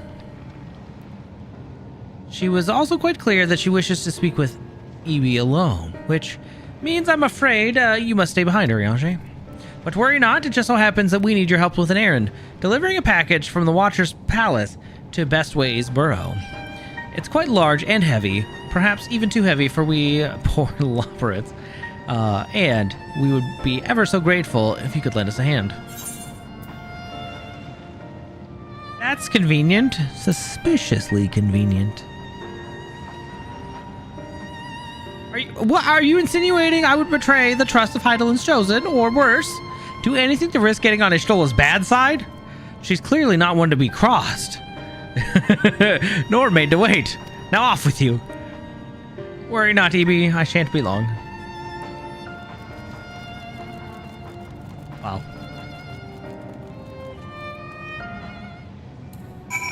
She dare not cross Heidelin's Chosen. But specifically, she never wants to get on Y'shtola's bad side. Wow.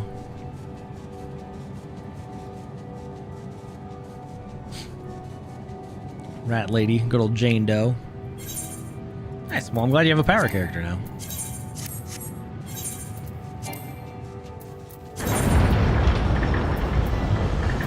Oh, hey.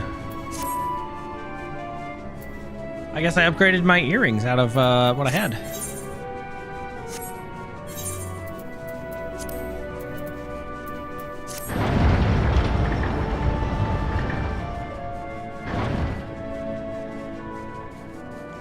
Y'shtola. Of course, with Growing Way. Oh, Ibi. We thought you would be away for far longer. A dire emergency. I said no such thing. But as you are here, I could use your assistance in one small matter. Running Way, a companion of Growing Ways, apparently has much to tell us of the final days. The problem, however, is that he is determined to live up to his name, refusing to stay still long enough for us to hold a conversation. Well, is there anywhere he's likely to stop and rest, or perhaps there's a way to slow him down?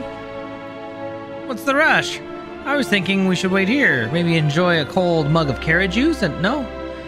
Well, if it's really that important, you can try using these balls of moose flesh, not to be confused with the other thing. Anyway, Running Way's other notable feature is his incessant chatter. You'll have no trouble finding him in a crowd, and when you do, try lobbing your balls at him. Crude, but if it proves effective, he was here in the Greatest Ensvale when we last saw him. Let's split up and find him.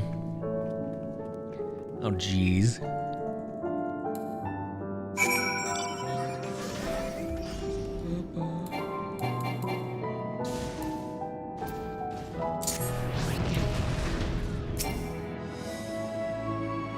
Search your surroundings for Running Way.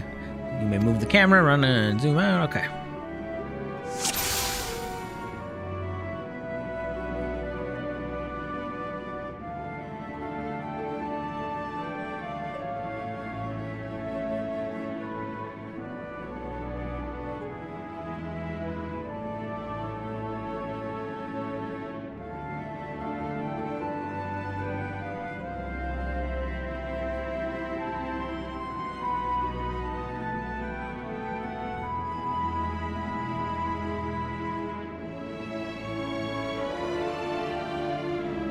Is that not him?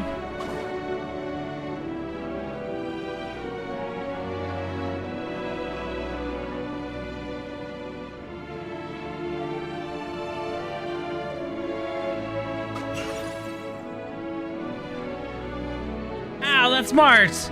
If this was meant to be a joke, it isn't funny. Caught him.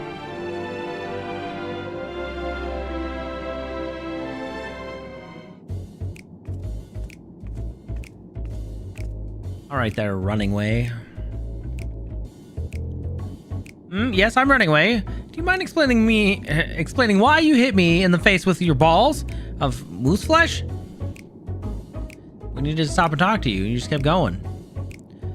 I'm highly knowledgeable about the final days. That's the most ridiculous thing I've heard since I woke up. Who told you that joke? As if we've got time to look into the final days when there's so much to be done about before the Great Voyage. It's true that Hydaelyn did impart some knowledge of the event, but I know about as much as any other operate around here. Less, probably. I don't know why anyone would think it's funny to go around telling people I'm an expert, but they'd better hope I don't get my paws on them.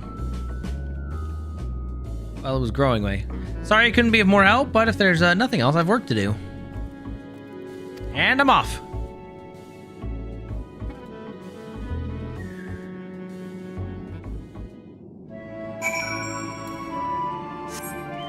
Alright, these bunnies are getting... Meese? They're getting more and more suspicious by the minute.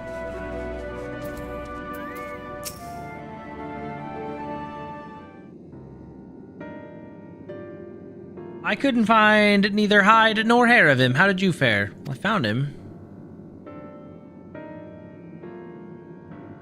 So he knows no more than the others.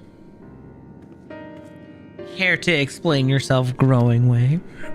Well, you see, I misremembered. That's it. I misremembered. Terribly sorry about that. I'm afraid I'm drawing a blank, though. Try as I might, I can't remember who I was thinking of. On an unrelated note, what of Urianger? I assume you spoke with him earlier, but did he say when he'll be returning? On his way to the Watcher's Palace with Livingway.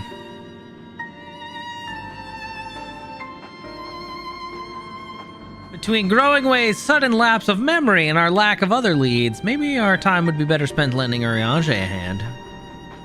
What? Now hold on a moment. It's all coming back to me. Yes, I remember. The information you're looking for is in the archives. Yes, that's where you'll find all sorts of useful knowledge, including that pertaining to the final days.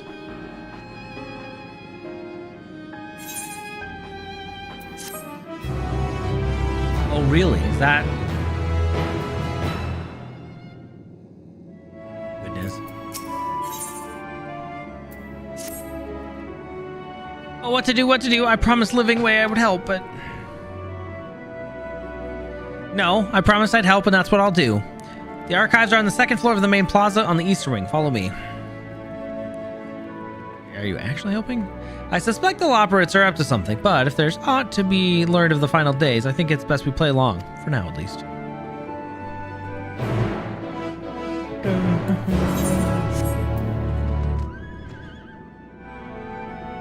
Alright, we're like 2 quests out from ending part 1, and we'll probably call it there for the evening.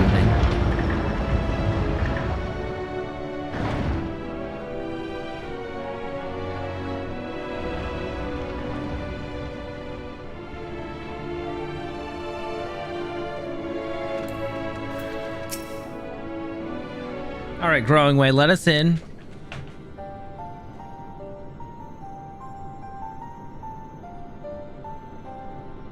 The archives are right through this door, but it seems to be locked. Guess we'll just have to go and find whoever has the key. Growing Way, enough. If you have naught else to tell us of the final days, you need only say so.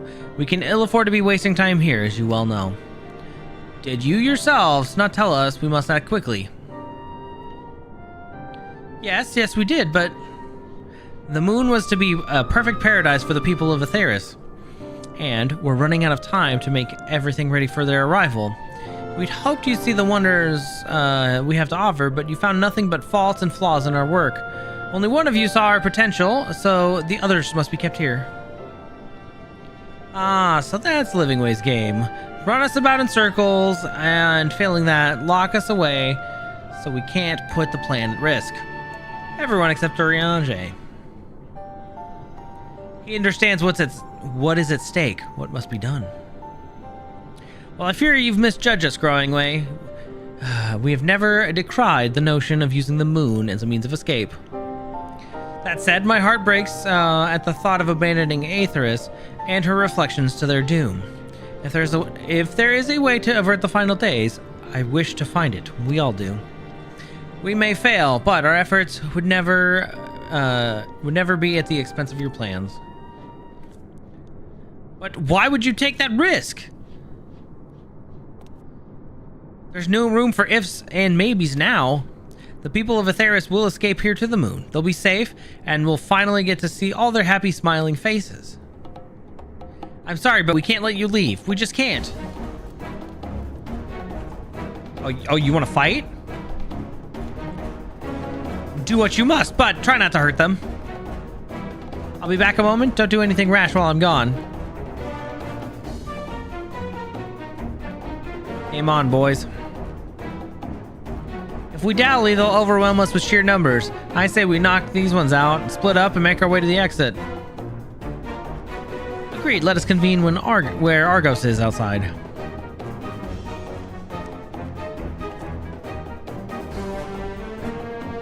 Hopefully it's an easy one.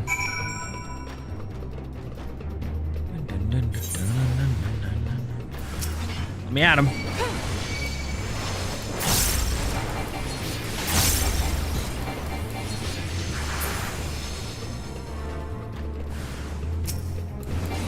Oh, okay.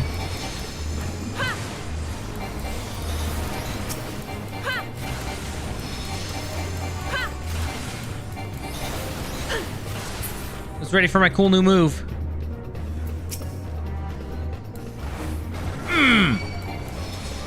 Yeah.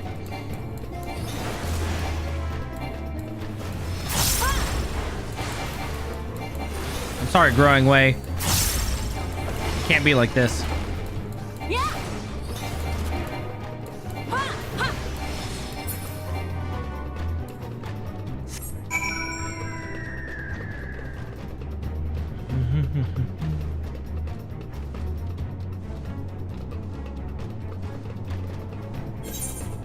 Was a fairly easy win, though.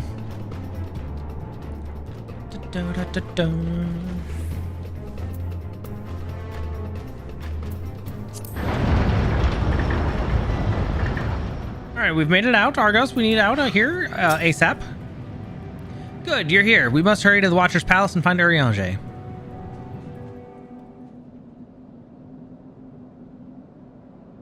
Let's just take Argos.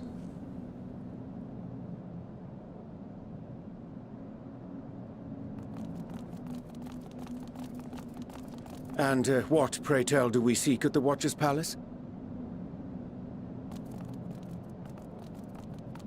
Oh, come off it, friend. You know full well why we're here. The time has come for you to return to Aetheris and help your brethren prepare for their journey here and beyond. Forgive me, Livingway, but I cannot in good conscience proceed with this plan. Huh? But what about the final days? The death and the doom? Oh, we have to hurry before it's too late.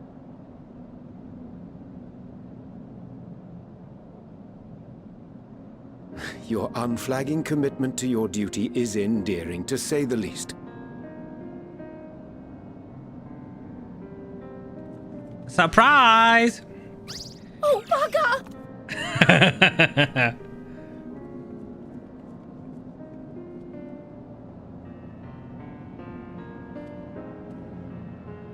Be at ease. They bear you no grudge, nor do I. How could we, having come to understand your purpose? For millennia, you and yours worked tirelessly towards the singular purpose of this heavenly vessel's construction. An arduous feat by any measure. It is clear you have spared no effort. Why, your very names are a testament to your dedication.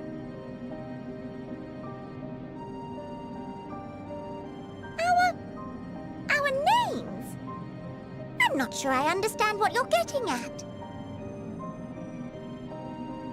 Names are an expression of the self. A declaration of one's hopes and aspirations. Sure.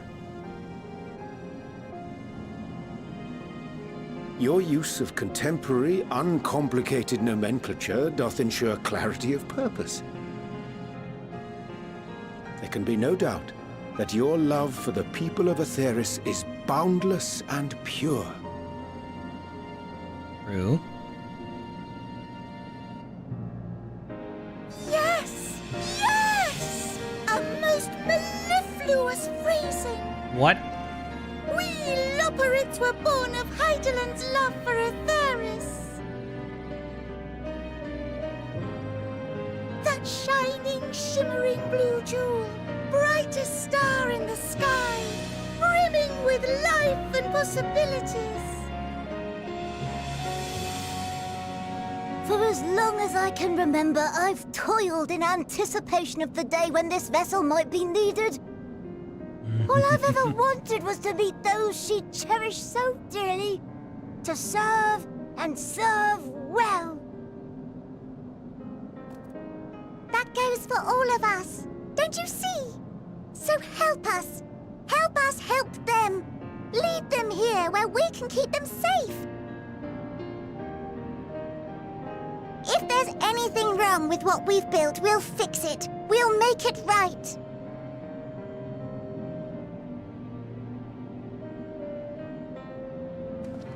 Time for head pats? Your works want not for repair. Yet there remaineth much for you to learn of men, and your own kin besides. Singing Way, thy name bespeaketh more than the simple marriage of rhythm and rhyme. The songs of Aetheris are beyond counting, and span the length and breadth of emotion. Maps are monuments to man's pioneering spirit and his devotion to charting the furthest reaches of our star. Many have devoted their lifetimes to exploratory pursuits, to venture unto the highest mountains and the deepest oceans in search of unknown frontiers. And thou, my friend, I do not think we have met. My name is Pudding Way. Pudding, huh? Pudding Way? Yes, indeed. A name of deep and abiding significance, I'm sure. But one perhaps better communicated through delicious deeds than tasteless words. A judicious application of fey magics at a later juncture may be appropriate.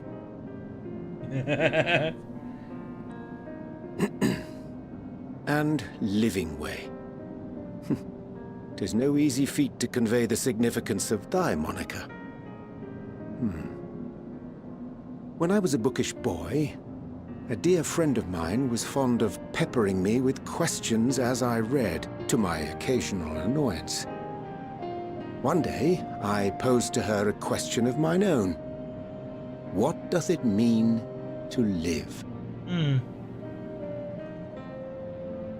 After much contemplation, she proffered this answer. The anticipation of a half-read story's conclusion. The hope today's mistake may serve as tomorrow's lesson. The wish that a new acquaintance may one day call thee friend. She believed it to be all these moments and more.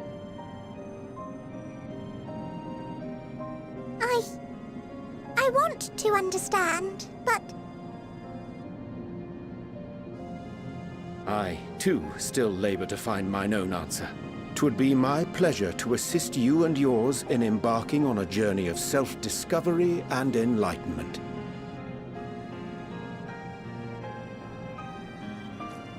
For thee.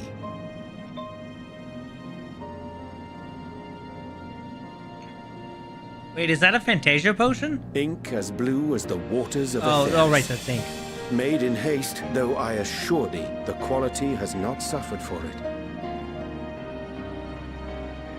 The people need not be persuaded by honeyed words. Nay, I have faith they shall do what is right in due course. Until they do, I beg your patience, friends. And with that ink, let us fill the empty pages of Living Way's compendium. An open exchange of ideas will surely afford you all a better understanding of modern man, and with it, ideas for improvements and renovations.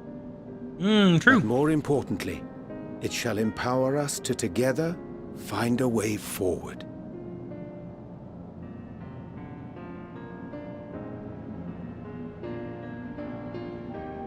I hope you're right. Thank you for this lovely gift.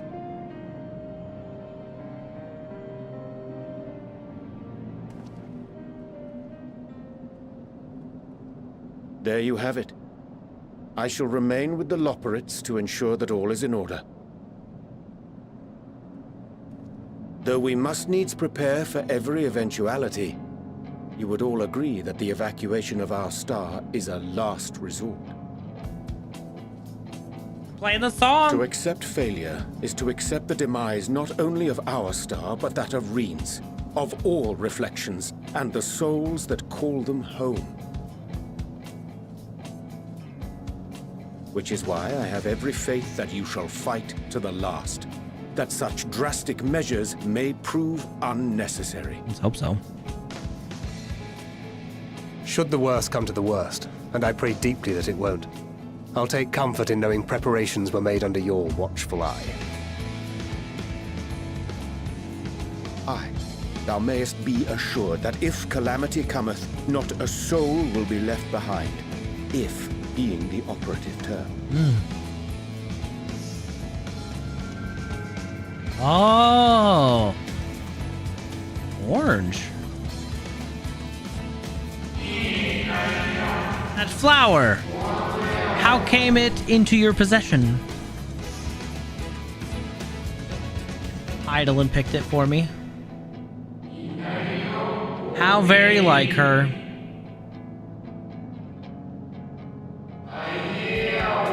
Guided by its light, you may come to know her true intentions. Intentions which remain a mystery even to us.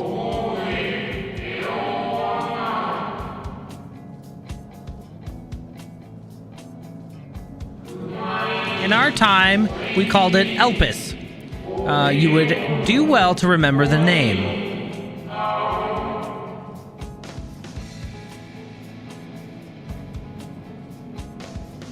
Elpis. Heartbloom. I hate to interrupt, but I feel like I need to make amends for all the secrecy. I mean, maybe a little bit. Think nothing of it. We haven't been the most gracious of guests. Do convey our apologies to Growingway and the others. But of course! And when next we welcome more guests from Atheris, we'll have learned to be much more hospitable hosts. Oh, and circling back to the matter of inappropriate secrecy, we ought to discuss our benefactors. Come on, Charlian. Agreed. The Charlian Forum, yes? Yes, indeed. What? How did you know? Well, that one was not really that hard to guess. The more I heard, the more obvious it became. The Forum's aims align closely with those of your anonymous patrons. A telling coincidence would be an understatement. True. Though had we not taken it upon ourselves to peruse certain restricted tones in Labyrinthos, we might still be unaware of their plans. Yeah. But let us continue this discussion upon our return. I dare say we have kept Alphino and the others waiting long enough.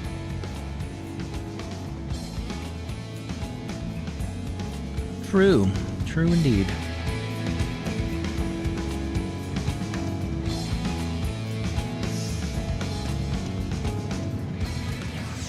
Yeah, most of the Asians are that tall, right? Like, looking at Amrat. Also, hi, Bradley!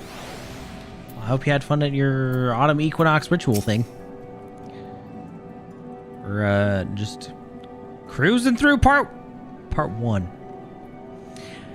'Twas a relief to see Living Way was pleased with my gift of ink, to serve and serve well.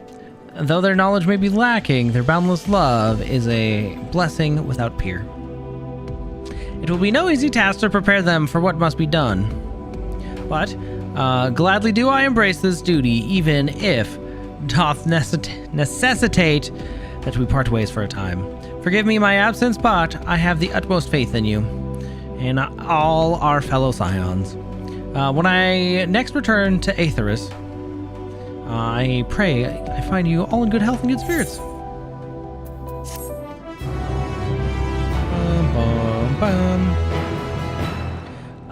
Lilith, are you talking about the tattoos on Urianche's like cheek, and then the neck ones for Ishola and Thancred? Those are the mark of the Archons in Sharlayan. Basically, they were like a special...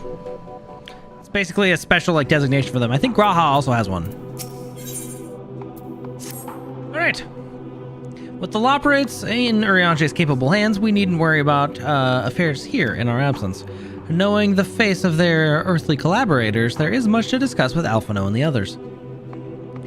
Let us return to the Tower of Babel. Our battle for the star will soon begin in earnest, and we must prepare.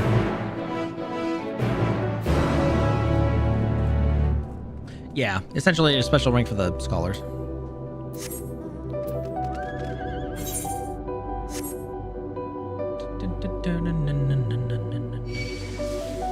Right, that's right. Also nice. Well, we'll give Echo lots of pets for us, and maybe a treat. And away we go. Oh, just like that. Hey, look, we made it. Gods, I can scarcely believe we went to the moon and back. But we'll have time to reflect on that later. Right now, I need to head back to Camp Broken Glass and deliver a thoroughly detailed report to Lucia. I'd like very much to know how everyone is getting on here as well. They've only just begun to treat the tempered prisoners when we left. I share your curiosity, but warning our allies of the final days is of greater importance. I speak not only of the contingent, of course. The heads of state of every nation must know what we have learned. We know not when or where or in what manner of days the final days will begin to manifest, so we must see that everyone is prepared.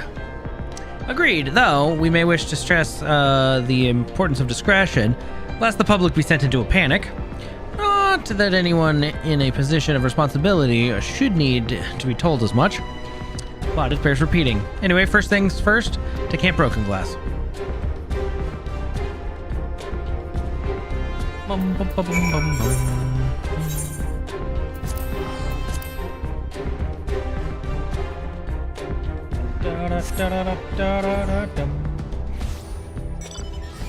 We are here, friends.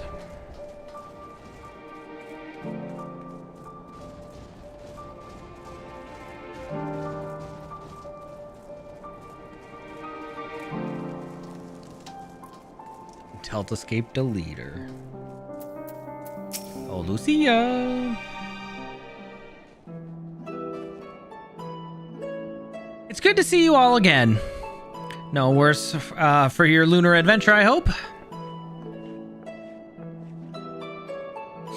We've done what we can for now, and believe me, we intend to tell you all about it. But before we do, might you tell us what's become of Garlemald in our absence? We succeeded in subduing the Tempered inside the Tower of Babel. We took many alive, but combined with those who were already in our custody, the number requiring care has grown exponentially. The inclement conditions here have made it difficult, if not impossible, to treat them all. So we petitioned the aid of the allied nations. Some are understandably hesitant to proffer assistance, particularly those that were but recently subject to Imperial occupation. That said, several others have agreed to grant them refuge for treatment. With the assistance of your fellow scions, we endeavor to see them safely transported and subsequently cured of their tempering. Will all the tempered be relocated? Not all, no. We have sufficient shelter to attend those whose treatment has begun, and enough healers have already volunteered to remain until their patients have recovered. Euless is one such patient, though he is not yet fit to receive visitors. Truth be told, it was a miracle he and those in his company were not harmed in the chaos. If not for Alphino and Alisae's timely assistance, I dare say none of them would be with us today.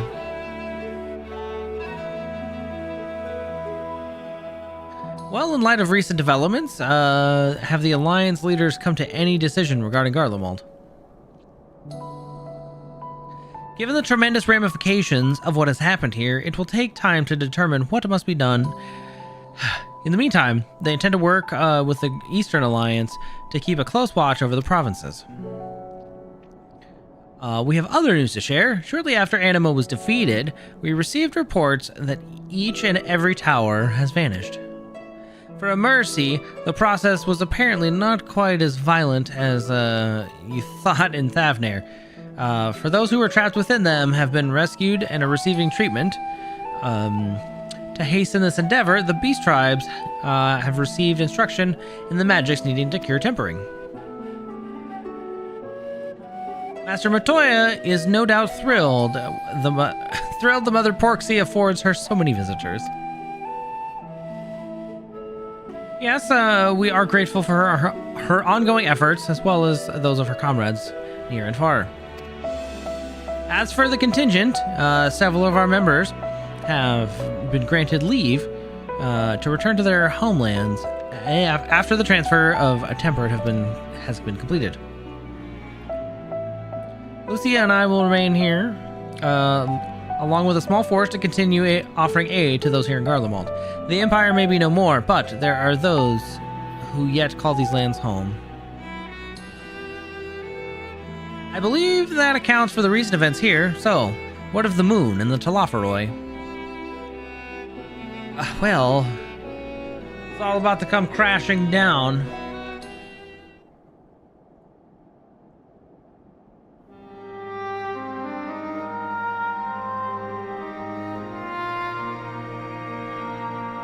The final days. Gods, I prayed your victory would mark the end of our troubles. While there is still much we do not know, but the Alliance leaders must be told. Would you be willing to contact them in our stead? Yes, of course. I will send word forthwith. We'll also release your fellow scions from their present duties, that they may return to Charlian. Your energies are better spent finding a means to avert the coming apocalypse. Speaking of your fellow scions, you'll be happy to hear that Mistress Kryl, though still on the mend, has been moved to the Baldessian Annex and given into Tataru's care. Thank you. I look forward to seeing them both upon our return. Let us be on our way then. One last thing, if I may. After your confrontation with Zodiark, you said Zenos took his leave, and in all likelihood has returned here to Garlemald. I have a mind to dispatch scouts to try and ascertain his whereabouts, but first wish to ask if you believe there is merit in doing so. Well, an admirable but futile endeavor. If you're expecting a trail of destruction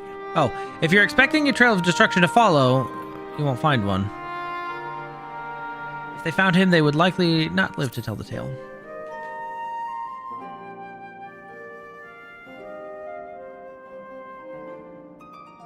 I suppose you're right. To dispatch good soldiers in pursuit of such a beast would be to send them to their deaths. Pray forget I entertained the notion. While on the subject of Zenos, the 10th Legion has made an official proclamation. They denounce the Crown Prince and condemn his role in the Empire's downfall. His very title has become the source of shame among his former subjects, and it's continued to serve only Its continued use serves only to hinder relations with foreign nations.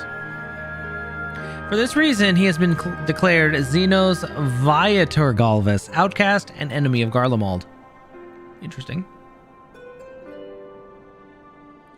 Daniel is no more, and now his own people turn against him. It seems he's not but his bloodlust to keep him company. Better that than an army to see it sated. At any rate, I will not keep you any longer. I pray you safe passage back to Charlian. Well, we're almost there. Back to good old Charlian.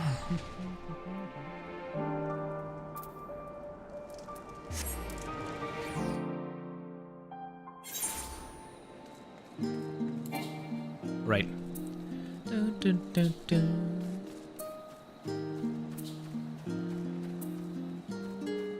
Quit it. Goodness. Bum, bum, bum, bum.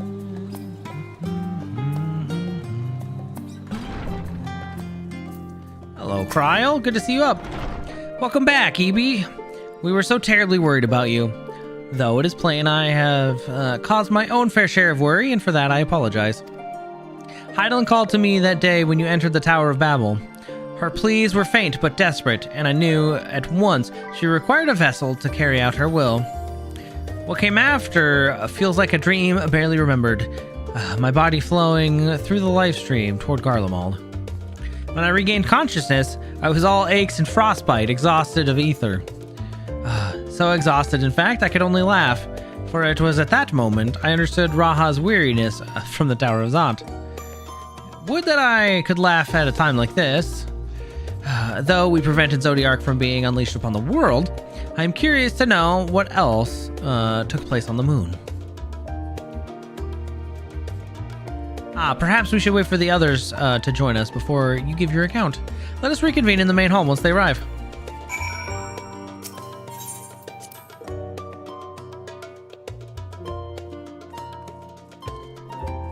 Destination station.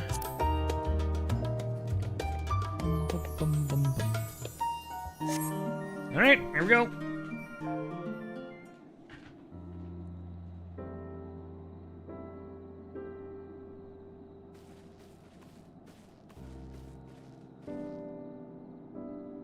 Sorry to have kept you all waiting.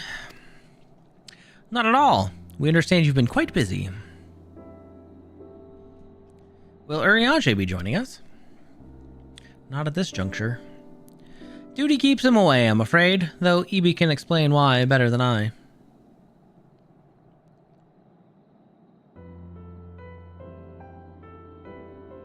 Yeah, where to even start with all of that?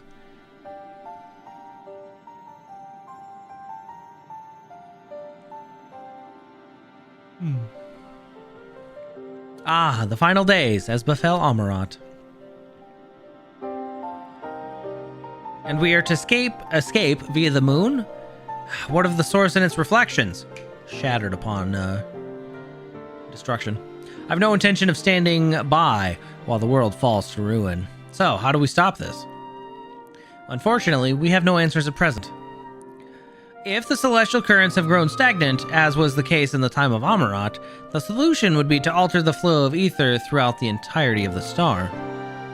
The ancients accomplished this by summoning Zodiark, sacrificing half of the star's population in doing so, but it should go without saying that such a sacrifice cannot repeat. Which leaves us with the daunting task of identifying the underlying catalyst for the final days. A feat which even the Amarotines, sure, whatever, could not accomplish. Unfortunately, we have no clues. We found no clues in Mare Lamentorum. While there's still much we do not know about the catastrophe itself, let alone what may have caused it. The final days were marked by the corruption of the Amarotines' creation magics, but we command no such power, which invites the question, what havoc is in store for us?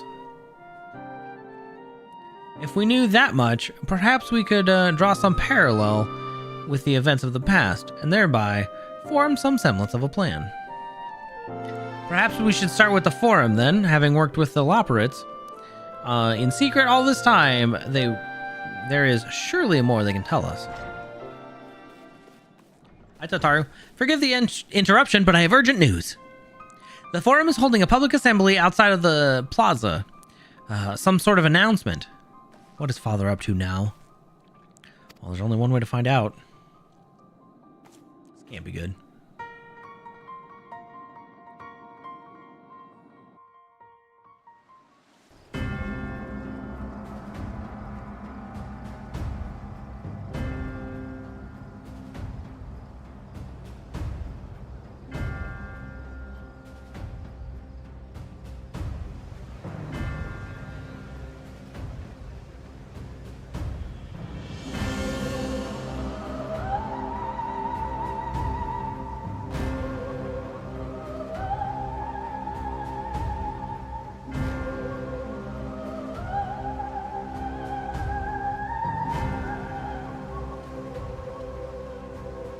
Order! Order, I say!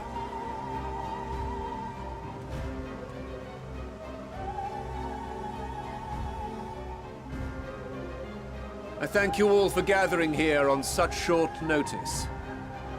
This day we must speak of grave affairs and their implications for the future of Sharlayan, nay, of this very star. Oh, really? Said affairs concern all citizens, and so we have called for a public assembly.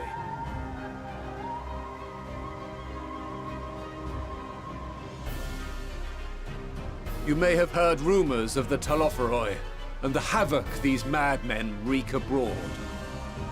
Under normal circumstances, we would pay little heed to petty disturbances outside our borders. The final days, however, are another matter altogether. For we dare not ignore these prophetic words of Eld. Oh, really?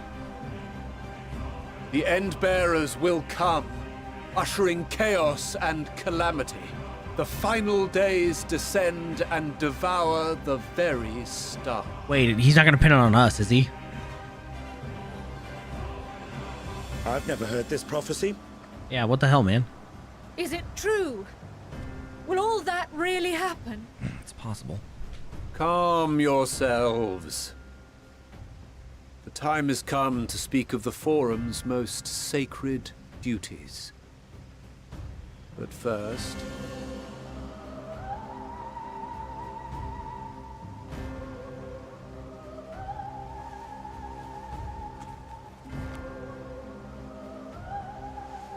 Give voice to the voiceless. Let bindings be unbound. By unanimous decree, I declare the enchantment broken. Oh, good.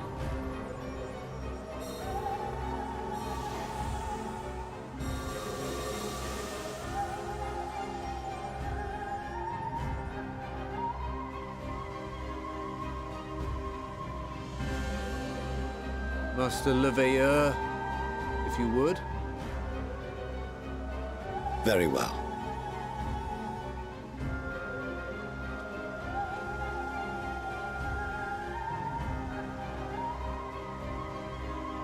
"270 years ago, our forebears began an expedition in the Dravanian hinterlands, in search of a route to access the ethereal sea. This much is public knowledge. Their findings, however, would become the Forum's most closely guarded secret. What those researchers discovered in the hinterlands was not a passage unto the ethereal sea, but the very heart of our star, and Hydaelyn herself." Okay. She spoke to them of a calamity that would extinguish all life, and of a means by which we might be spared. The moon. 'Tis in truth a gargantuan vessel built to serve as sanctuary for her children and deliver them from this doom.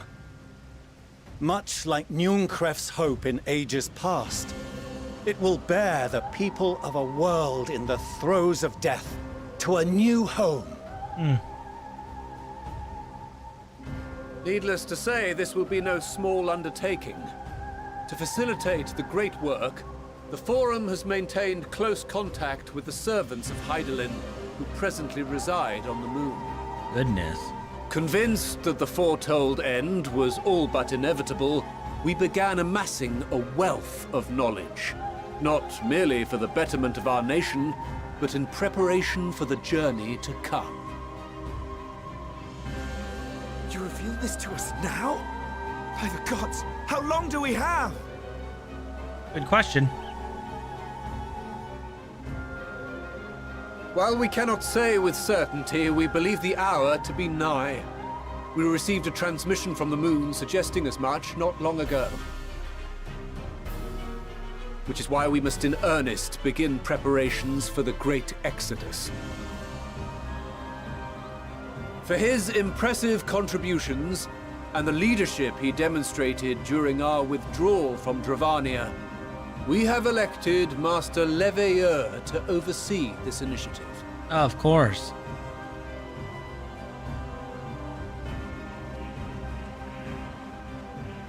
Fellow scribes and scholars, my countrymen, we face a threat of unprecedented scale. We must challenge the trials before us with composure and conviction if we are to find salvation. The wisdom of Sharlayan has ever been a shining beacon in the darkness, and so it shall continue to be. It is our solemn charge to see our heritage preserved for future generations. For those who will come after, we will brave a new frontier.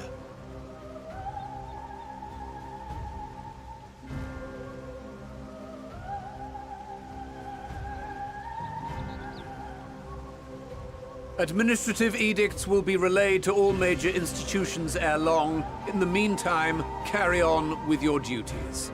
With that, I hereby call this assembly to a close.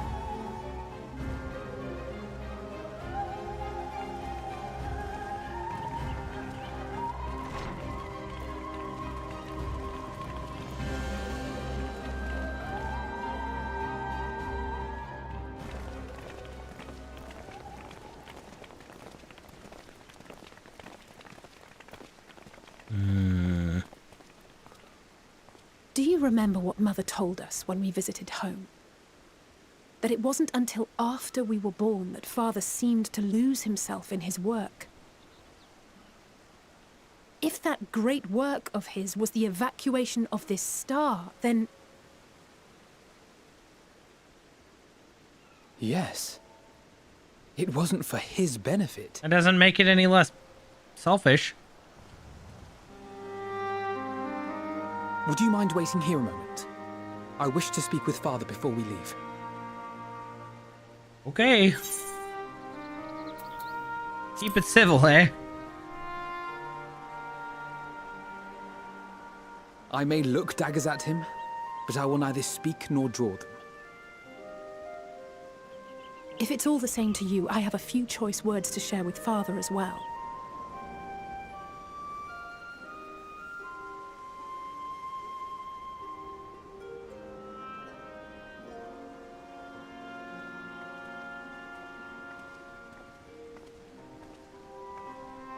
So, come to call us cowards and bid us join your fruitless battle against the inevitable. Kinda, yes.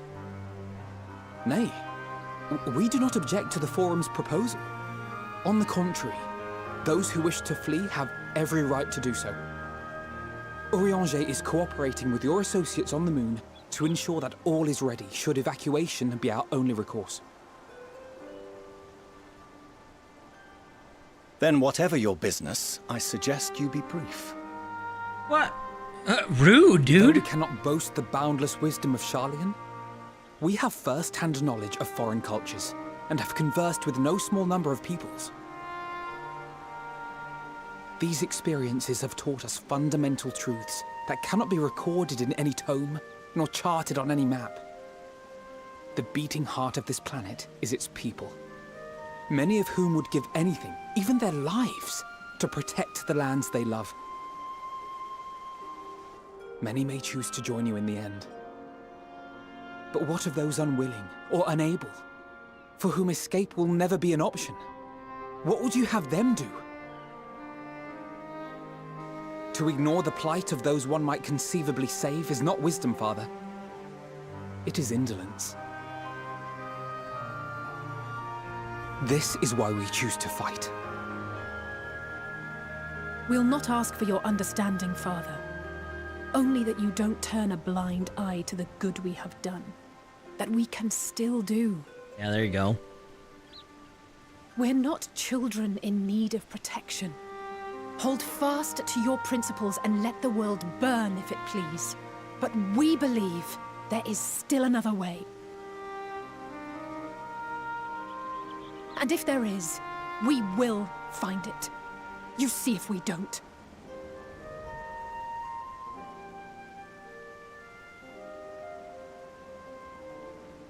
Do as you will. Just stay out of our way. Rude.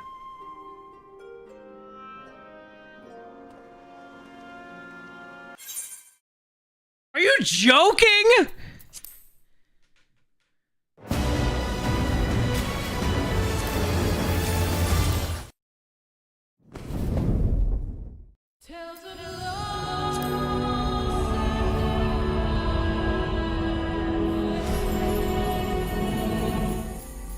So freaking mad. Stop. Just... What? Why? I just want to do the story and go to bed. We're almost there. Now I have to watch that whole damn thing again.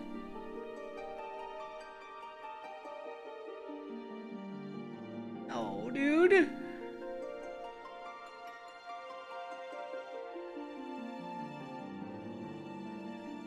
I was staying out of his way. He apparently knocked me out.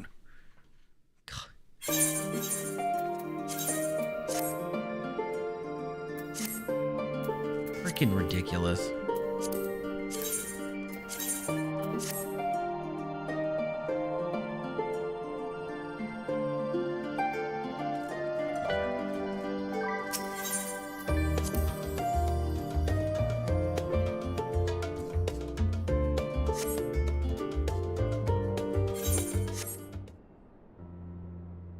We can skip this one, go to the next one.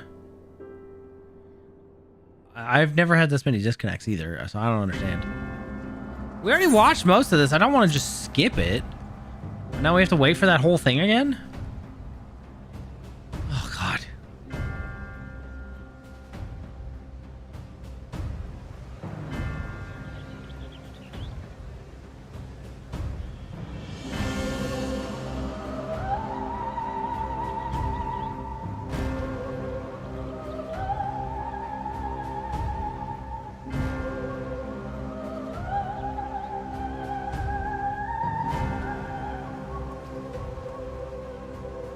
Order! Order, I say!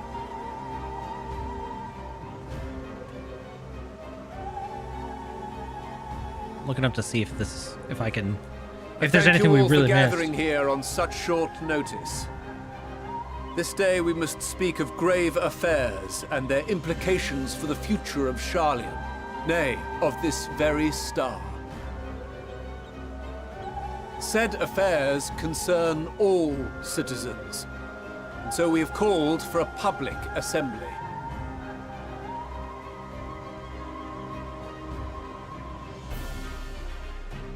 You may have heard rumors of the Talofferoi and the havoc these madmen wreak abroad. Under normal circumstances, we would pay little heed to petty disturbances outside our borders. The final days, however, are another matter altogether. For we dare not ignore these prophetic words of Eld, The Endbearers will come, ushering chaos and calamity. The final days descend and devour the very star.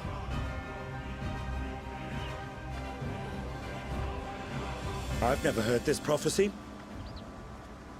Is it true? Will all that really happen? Calm yourselves. The time has come to speak of the Forum's most sacred duties. But first...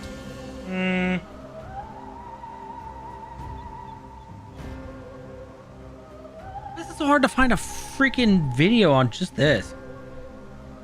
Whatever. We'll just deal with it. Give voice to the voiceless. Let bindings be unbound. By unanimous decree, I declare the enchantment broken.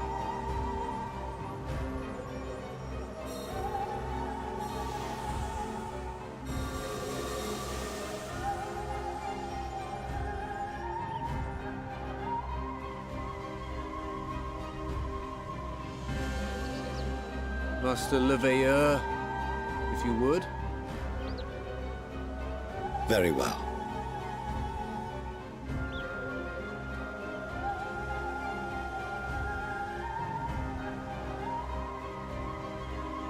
"270 years ago, our forebears began an expedition in the Dravanian hinterlands, in search of a route to access the ethereal sea. This much is public knowledge. Their findings, however, would become the Forum's most closely guarded secret. What those researchers discovered in the hinterlands was not a passage unto the ethereal sea, but the very heart of our star, and Hydaelyn herself. She spoke to them of a calamity that would extinguish all life, and of a means by which we might be spared. The moon. 'Tis in truth a gargantuan vessel built to serve as sanctuary for her children and deliver them from this doom. Much like Nunkref's hope in ages past, it will bear the people of a world in the throes of death to a new home. Needless to say, this will be no small undertaking. To facilitate the great work, the Forum has maintained close contact with the servants of Hydaelyn, who presently reside on the moon. Convinced that the foretold end was all but inevitable, we began amassing a wealth of knowledge, not merely for the betterment of our nation, but in preparation for the journey to come. You reveal this to us now? By the gods, how long do we have?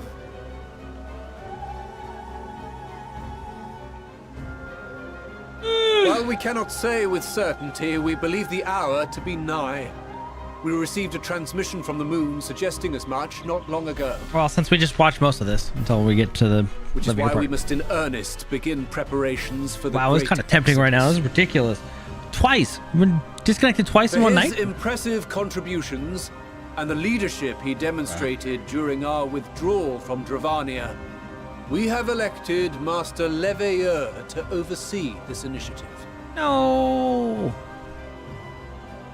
I would like to do the latest story of WoW, though. Fellow scribes and Not scholars, a new character, but my countrymen, we face a threat took of precedence. unprecedented scale.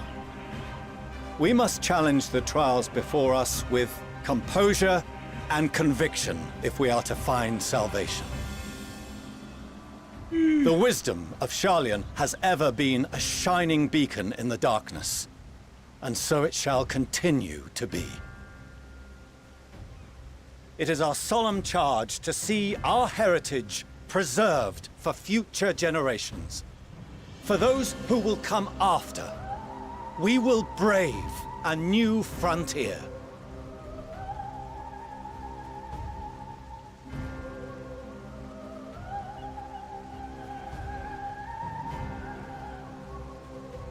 Administrative edicts will be relayed to all major institutions ere long. In the meantime, carry on with your duties. With that, I hereby call this assembly to a close.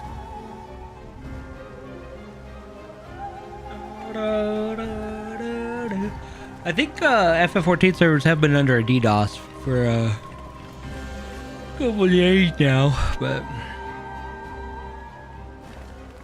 it hasn't hit me yet until tonight.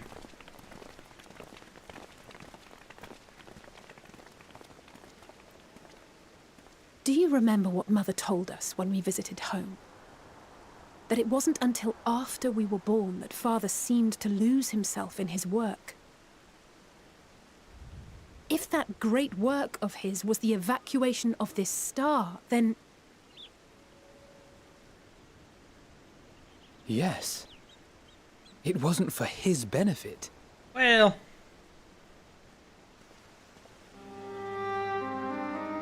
Would you mind waiting here a moment? I wish to speak with Father before we leave. I don't care.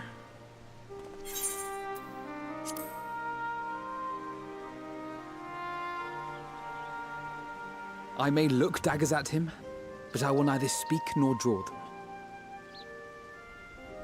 If it's all the same to you, I have a few choice words to share with Father as well.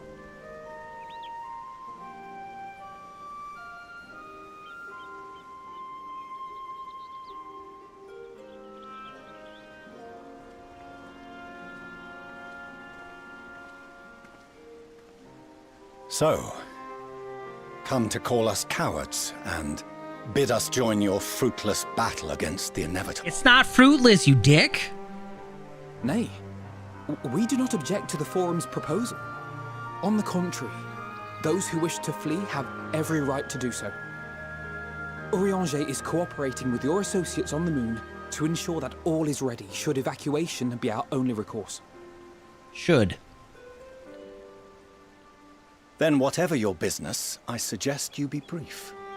There's no way to talk to your children. Though we cannot boast the boundless wisdom of Charlian, we have first-hand knowledge of foreign cultures, and have conversed with no small number of peoples. These experiences have taught us fundamental truths that cannot be recorded in any tome, nor charted on any map. The beating heart of this planet is its people, many of whom would give anything, even their lives, to protect the lands they love. Many may choose to join you in the end. But what of those unwilling or unable, for whom escape will never be an option? What would you have them do? To ignore the plight of those one might conceivably save is not wisdom, Father.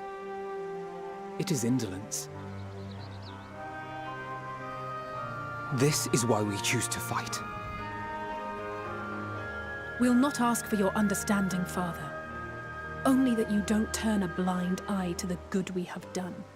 That we can still do. We're not children in need of protection. Hold fast to your principles and let the world burn if it please. But we believe there is still another way. And if there is, we will find it. You see if we don't.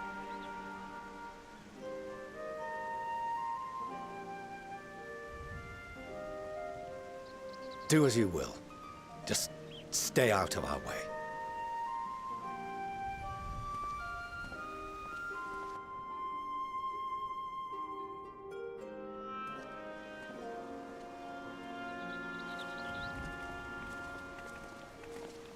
Were he not so consumed with self-righteousness, he might tell you how proud he is of you both. Bold words call for bold action, and there'll be no turning to your father should plans go awry. As if I ever would. So long as there are those who wish to stay and fight for this star, we have to do what we can to help them.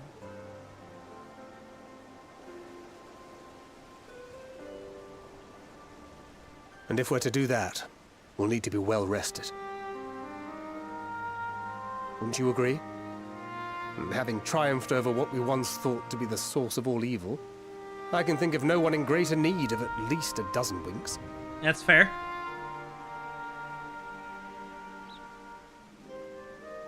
Shall we then? To the Annex. To prepare for tomorrow.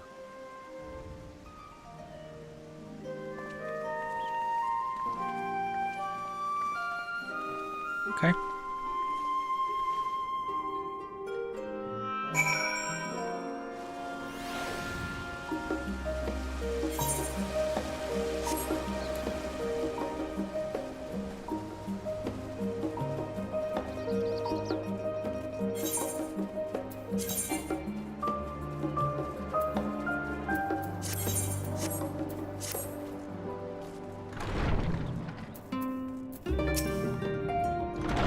Cryle tells me the Forum made a rather momentous announcement, so there's to be a great exodus, is there? I'm reminded of my narrow escape to the Isle of All. The realization, the running, the mixture of relief and regret after. Why me? I ask myself, why me? Why us? Why now? Why wonder? There's no use in fretting over the cosmic morality or lack thereof. We're here and we'll get through this together. And who knows, maybe my luck will rub off and grant everyone a narrow escape. There's no harm in praying for as much. Oh, but enough of my rambling. I'm sure you're exhausted. Your chamber awaits.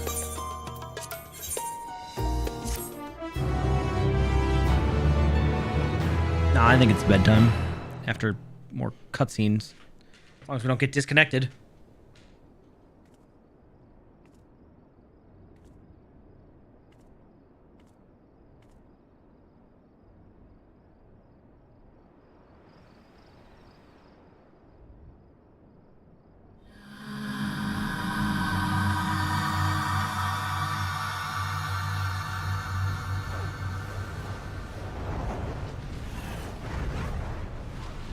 Wait, is that the voice of the planet?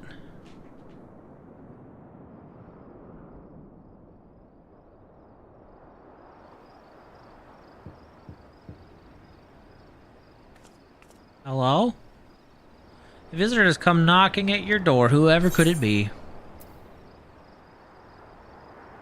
Ah?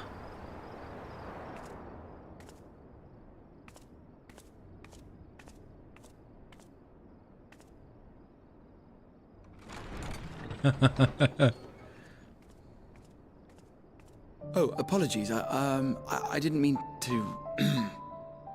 If you could spare a moment before bed. Absolutely. What you got, bud? Thank you. I fear this may be the last quiet night we have to talk for quite some time.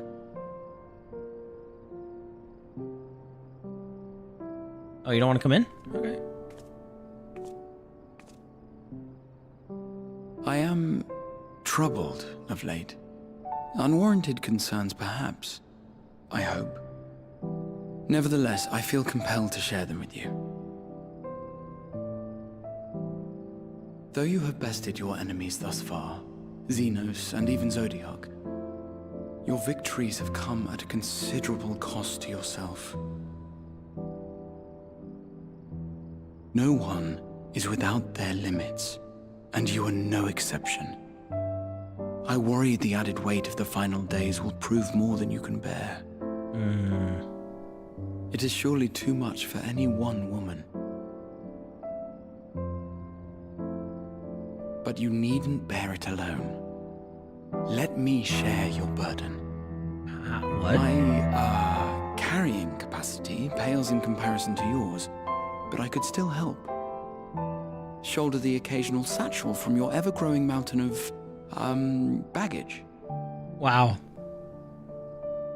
You have already done so much to help relieve me of mine own encumbrances. 'Tis only fair that I repay you in kind. Of course, it needn't be only troubles we share. Moments of joy may seem few and far between now, but there will come a time when we look back fondly on this journey. The inquiry at the Forum, our march through the snows of Garlemald, our impromptu dinner in this very room. All of it. And that is to say nothing of the journeys yet to come. To the ends of the world and beyond.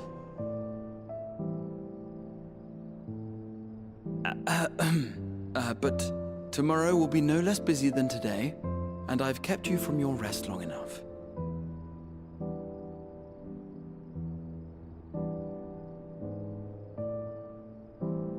Sleep well, my friend. Aw.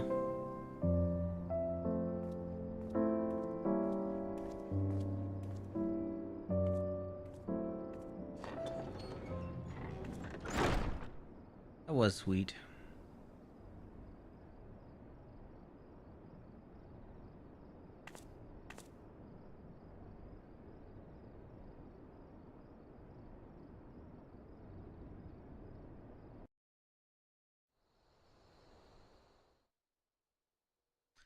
Ah, in the Alamegan Quarter.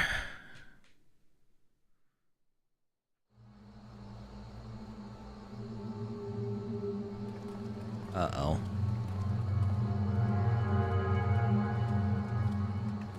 Is it gonna start? Thank the gods that tower is gone. The sight of it was enough to make me sick. Yeah, but it's gonna get worse. Thank the Ilsebar contingent, more like. Word is, they fought their way into Garlemald and toppled the bloody thing themselves. Not just the one, neither. All the towers have up and vanished. Aye, I heard the same. Commander Aldin and his troops helped keep casualties to a minimum, too. True. But is it true they brought back tempered Garlean soldiers? As Commander Aldin tells it, they've a treatment for that now. But don't you worry. Cured or not, they've no plans to bring them into the city proper. I see. Well, that's a relief then. I know we've brothers and sisters among the lot, but I can't say I'm eager to welcome them home.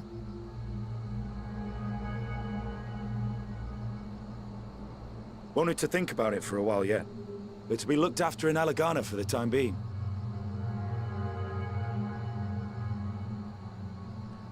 Hello? Man in purple?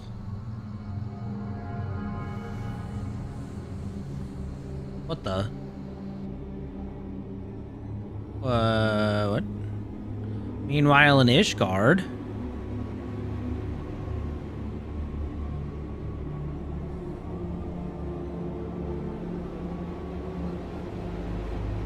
Oh, no, no, no, no, no, no, no, no, no.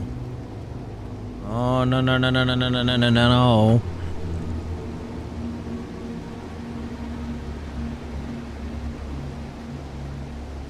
Oh, hey, friend. Another day, another commission of paramount importance.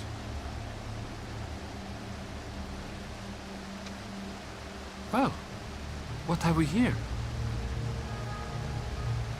You don't look well, friend.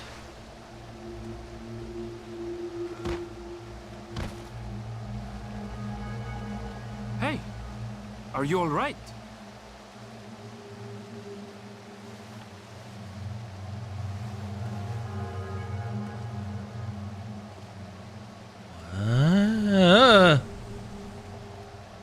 Was that? No. The shadows play tricks, nothing more. No, no, no, no, no. That was actually something. What the hell was that? The towers are gone, and the Garlean threat is abated.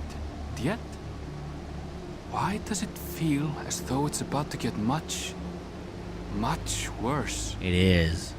The calm before the storm.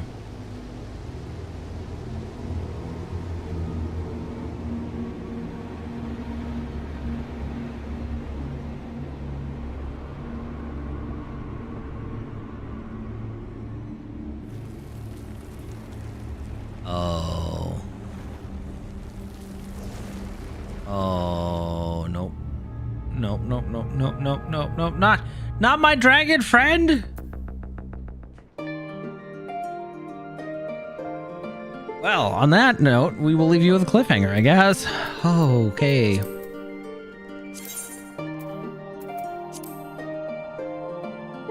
So with the intent of thwarting Fandaniel's nefarious machinations once and for all, you defeated the god of darkness, Zodiark, and in doing so, unwittingly played right into the Ascian's clever hands.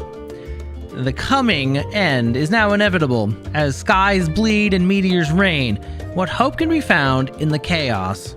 You can only keep walking towards and trusting in the path of the light.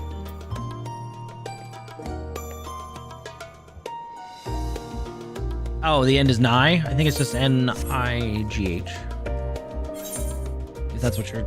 Is that the word you're thinking of? Alas, it is bedtime for me.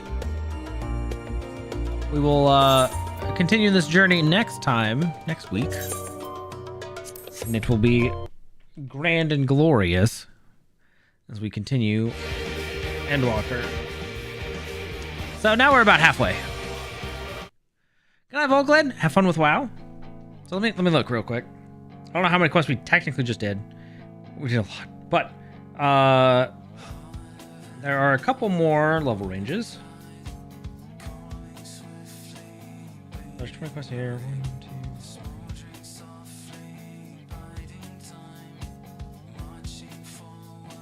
Okay, so we're about halfway with those. So there's 10 quests left in that one.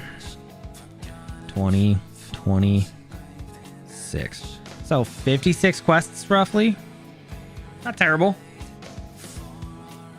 Yeah, you're getting there close and quick. Level 30. Oh, yeah. Is it that? Is that chapter 2? I still haven't dealt with the maids yet, so I'm on chapter. I'm at the the epilogue of chapter 2 still. I don't know, gosh, just hasn't sounded fun lately. Okay, cool. Well, we've got a bunch, so it's fun. But yeah, basically we have 2 more sets of like level quests, and then the final little stretch is 6. That's where it gets real good, I think. Oh yeah, PubSec with the... Yeah, I know where you're at, roughly. Yeah, that's the epilogue. I think of part 2. Eventually, I just didn't care. But we'll, I'll go back to it eventually. Anyways, yeah, thanks for hanging out. It's been a pleasure. Sorry for all the disconnects. I don't know what the hell happened there, but nothing I can do about it. We will be doing more Endwalker next week. Probably more Valheim, I think, if everyone's back on Thursday. Yeah, I think that's about it at the moment, so. Cool. See you guys next week. Yeah, Belobog was the main part of chapter 2, and then boom, into hey, there's this weird like prologue thing, and then you get into the maids.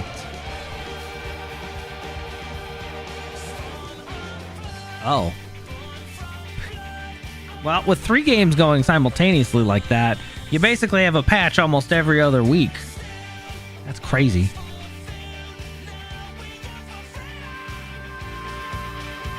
Foul hot, foul hot, foul hot. Soon TM.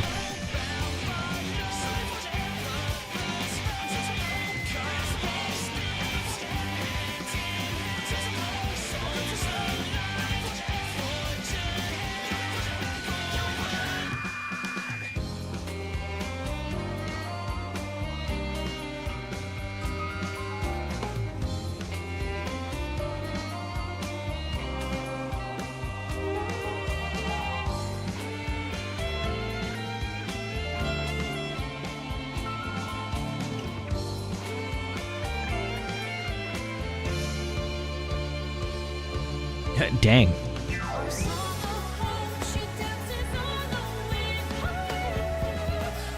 Oh, yeah.